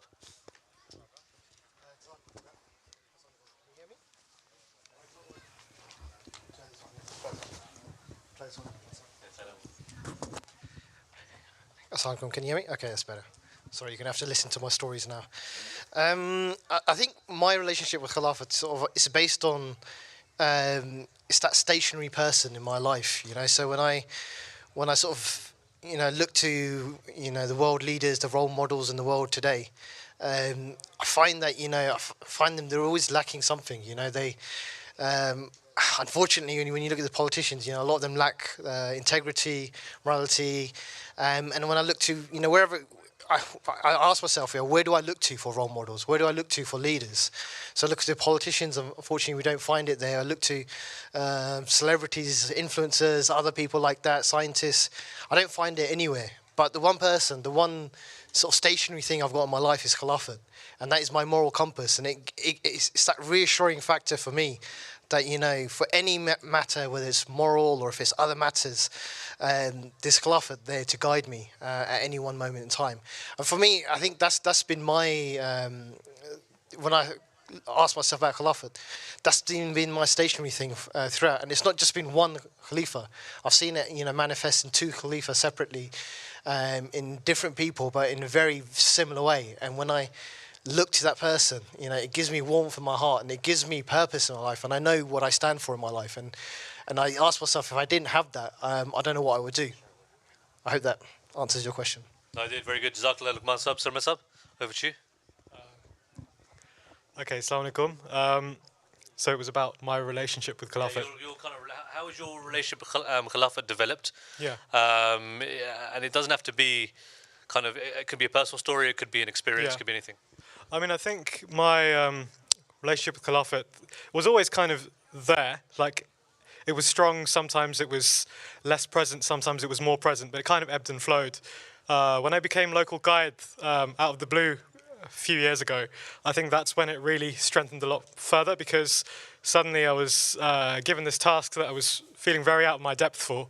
And when doing these sort of being given this role, you can't kind of rely on yourself to fulfill it.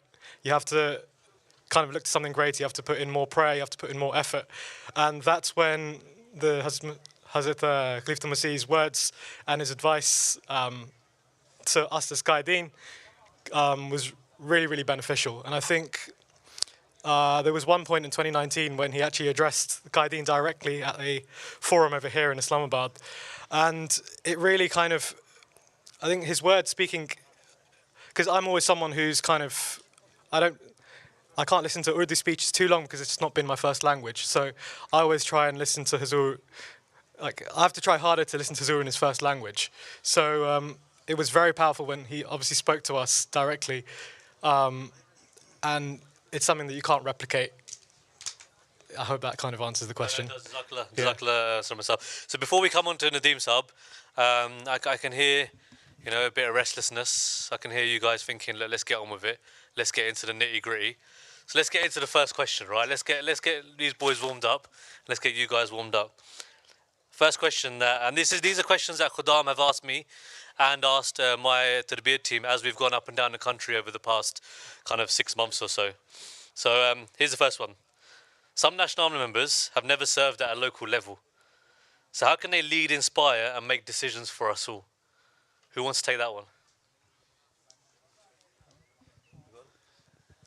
It's working, yeah. In my own experience, actually, I was never even a regional guide before, a local guide before I became regional guide. But the sentiments that you have as a National Army member, or as a regional guide, or even a local guide, You know, it's funny because Hazur recently had to translate the word qaid, which means leader. And we're very fortunate that Khalifa Masih is just that most amazing example of a leader.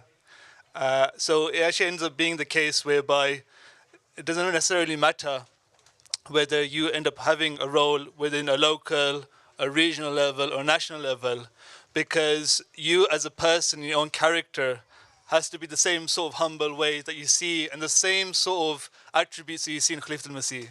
So in that perspective, it's very easy in terms of having that example, that role model within your life that is always there in that perspective.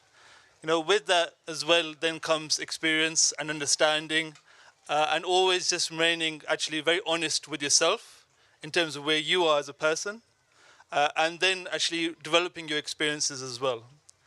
In my own experience, if I shared it, and again, it again goes to actually exemplify some of the things that we mentioned about Hazur being a role model. I remember being in Ghana once, and I had the very fortunate opportunity to actually spend time with someone who was Hazur's neighbor when Hazur actually was serving in Ghana. And it's funny because actually when in the initial part of the program, there was mention of Hazur's time in Ghana as well in particular. And you got to remember actually when you're there, it's very difficult to go from a very different lifestyle to living in a very remote place as the way actually it was being described earlier on today as well. So when I had that blessed opportunity actually to actually spend time with Hazur's neighbor, I just asked him, what was Hazur like? And he turned around to me and said, Hazur was so simple. He was so simple in the way he was, in his mannerisms, in his character. Anyone would walk up to him and actually be able to enjoy his experience, enjoy his time with. And that in its own way, in its own respect, left such an impression on me that goes to show why Khalifa Masih is who he is. Why his character, through and throughout, whichever way you want to look at it actually, shines through as an example for us. And that, as I mentioned, back to the question itself, doesn't matter what level you are as an office bearer, you have responsibilities, but then within yourself is that importance of making sure your character and example is there. And Khalifa Masih is a great example. It's an amazing example. Jazakallah Akbar Sahab, I think, very passionately put. There's also the other side of the story. The reality is there's a big misconception, right? You guys think that we're here to lead you. To an extent, yes, maybe that might be correct. But we're not. We're here to serve you. And this is what I've said to every single khadim that I meet, right? We are not untouchable. We are fully accessible. Our job is to serve you at the ground level, regional level, national level, wherever you may be, whatever struggles, whatever issues, whatever challenges that any one of you are facing, my job is to help you out, whatever I've got to do. And that's one of the biggest things I want you guys to understand is that regardless of whether we've served at a local level, a regional level, whether we've done a Jamaat level role, it doesn't matter. If you come to me tomorrow and you call me up and say, look, bro, I'm having some trouble, I'm struggling with my mental health. My job is to come and assist you with that. Salam, bro, I'm being bullied at school. My job is to assist you with that. I'm struggling to get Khuddam to come to the mosque. You know, there's huge disengagement in my qiyadat. How do I get Khuddam interested in coming to the mosque? My job is to come and help you with that. So my job isn't to tell you what to do. My job is to serve you. And hopefully, inshallah, you guys, you know, we're all here, we're all accessible. You know, you could take all our numbers, call us whenever you want. And that's one of the biggest kind of misconceptions, I suppose, I wanted to kind of get away from. Next question. Let's go on to this one. So, Hazur has mentioned many times that the prime age is 12 to 15 years of age, right? In terms of capturing them then. We capture them then and then they should be good. So why are we not making more of an effort to transition these atfal into Majlis Khadam al-Ahmadiyya? And I'll go over to Motim Atfal Sahab. I think definitely like Hazur's far ahead of all of us in terms of guiding us that the age of 14 to 15 year olds, 12 in fact onwards, but really Hazur's recently, when Hazur spoke to Mauritius Khuddam Amla, Hazur said that focus on those atfal who are aged 14 to 15, that's when they start to really think that we're grown-ups, we don't really need anyone's advice and we know what we're doing. and they at that moment they're feeling like I have a sense of freedom now. So Hazur's been, guiding us from the get-go that focus on those atfal and focus on those, and I think to an extent it has happened. But now recently when Hazur mentioned this to the Mauritius Khuda Mamla, our attention has turned a lot more towards this as well. So just to tell you, based on what Hazur said, we held a retreat for atfal aged 14 to 15-year-olds only in Midlands in March. And then now we've got another one coming up on the 2nd to the 3rd of July, 2nd, 3rd of July, inshallah. So again, I think it is a work in progress, and a lot more needs to be done on it. But certainly, like Hazur's driven us towards it, and our attention now is very, very squarely. Like we've got a special Amla member now in Atfal al-Ahmadiyya, national Amla member, who's just dedicated to looking after 14 to 15-year-olds. So it's work in progress. We'd like to actually get input from Khudam as well in terms of how we can actually engage Atfal more who are 14 to 15-year-olds, and how maybe if you're a 14 to 15-year-old Tifl, Hazur particularly said that ask the 14 to 15-year-olds what do they want to do. So on the back of that, we did a survey of Atfal. So we got feedback from Atfal, about 300 Atfal filled out that survey. So based on that, we're now looking to introduce the kind of activities they wanted to do. So certainly, it's very, very important, no doubt. And our attention needs to be more towards it, but it is happening. It's not like it's not there. Hazur's guidance has come way before this question, and we are really focused on it. But of course, Khudam al-Ahmadiyya is that platform which is continuously progressing, just like the rest of the Jamaat, alhamdulillah. I'd like to mention something in the back of that, what Frasa mentioned about the age from 12 to 15, and especially when I was age 12 plus 13, and obviously wanted to understand. Obviously, some Atfal brothers here as well at that age that, when I was that age, trying to understand Khilafat at that age is very difficult as well, especially when your mind is immature. So something I'd like to share with the Atfal brothers here who are listening is that from a young age, I always felt, and I saw my parents, especially my father, who also served as a guide and went through the ranks, and I always thought that he always shows a lot of respect to Hazur. And for me, Hazur, when I was that age, thinking, okay, he's our Hazur, he's a Khalifa, he's in charge of the Jamaat, and I just took it at that sense that, okay, that's the understanding I had at that time. But obviously, when you grow older, and then my father always used to say to me, you have to experience what Hazur is and what it's all about. And obviously, then when he mentioned that, because of my father saying it, tried to get more involved and try to understand the meaning of a Khalifa and what it means to me. And everyone can build a relationship with Khalifa Waqt. In this, how Khalifa Waqt, what it means to you. And these kind of experience happens, and slowly, it takes you through a journey. And to experience what Hazur means to you, you have to go through that journey. You have to experience it, what it means to you. Otherwise, if you don't go through that journey, I always feel that it's just a name to a position, and that's about it. So it's a very critical age. That's when the mind is developing at that time, and my mind was also developing at that time to really get close to Hazur at that time. And especially when Amir Sahib was talking about the time of the demise of Khalifa Masih Rabi Rahimahullah, and also the new Khalifa when Hazur was elected, that was a transformation for myself personally as well. That why are all these people coming, experiencing what they're going through? Everyone's listening, at that level. And all this thing was going through my mind because I was very young at that time. And I'm thinking, why is all this happening? And then obviously when I grew older and I started experiencing, and I always wanted that feeling. I always want to say that person is getting this feeling from this person. Let me feel that as well. Let me have that bit of that feeling, bit of that buzz, that what's it all about. As soon as I got that buzz, I was hooked. It was like a drug to me. I needed it again and again and again, and I could not have enough of it. And from that day until now, I'm just an addict. Me coming to Islamabad, especially for the Islamabad duties that we used to do in Americas, every time I get close to Khalifa Masih, my batteries are charged. Every time I feel that I thrive of it now. So every time I read namaz behind Hazur, and every time I feel the presence around Hazur, and it just revives me more, and I just want to get more and more of it, and it's like an addict, that a person on some substance, and that's what I want as well. Jazakallah Nadeem Sahab. I know Salama Sahab wants to say something, but we're getting quite a few questions coming in, so I'm keen to go to those. But is there anyone in the audience who's got a live question? I've already received a few. Is there anyone from any region, any Qiyada that wants to ask a question? No live questions? We've already got your question. We're going to go through that in a minute. Anyone else wants to ask a live question? No? This is the platform, boys. Shall fine, let me go to this one first. Now, these two are very similar, and they come up a lot, all the time almost. How do we engage with those Khuddam who have little interest in attending our events, but we have a good personal relationship? And then this one is kind of similar to that. How can we get more Khuddam to come to the mosque? I suppose, as Motun Tarbiyat, I'll take that. Yeah. Unless, look, Masab, you want to? No? Okay. Look, the reality is, guys, that the era has changed, all right?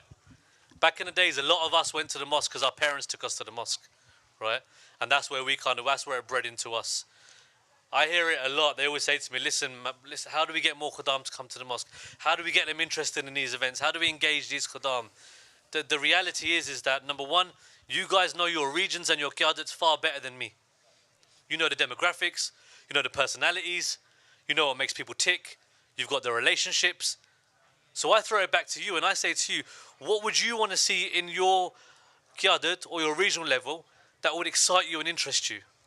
And Hazura said this many times as well. He said, build relationships and be innovative. The problem I see today at the moment is, especially currently, up and down the country, a lot of us are jumping on those Jamaat events, right? Talim class, Quran class, and they're all well and good. They play a part and they've got a role to play within kind of Talim and Tarbiyat. But the truth is, for Khuddam and Atfal, we have to start thinking outside the box now. We have to start doing different things. We have to be more interesting. And nothing's off limits to an extent. I always say, ask the question. You know, there's some people that I know who have managed to get Khuddam who are engaged by literally just getting them to come play football. And they've said, look, nothing else, just come play football, mate, have a laugh with me. It's taken 3-4 months. But now that individual's engaged, because he's like, do you know what, I prefer this relationship. I know certain Khuddam, there was a story up north of a Khadim who, he was busy, basically. He wasn't not interested, he was busy, right? And he had a hectic lifestyle, and he wouldn't come to the mosque. So during COVID time, they were dropping off food parcels to local residents and hospitals and whatnot. And the Nazim Tarbiyat up there said to him, listen, bruv, just do me a favour, do me a solid, just drop this off, come on. And he was like, listen, man, you know, I'm a little bit busy, I'm not really sure if But he's like, come on, just please, just this one parcel, drop it off. And he did it. He went and dropped the parcel off. He then called the Nazim Tarbiyat after, said, bro, listen, that was amazing. Now, you need me again, you call me. You let me know. And he called him and he said, look, we've got a few more to do. To the point now, this individual has built a personal relationship with the local councils. KEK, SEJ, you know, friendships, brotherhood. For me, these are the platforms that can genuinely drive engagement in Khuddam, you know. It's gone are the days now where we say, come to the mosque to read namaz, bro, because you should. Why? Because you should, bro, you get blessings. Prove it. These are the questions and the challenges that we face from Khuddam. So as office bearers, regional guideen, office bearers, your job is to befriend that individual, make him fall in love with you, man. Make him trust you, make him go, wow, this guy is amazing. Make him compare you to his mates outside. And I promise you, it may take a bit of a while, but it will change eventually. And he'll be like, this is where it's at, man. I love this, I'm enjoying this. So hopefully that answers that question. Atiq Sahab, can I mention something back of that as well? I don't know if you can remember a few years ago when we had our National Amla Mulakat with Hazur, and I was serving as regional Qaida at the time, and I mentioned the same thing, that, you know, we want to get Khuddam to come to the mosque. Obviously, we want them to build a closer connection with God Almighty. And obviously Hazur, in many khutbahs and many speeches that he delivers, he's always on about building a personal relationship with God and the realization of God and his true belief. Obviously, as regional Qaida, I was thinking to myself that how can I get the Khuddam engaged? So we used to use initiatives such as sporting events and tarbiyat sessions and talks and discussions, food, etc. And in that mulaqat, I mentioned to Hazur, I said, Hazur, try to get Khuddam to come to the mosque. We have to give them an incentive. They won't come just for namaz. They have to come. We have to do something around namaz to make them come to the mosque. Otherwise, if we don't do this program, they don't come. And his simple answer was, carry on doing it. And you need to continue until they get the realization that the whole purpose of life or the whole purpose of existence is to win the pleasure of God Almighty. And until that doesn't happen, you have to continue with this constantly. Jazakallah. We're going to go to the next question. I'm going to look Mansab on this, because it's obviously a challenging one. I feel as I'm being ostracized if I can't serve. So look, we've all been there. Your local guides called you, said, look, I've got this Ugadi Amal or Amumi or whatever. You're like, oh man, do you know what? Bit busy today. I feel as if I'm being ostracized if I can't serve. Why can't I still be part of the Qiyadat and help out where and when I can without being left to feel like I'm doing something wrong? Good luck. So I think it's not right. I don't think necessarily you should be expected to serve, right? You shouldn't be a demand on you to serve. But one thing, I'll flip that on the other side, because Hazur has said this a couple of times. He said this, I remember at the Amra conference here a few years ago, he said this as recent as last year's Ijtima as well. And he said, look, Jamaat Ahmadiyya is going to succeed no matter what. But he put it to us, the motto that nations cannot be reformed without reformation of its youth. And he said, look, if you guys can make the change now, if you wanted to, you could change the society. You could do it. But you guys have got to step up. You've got to lead by example. So this is what I say to those people who are worried about serving on a local level: is this is your opportunity. This is your opportunity to really do something special in your life.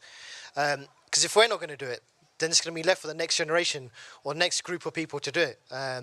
So I'd say take this as an opportunity for you to serve and do something different. Don't be scared, because for me, on the local level, that's the most fun you can do. You can get away with making mistakes because your brothers are there to cover your back and protect you if something goes wrong. Use this as an opportunity, and what I find in Khuddam al-Ahmadiyya is actually.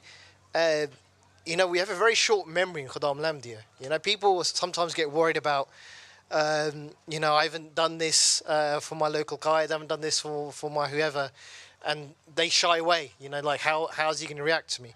But I find in Khuddam al-Ahmadiyya, we have a very short memory. We don't think about what you've been like for the last 10, 20 years, right? We just live in the moment. So if you come forward and you do something in the moment, you'll find that your local guide or your regional Amla member or whoever, he'll grab you and he'll be so warm with you, because we've got such a busy life and we want to do so much, that we just live off that and we get kicks off that, So I said, don't be afraid in that situation, and have that relationship with your local guides where you can have those conversations, because you'll be surprised, how we operate. We're not about, you've got to do this, you've got to do duty. We are brothers, we are friends. And that's really what we thrive off. Just to add to that, getting involved at a local level, 99% of the time is going to unlock skills and abilities that you don't know you'll have. And that might come from a charity collection, it might come from a football match, it might come from like an elderly homes visit, because that's the sort of variety that work gets done on a local level. And this always has not only a positive worldly effect on you, but the knock-on effect is then you will feel more inclined to go to the mosque, because usually these events finish with or start with a namaz, right, or some sort of congregational prayer. And after that, you'll find yourself becoming stronger in your faith as well. Jazakallah. So we're running short of time, so unfortunately we're going to have to finish here. But this last thing is, look, the reality is all the answers we've given you and everything we've discussed today, it's not like we've come up with anything new. It's all been given to us by Hazur. Your greatest tool, your greatest weapon right now is the This Week with Hazur. Genuinely, if you sit there and you watch it and you listen to it, Hazur answers every single question, and he does it in the most amazing way. We can't even do it justice ourselves. So if you have any questions or whatever, first of all, I'd say write to Hazur. He's accessible. and he asks for us to write to him. And secondly, just watch this week's with Huzur. So Jazakallah, again, if you've got any questions, please feel free to let us know. We can still discuss with you afterwards. We're now going to move on to the final session, the closing session. So inshallah, we're going to play a quick teaser video, and then inshallah we'll move on. Jazakallah.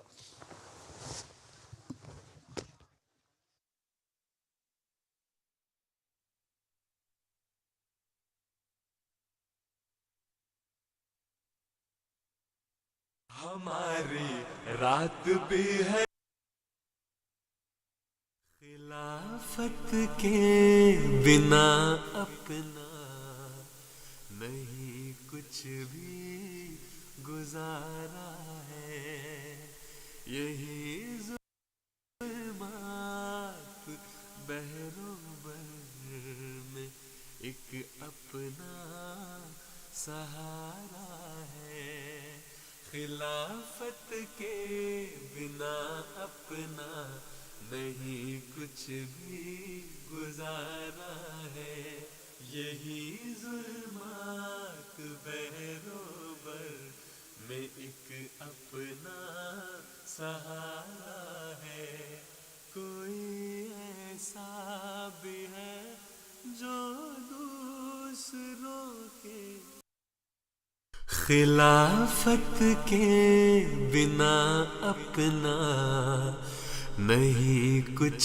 भी गुजारा A'udhu billahi minash shaitanir rajeem. Bismillahir rahmanir rahim. Alhamdulillah, by the grace of Allah Almighty, over 50 Khudam and Atfal from Scotland traveled all the way to meet beloved Huzur and join the Khilafat event.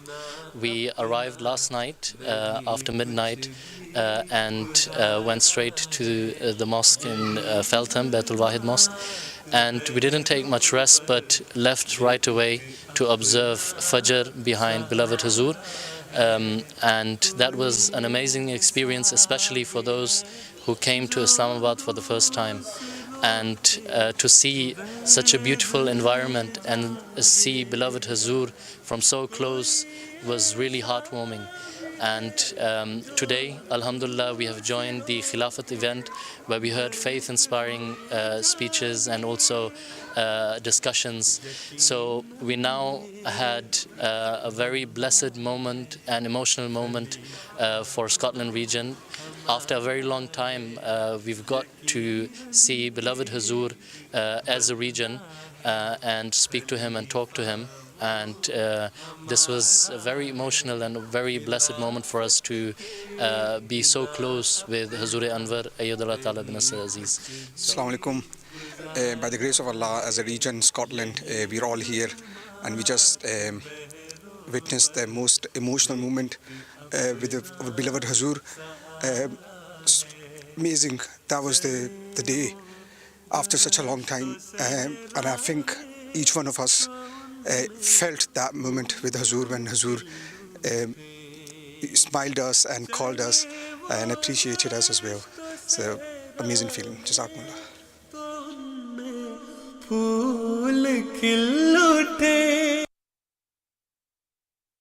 Approved a slight amendment to the Khilafat Centenary pledge that we will present today. Ashhadu an la ilaha illallahu wahdahu la sharika lahu wa ashhadu anna Muhammadan abduhu wa rasuluh. Bismillahir Rahmanir Rahim.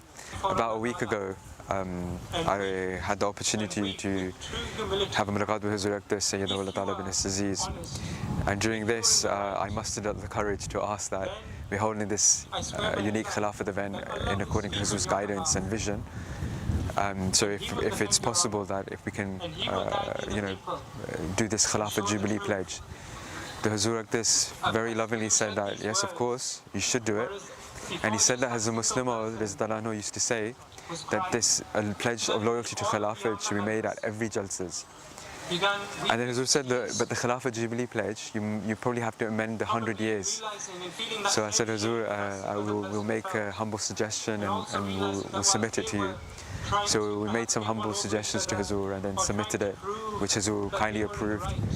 And then afterwards it was approved. I asked Hazur, who should be the one leading this pledge? And Hazur said, oh, it's a Khudam event, so you should do it.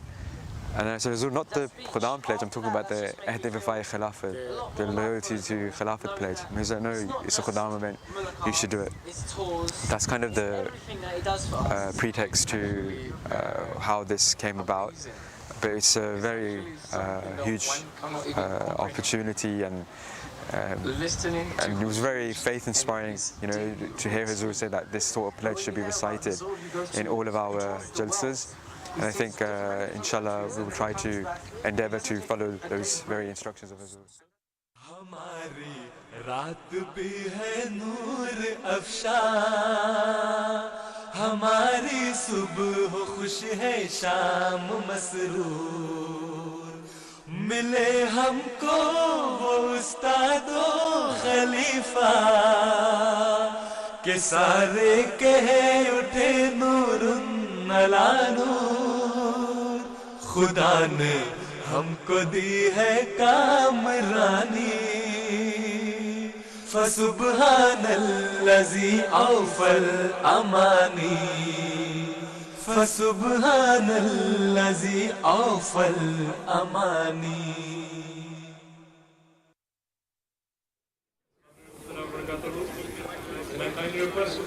Assalamu alaikum and welcome back to our studios here in Islamabad. We have just seen a question and answer session with some members of the National Amla. You've seen some of the highlights and some of the bits and pieces here from the grounds in Islamabad.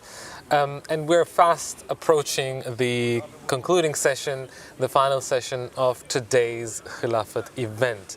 The hubs around the country, Khuddam have been flocking to the mosque. They've been watching the program, so Jazakallah to all of the Khuddam, as well as every member out there who has followed today's proceedings, who has been with us from the very start. Jazakumullah ahsan jaza. It's just a few more minutes left until we take you to the final session, the stage that has been set up here in the field in Islamabad. And what a day it has been, Yasab. It has been, and again, we can't repeat this enough, that this program today has really been inspiring, and it has really brought us all together, all of the people here, and all of the guests that are part of this program through our live link. We've had the opportunity to talk to them, to speak to them. We've had some wonderful studio discussions in which we've heard faith-inspiring stories about how Khilafat is not just a form of leadership, but of course a simple form of leadership has its benefits, that it establishes unity and brings people together under a common goal to achieve something. But we've learned today that Khilafat is far greater than that, more above and beyond that. It is a form of leadership which brings hearts together. And the faith-inspiring incidents that we've heard, they show how Khilafat is the only rope of Allah that we have in this day and age that can help us develop a closer relationship with Allah the Almighty. And these are things in practical terms which we can see with our own eyes. The way that one man can change hearts in such a way, in the practical sense. Isn't this something that we have, when we were talking to the brothers who have come here after a very long time, again, that's what I was referring to before, it's so nice to see each other in person. Yeah. I mean, there's some faces from Scotland, we had 50 Khuddam coming here from Scotland, some we've just met for the first time, some we've met again after a very long time. And I think from the morning till now, everybody who I've spoken to, they said the same thing, that we have experienced God Almighty. We have seen the proof of God Almighty through Khilafat. Yeah. I mean, you have so many ways and alleys that God Almighty manifests Himself to His creation. But for us as Ahmadis to realize what kind of blessing we have right here with us, amongst us. And it doesn't matter if you're only from the UK, if you're watching from any part of the world. I mean, we had from South Africa, from Sierra Leone, from so many other countries, Uganda, people joining us. And everyone has that relationship with Khilafat. Yeah. And Khilafat has that relationship. It's not like we have that relationship with Khilafat, but Khilafat has that relationship with us. Yeah. This reminds me of, I'm sure you know this as well, there was when Hazur went to Canada, and one of the politicians, journalists, whoever, observed that I've seen the love that the Ahmadis have for their Khalifa. It's evident. Yeah. Everybody was standing on the streets, and everywhere Hazur goes, anywhere Hazur goes in any country, if we have to wait there for an hour, we'll happily wait for an hour just to see a glance of Hazur. We'll make our children wait there with us for them to see Khilafat.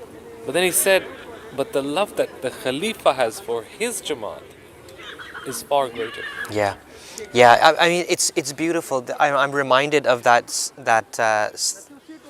passionate address of Hazrat Muslim Maud Raziyallahu Ta'ala anhu, where he says, "What is Khilafat? Yeah. Khilafat is something that you have, where Allah the Almighty, you have a man who wakes up during the night for you. He prays for you. He feels pain for you. Your happiness is his happiness. Your grief is his grief." And that is something which we can never really understand. Only Hazur, only the Khalifa could fully perceive the love that Khilafat has for the followers of Khilafat. And we're so beneficial. It's outstanding. This is, Amir Sahib was talking about this, that it's a miracle.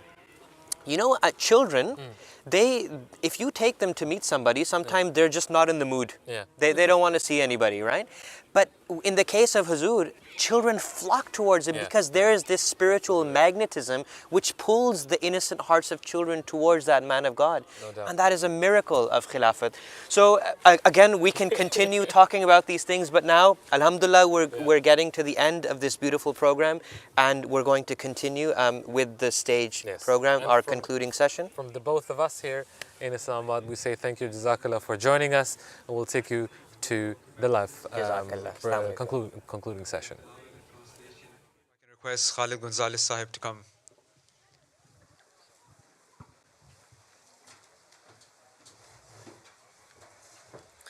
Assalamu alaikum wa rahmatullahi wa barakatuh.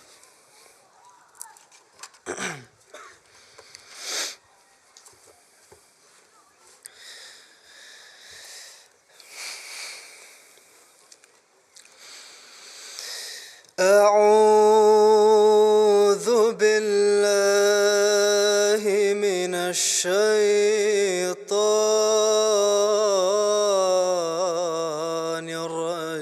الرجيم. بسم الله الرحمن الرحيم. ومن يطع الله ورسوله ويخشى الله ويتقه فأولئك هم الفائزون.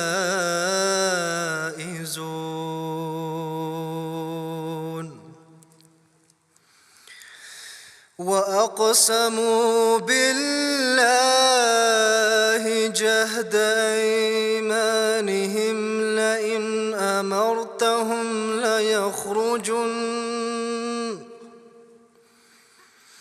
قل لا تقسموا طاعة معروفة إن الله خبير بما تعملون. قل أطيعوا الله وأطيعوا الرسول فإن تولوا فإنما عليه ما حمل فإن تولوا فإنما عليه ما حمل وعليكم ما حملتم وإن تطيعوه تهتدوا الرسول إلا البلاغ المبين وعد الله الذين آمنوا منكم وعملوا الصالحات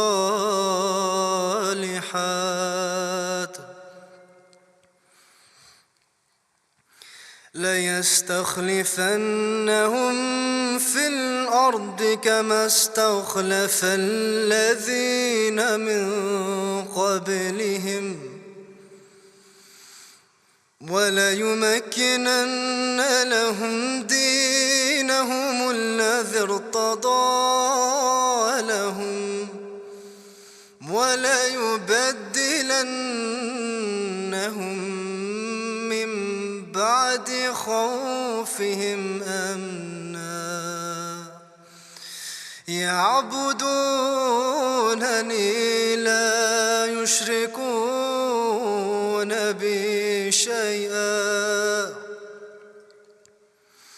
ومن كفر بعد ذلك فأولئك هم الفاسقون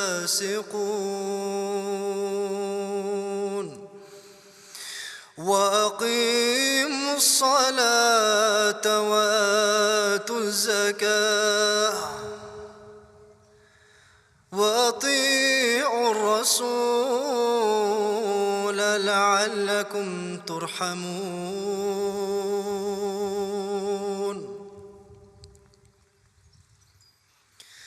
لا تحسبن الذين كفروا معجزين في الأرض ومأواهم النار ولبئس المصير.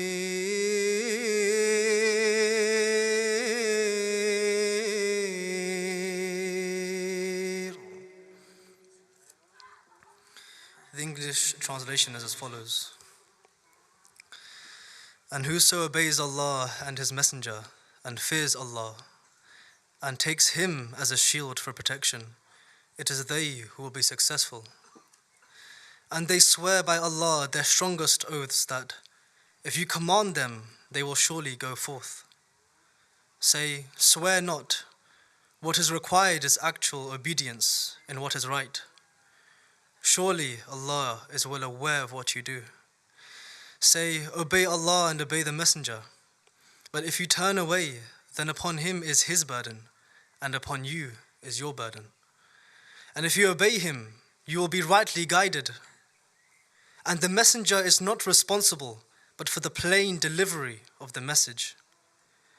Allah has promised to those among you who believe and do good works that He will surely make them successors in the earth, as He made successors from among those who were before them, and that He will surely establish for them their religion which He has chosen for them, and that He will surely give them in exchange security and peace after their fear.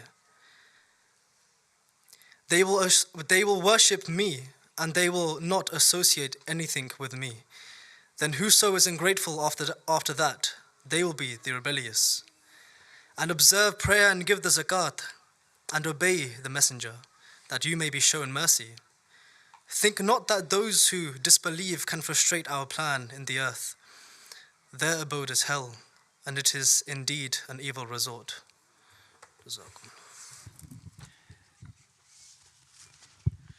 Jazakumullah Asl Jaza. If I can kindly request Suhaib Ahmed Sahib for Nazm.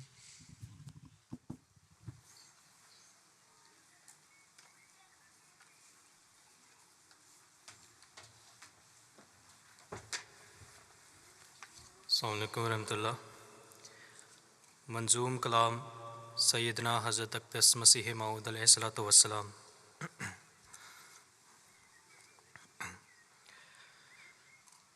तुझे हम दो सना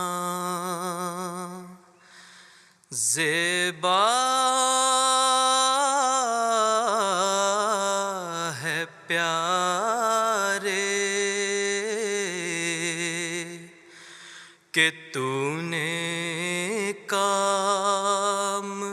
سب میرے سوارے تجھے حمد و ثنا زیبا ہے پیارے تیرے احسان میرے سر پر ہے بھارے چمکتے ہیں وہ سب جیسے ستارے چمکتے ہیں وہ سب جیسے ستارے گڑھے میں تو نے سب دشمن اتارے ہمارے کر دیے اونچے مینارے ہمارے کر دیے اونچے مینارے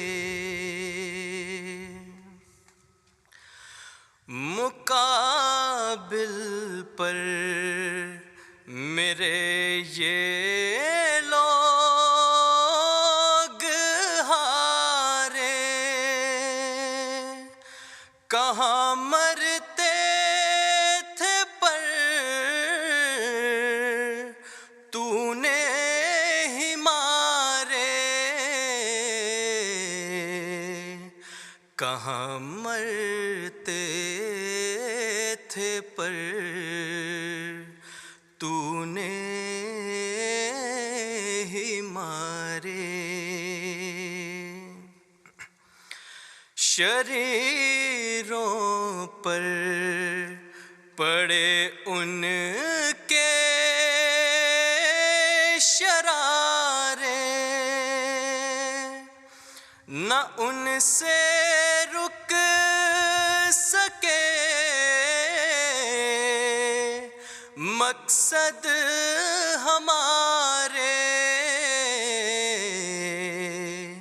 نہ ان سے رک سکے مقصد ہمارے ہوا میں تیرے فضلوں کا منادی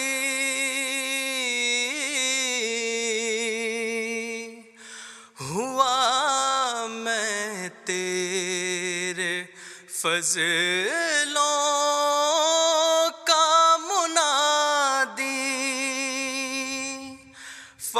فسبحان الذی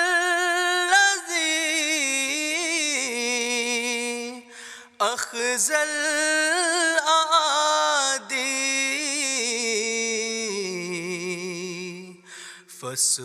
فسبحان الذی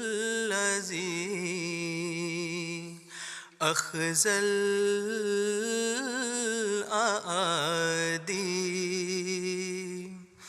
تجھے حمد و ثنا زیبا ہے پیارے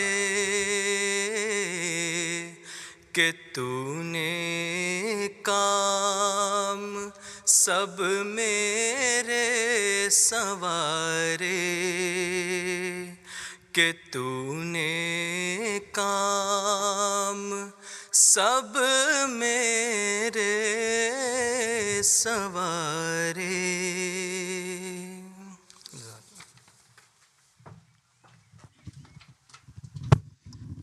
Jazakumullah Asl Jaza. Alhamdulillah, we're very fortunate that for this concluding session, Hazrat Amir al-Mu'mineen Ayyadahullah Ta'ala bin Aziz has directed, respected Sadr Sahib Ansarullah Pakistan, Dr. Abdul Khaliq Sahib, to conclude this Khilafat event for us. Just a way of introduction, Dr. Sahib is a Waqf-e-Zindagi doctor serving in Fazl Umar Hospital in Pakistan. And Dr. I think you are the head of radiology within Fazl Umar Hospital. And he's been Waqf-e-Zindagi, or has been serving in the hospital since 1984. And since 2016, he's been serving as Sadr Majlis Ansarullah Pakistan. And prior to this, he was also serving within various capacities in Majlis Khudam al-Ahmadiyya Pakistan. And of course, prior to the Majalis being split by Khalifa Masih Rabi, Rahimahullah Ta'ala, he also served as Muhtamim Berun, I believe, Dr. Saab. So with this way of introduction, if I can kindly request Dr. Saab to speak to us, tell us about his experiences with Khilafat and the blessings of Khilafat. Dr. Saab, would you want to sit down?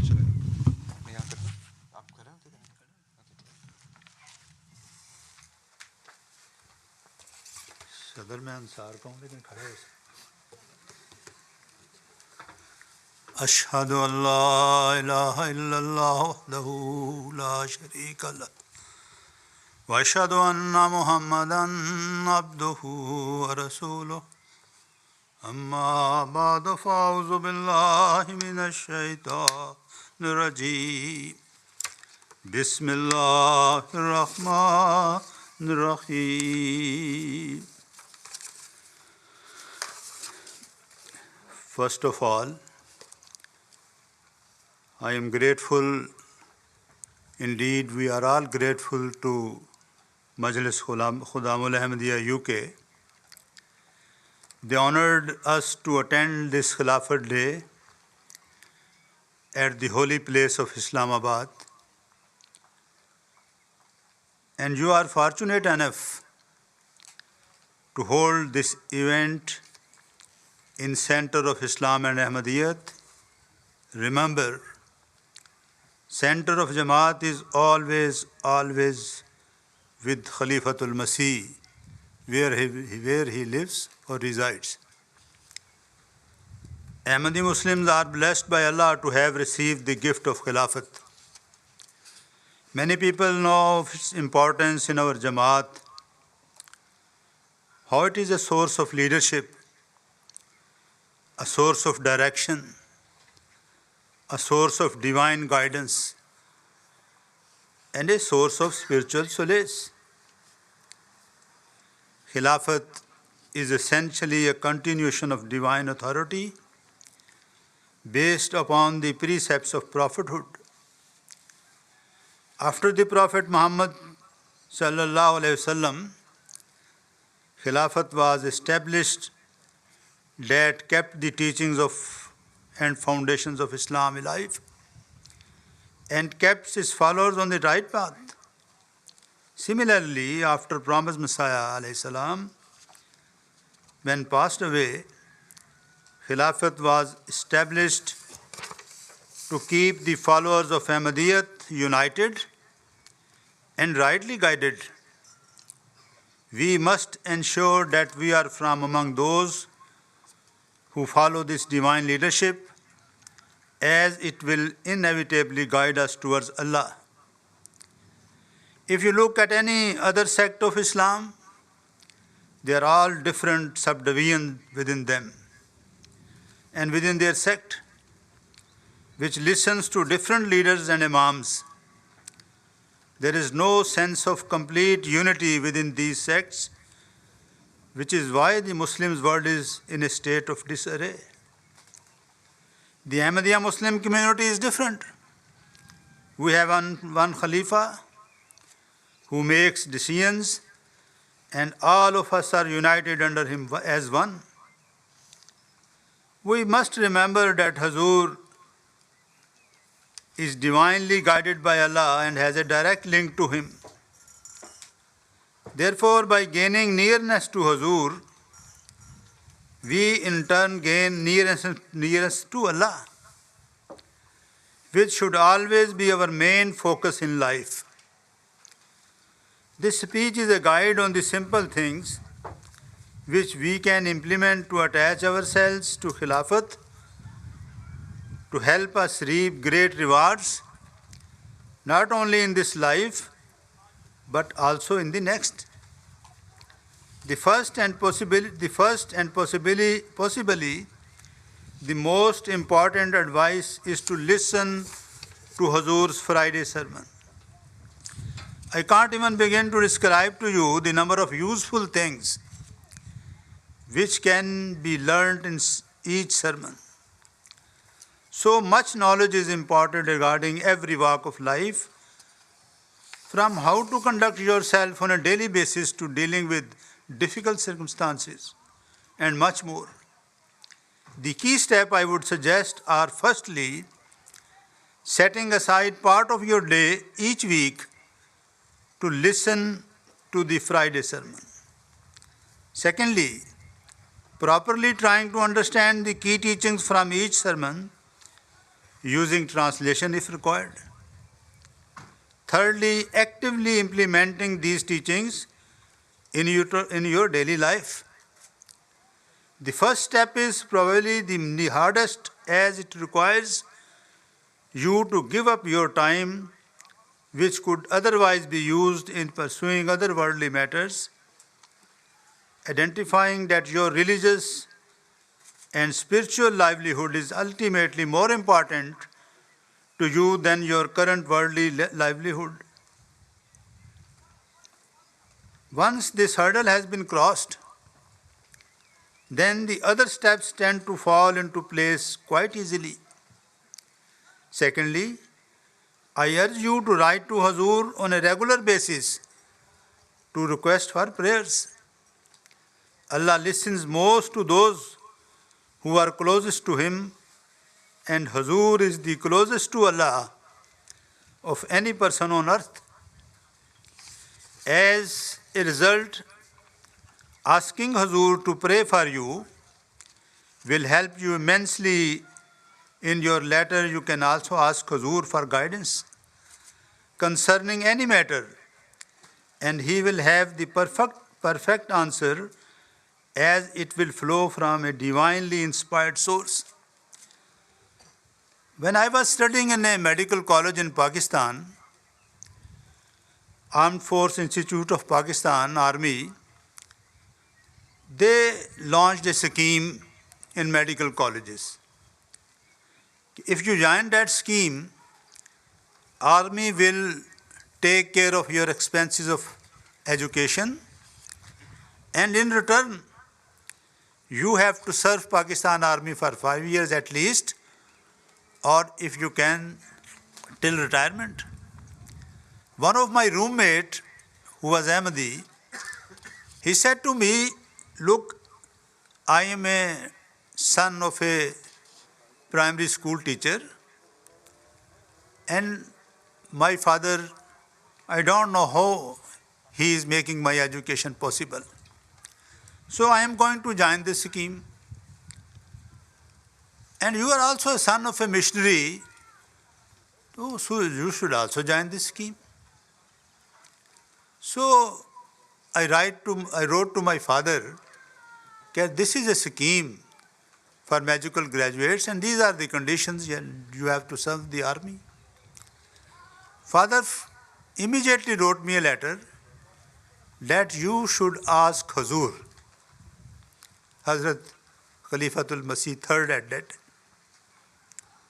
I wrote Hazur, and immediately answer was received, तुमने army join नहीं करनी, तुमने जमात का जर्नैल बनना है. Don't join army, you will serve Jamaat. So after completing my medical education, I dedicated my life at the hand of Hazrat Khalifatul Masih Rabi. That was the second day of Khilafat Rabia. Hazur said to me, look, you are the first devotee of my Khilafat. And Hazur appointed me in Fazl Umar Hospital to serve the humanity. That single guidance changed my life. Alhamdulillah. Alhamdulillah. As Sadr Sahib said to you, that from last 40 years, I am a humble servant of Jamaat and served the Jamaat in various capacities. So guidance from Hazur that can change your life to serve the Ahmadiyyat and Islam and for your betterment. Thirdly, when possible, try to arrange mulaqat meetings with Hazur. These are extraordinarily special occasions when you get to be as close as possible to Hazur. Mulaqats are another opportunity to ask for guidance from Hazur in person as well as for prayers. Hazur said that delegations of Khuddam from Canada, America, Germany and different countries, they came here for mulaqat. They passed some days here. And Hazur said, many of the Khuddams, they made beautiful changes in them. And they said, we will see our shortcomings and we will be a better khadim, inshallah. So one thing I must say, that Khuddamul Ahmadiyya, UK is making much progress. I must appreciate and congratulate you peoples. 3-4 times I have come in UK. Every time I saw religious development. And Khuddamul Ahmadiyya is becoming stronger and stronger in England. Hazrat Muslim Maud Raziyallahu Ta'ala Anhu, who made our organization, auxiliary organizations of the Jamaat, Ansarullah, Khuddamul Ahmadiyya, Lajna. Hazur said, look, I am not making these organizations to divide the Jamaat. I am making these organizations, objective is that every person of the Jamaat should take part in Jamaat activities. Atfal, Khuddam, Ansar, Lajna. Everybody in his organization should be active, and everybody, when everybody will be taking part, then Jamaat will progress rapidly. So another piece of advice I would like to give you is to watch MTA as much as possible. Along with the many other educational and inspiring programs, there are also lots of programs involving Hazur that you can watch and gain knowledge from. These involves classes with number of Waqf-e-No, Waqfin-e-No, and question-answer sessions. Whatever Hazur says is blessed, and you should try to act upon it. There are many Ahmadis who have already acted upon this advice and even gone above this. They are continually receiving the benefits of Khilafat, and there are lots of examples of this. Many people have reported incidents where they were in dire circumstances, but with the help and prayers of our beloved Hazur, were able to resolve. In Pakistan, at times, but at various times, we are not allowed to hold your meetings as you are sitting here, not allowed to do your refresher courses, and difficult to survive and work there nowadays. But one thing I emphasize to all my office bearers in Pakistan, that listen to Hazur's program this week with Hazur. No matter if you are not holding your meetings, not allowed to do your refresher courses or religious activities, just listen the Hazur sermon and listen this week with Hazur program. Lot of guidance for the organizations, for the Jamaat workers. It is never too late to change yourself and strengthen your bond with Khilafat. Hazur, with the help of Allah, will always be there for you in your darkest moments. He will listen to you.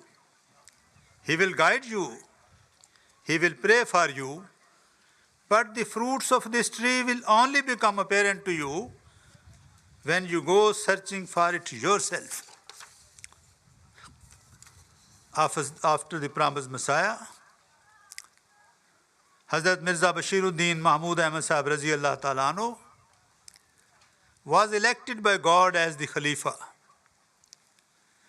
The deniers of Khilafat said that the leadership of Jamaat has been handed over to a child. It was a time with great difficulties. But who was that child who stood by the promised Messiah's body and promised that even if all the people leave you and I am left alone, I would stand by you and would face all opposition and onslaughts against your mission, and made this pledge with God. Your sister Sayyida Nawab Mubaraka Begum Sahiba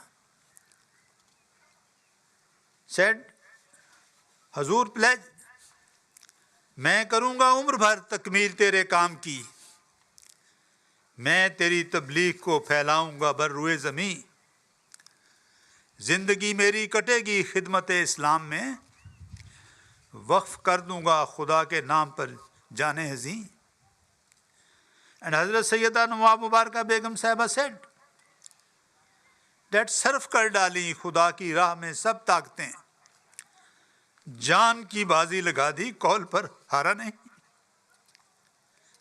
This time when Hazrat Muslim Maud became Khalifa, people used to say that the sun does not set on the British Empire today. And when he passed away after 52 years of Khilafat, historians wrote that the sun does not set on Ahmadiyyat today. He annihilated every conspiracy against Jamaat and organized Jamaat under the Khilafat. On the occasion of 1953 movement against us, Hazrat Muslim Maud said, Inshallah, victory is ours. Have you ever seen in the last 40 years that Allah has forsaken me? So why would He leave me now? Even if the whole world left me, Inshallah, He will never leave me. Beware that He is running to help me. He is with me. He is in me. And one of her opponents, Zafar Ali Khan, wrote to our opponents, O Ahraris, listen with your ears wide open. You and your accomplices could not compete with Mirza Mahmud till death. Mirza Mahmud has the Quran with him and a deep knowledge of the Quran. What have you got? You have never read the Quran in dream. You yourself do not know. What will you tell the people? Even your angel cannot oppose Mirza Mahmud. तुम्हारे फरिश्ते भी मिर्ज़ा महमूद का मुकाबला नहीं कर सकते. I can't stop myself from uttering the truth. Yet I will assert that if you want to compete with Mirza Mahmud, you have to learn the Holy Quran first. Yatlu alayhim ayatihi وَيُزَكِّيهِمْ وَيُعَلِّمُهُ الْكِتَابِ. Functions of the Prophet and Khilafat. After the partition of India, Hazrat Muslim Maud took care of the Jamaat like a hen carries it and protects his children under her wings. And after coming to Pakistan, he laid the foundation of Rabwa for the elevation of Islam and Ahmadiyyat with Ibrahimi prayers. फरमाया रब्वा रहे काबा की बढ़ाई का दुआ गो, काबा की पहुँचती रहें रब्वा को दुआएं, रब्वा को तेरा मरकज़ तौहीद बनाकर एक नारा तकबीर फलक बोस लगाएं. And now we are sitting here in Islamabad, and Hazur, Khalifa of the time, built this center for the propagation of oneness of the God. He prepared, Hazrat Muslim Maud Raziallah Ta'ala anhu has prepared group of missionaries, preachers and devotees who reached the corners of the world for the name of Islam and created such obedience that he said, if suicide was not forbidden in Islam, agar khudkushi haram na hoti, at this very moment I could show you the proof that if I order 100 men of Jamaat to die by stabbing themselves in their bellies, and that 100 men would die at once by stabbing themselves in their bellies right now. Hazrat Muslim Maud had said that I am the Khalifa of God. Whoever comes after me will also be the Khalifa of God. It is inevitable that the governments will confront him. Then the whole world witnessed that in the blessed days of Khilafat Salsa, the ruler of the time announced that he would make Ahmadi powerless and destroy them. So much so that Ahmadis would beg for money with balls in their hands. But God gave ball in his hand, and he kept on begging for his life, but was denied too. On the contrary, Khilafat Ahmadiyya kept on progressing with dignity and great pride for the glory of Islam and Ahmadiyyat. In the blessed era of Khilafat Rabia, in 1984, another ruler rose with his comrades to make an end of Khilafat Ahmadiyya and said that the Jamaat is a cancer. I will uproot it. But the Khalifa of the time, man of God, said, है तेरे पास क्या? है तेरे पास क्या गालियों के सिवा? साथ मेरे है ताइद रब्बुल वरा. कल चली थी जो लेखू पे तेगे दुआ, आज भी इज़्न होगा तो चल जाएगी. And said to Jamaat, तुम्हें मटाने का जोम लेकर उठे हैं जो खाक के बगूले, खुदा उड़ा देगा खाक इनकी, करेगा रुसवाए आम कहना. And at this stage of Rabwa he announced and said, जो खुदा का है उसे ललकारना अच्छा नहीं, हाथ शेरों पर न डाल, अरूबा हजारों नजार. God Almighty scattered his away like dust in the wind and blazed him completely with his comrades. By the grace of God Almighty, with patience and divine support, the Jamaat entered in new fields of spirituality. Allah Almighty safeguarded the Ahmadiyya Khilafat, and as a result of migration, And according to the Quranic promise, Yajid fil arzi muragaman kasira. Those who migrate for the cause of religion. Farmaya Yajid fil arzi muragaman kasira. Allah Almighty blessed Jamaat with abundant blessings and bounties. And those who wanted to separate the Jamaat from Khilafat saw with their own eyes, with great sorrow and sadness, that an Ahmadi Shair said, हवा के दोष पे लाखों घरों में दर आया, हवा के दोष पे लाखों घरों में दर आया, निकल गया था जो घर से कभी खुदा के लिए. God Almighty commissioned the satellites in the service of the mission of promised Messiah.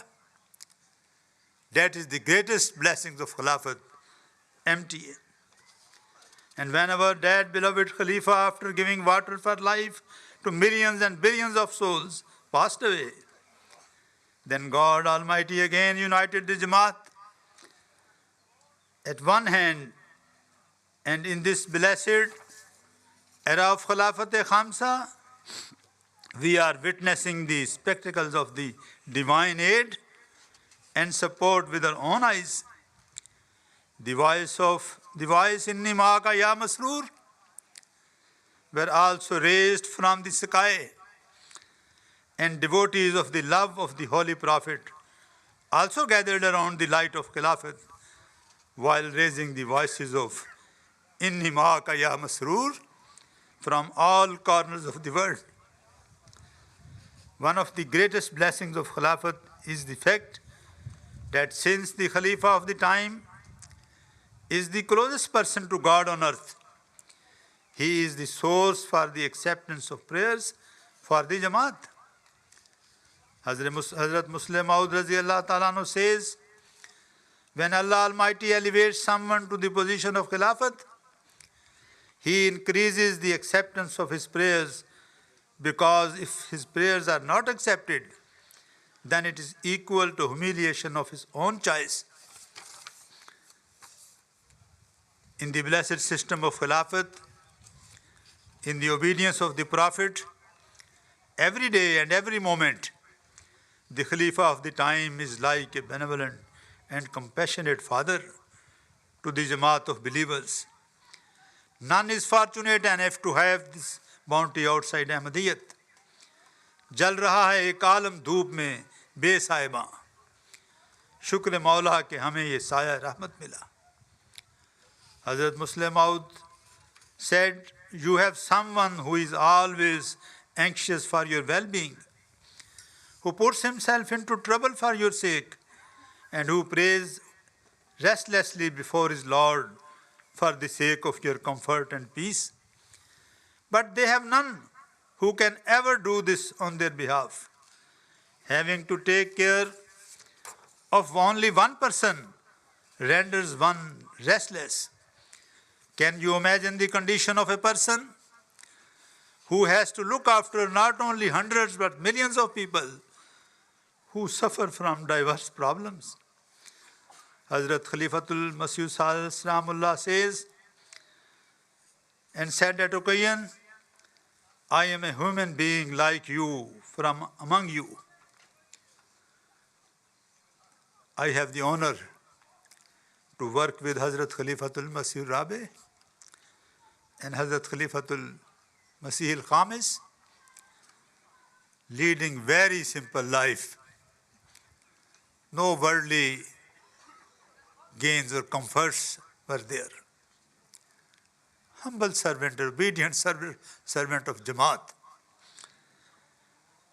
But when Allah selects, Hazur says, I am a human being like you from among you, and Allah Almighty has filled my heart with so much love for each of you that you cannot even imagine. At times I pray for you and for the Jamaat in a way, saying that, O God, those who wanted to write a letter to me but could not write due to some indolence, fulfill their wishes. And O God, those who have not written a letter to me, nor did they think of doing it to write to me for prayers, if they have any difficulty or if they have any need, then remove their difficulty and fulfill their needs too. A young poet, he is my class fellow, he wrote this and give it to me. लिखते हैं कि तो ऐसे में whenever I am in trouble, तो ऐसे में दुआ का सैयदी मसरूर को लिखकर हर एक उलझन हर एक मुश्किल को यकसर भूल जाता हूँ. Today it is the only Jamaat in the whole world that is connected with the blessed spiritual system of the Khilafat. Under one Imam, whose obedience is obligatory, this Jamaat is striving for glory and revival of Islam. And the relation between the Jamaat and Khalifa is vital and of the utmost importance. Hazrat Khalifatul Masih al-Khamis said, members of the Ahmadiyya Jamaat are the fortunate ones whose thoughts remain with Khalifatul Masih and he cares for them. There is no problem of Ahmadis spread all over the world, whether it is personal or general issue, which the Khalifatul Masih does not heed at. There is no country in the world that I do not go to in my imagination before falling asleep, and for whom I do not pray, and for whom I do not pray before going to sleep and after waking up.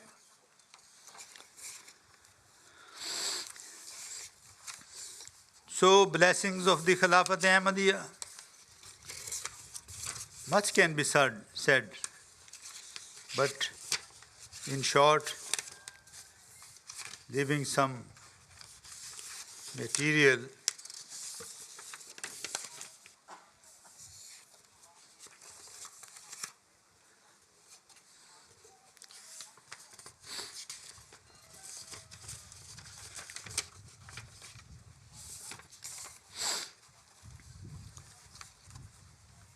Hazur advised us to go to the every home of Pakistan and say my salam to everybody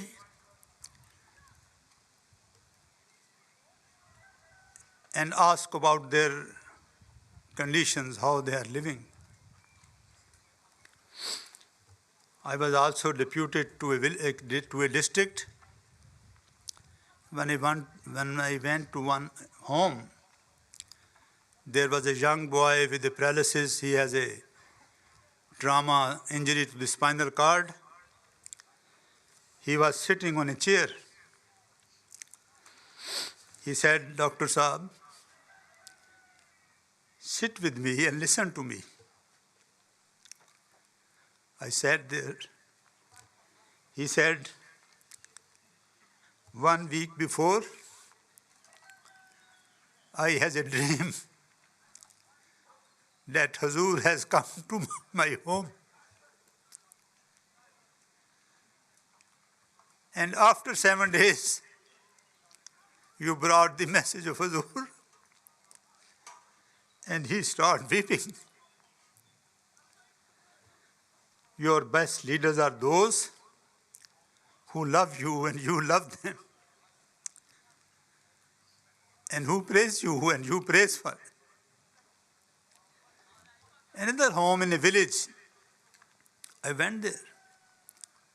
They told me that in this village, there is some danger. Whole of the village has social boycott with these 3 Ahmadi homes.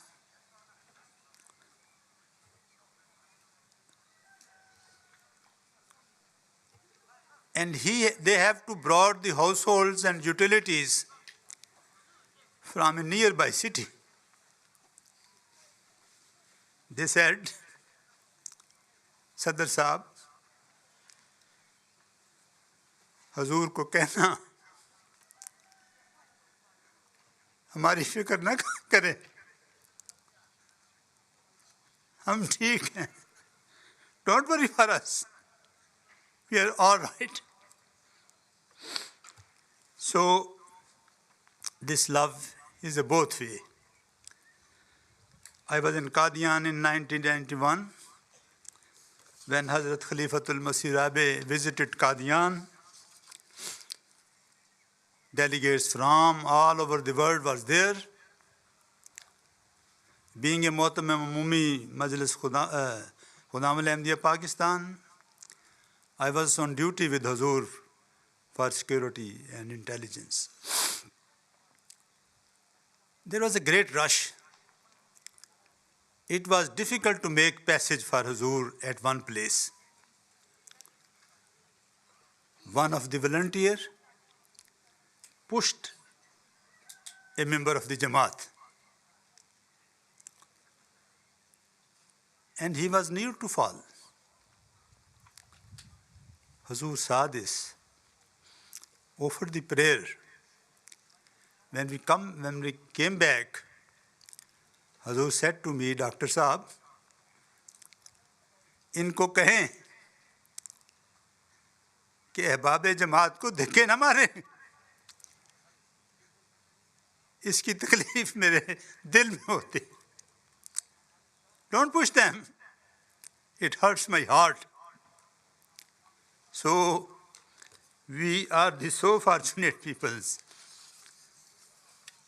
that we can, there are many examples during these visits that cannot be read at this time, but if you see the few highlights of progress of the Jamaat in the Khalifa of time and bird's eye view, 4 printing press has been added. Quran translations, publications, 19 new languages. 10 million books published in last 11 years. Started Al-Fazl online, now 500,000 circulation.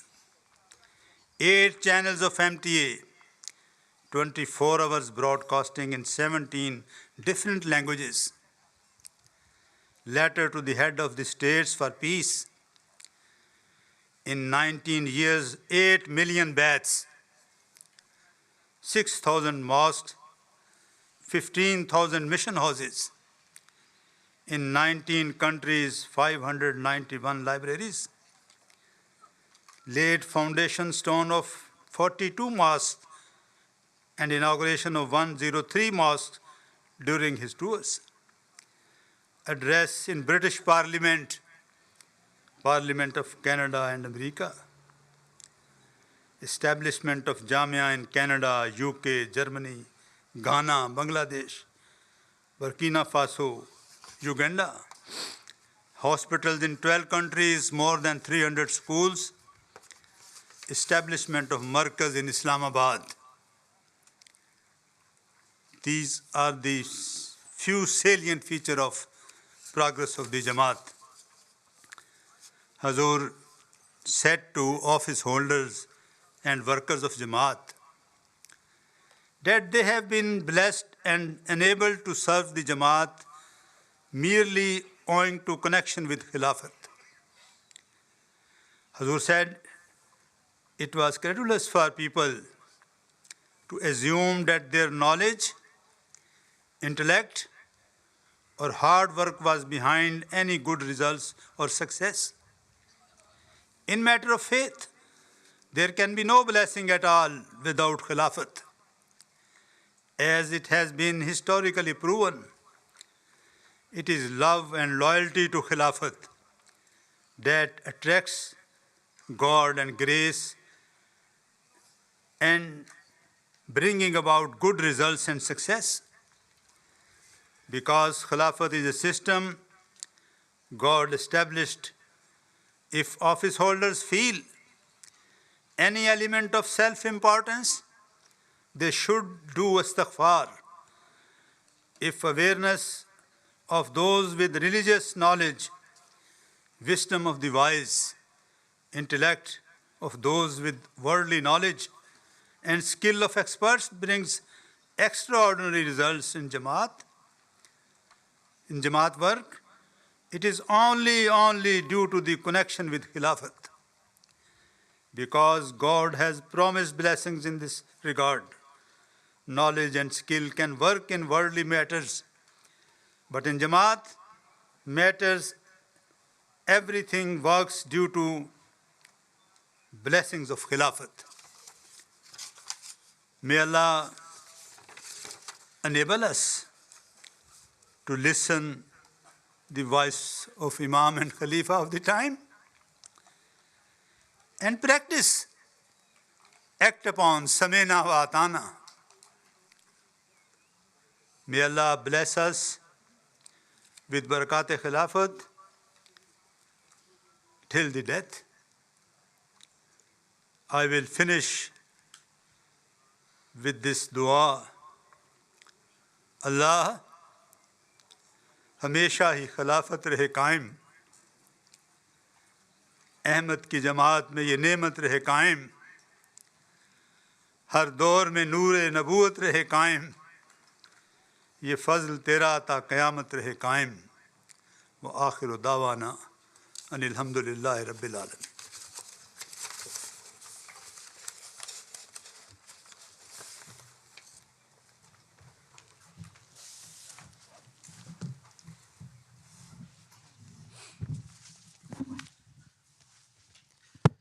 Jazakumullah Sadr Sahab for your very faith-inspiring and enlightening words, especially on the blessings of Khilafat. I understand we're coming to the conclusion of this entire event. So before I request Sadr Sahab to lead us in silent prayer.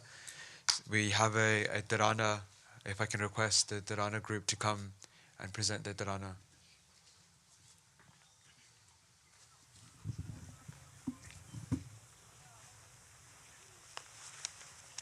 السلام علیکم ورحمۃ اللہ۔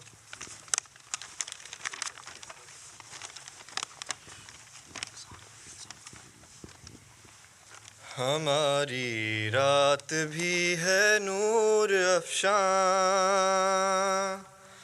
ہماری صبح خوش ہے شام مسرور، ہماری رات بھی ہے نور افشاں، ہماری صبح خوش ہے شام مسرور، ہماری رات بھی ہے نور افشاں، ہماری صبح خوش ہے شام مسرور، ہماری صبح خوش ہے شام مسرور۔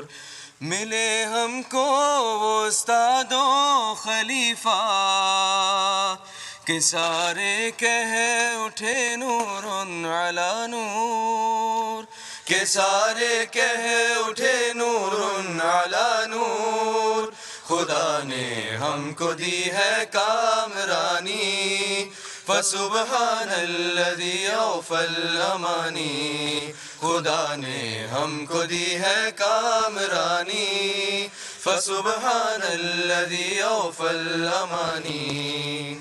عطا کر جاہ و عزت دو جہاں میں، ملے عظمت زمین و آسماں میں، ملے عظمت زمین و آسماں میں، خدا نے ہم کو دی ہے کامرانی، فسبحان الذی اوفی الامانی، خدا نے ہم کو دی ہے کامرانی، فسبحان الذی اوفی الامانی۔ بنے ہم بلبل بستان احمد، رہے برکت ہمارے آشیاں میں، رہے برکت ہمارے آشیاں میں، خدا نے ہم کو دی ہے کامرانی فسبحان الذی اوفى الامانی خدا نے ہم کو دی ہے کامرانی فسبحان الذی اوفى الامانی بنے ہم سب کے سب خدا میں احمد کلام اللہ پھیلائے جہاں میں کلام اللہ پھیلائے جہاں میں خدا نے ہم کو دی ہے کامرانی فسبحان الذی اوفى الامانی خدا نے ہم کو دی ہے کامرانی فسبحان الذی اوفى الامانی یہ ہو میری دعائیں ساری مقبول ملے عزت ہمیں دونوں جہاں میں ملے عزت ہمیں دونوں جہاں میں خدا نے ہم کو دی ہے کامرانی فسبحان الذی اوفى الامانی خدا نے ہم کو دی ہے کامرانی فسبحان الذی اوفى الامانی تیرا وہ فضل ہو نازل الہی کہ ہو یہ شور ہر کون و مقام میں کہ ہو یہ شور ہر کون و مقام میں خدا نے ہم کو دی ہے کامرانی فسبحان الذی اوفى الامانی خدا نے ہم کو دی ہے کامرانی فسبحان الذی اوفى الامانی خدا نے ہم کو دی ہے کامرانی فسبحان الذی اوفى الامانی خدا نے ہم کو دی ہے کامرانی فسبحان الذی اوفى الامانی فسبحان الذی اوفى الامانی Jazakumullah Jaza. And Jazakumullah to everyone who's joined us here physically as well as those that are in the 8 different hubs across the country. And of course all our guests as well. On behalf of Majlis Khudam and Ahmadiyya, we'd like to say Jazakumullah and offer our gratitude for spending time with us today. And hopefully the objective of this very sitting was for us to increase in our faith, love and understanding of Khilafat Ahmadiyya. And hopefully, we have taken full benefit of the different talks, the different discussions that have happened throughout the day. And I said this before as well at the beginning, whilst I was on the live stream, that this entire project or this entire program was devised by Hazrat Amir al-Mu'mineen Ayyadahullah Ta'ala bin Aziz with his guidance and prayers. Whatever success there is, it's with his guidance and prayers. And whatever shortcomings, it's because of our own shortcomings. So with that, I would like to request Dr. Saab, Siddha Saab and Sarla Pakistan to kindly lead us in the concluding prayer. Siddha Saab. دعا کر لیں.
Ameen.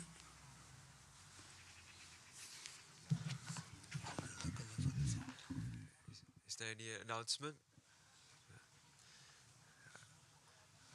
Please also take home some takeaway food.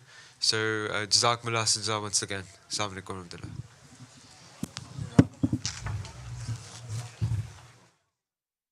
खिलाफत के बिना अपना नहीं कुछ भी गुजारा है यही जुल्मात बहरोबर में एक अपना सहारा है खिलाफत के बिना अपना नहीं कुछ भी गुजारा है यही जुल्मात बहरोबर में एक अपना सहारा है कोई ऐसा हमारी रात भी है नूर अफशा हमारी सुबह खुश है शाम मसरूर मिले हमको वो उस्तादो खलीफा के सारे कहे उठे नूरुन अला नूर खुदा ने हमको दी है कामरानी फसुब्हानल्लज़ी औफल अमानी फसुब्हानल्लज़ी औफल अमानी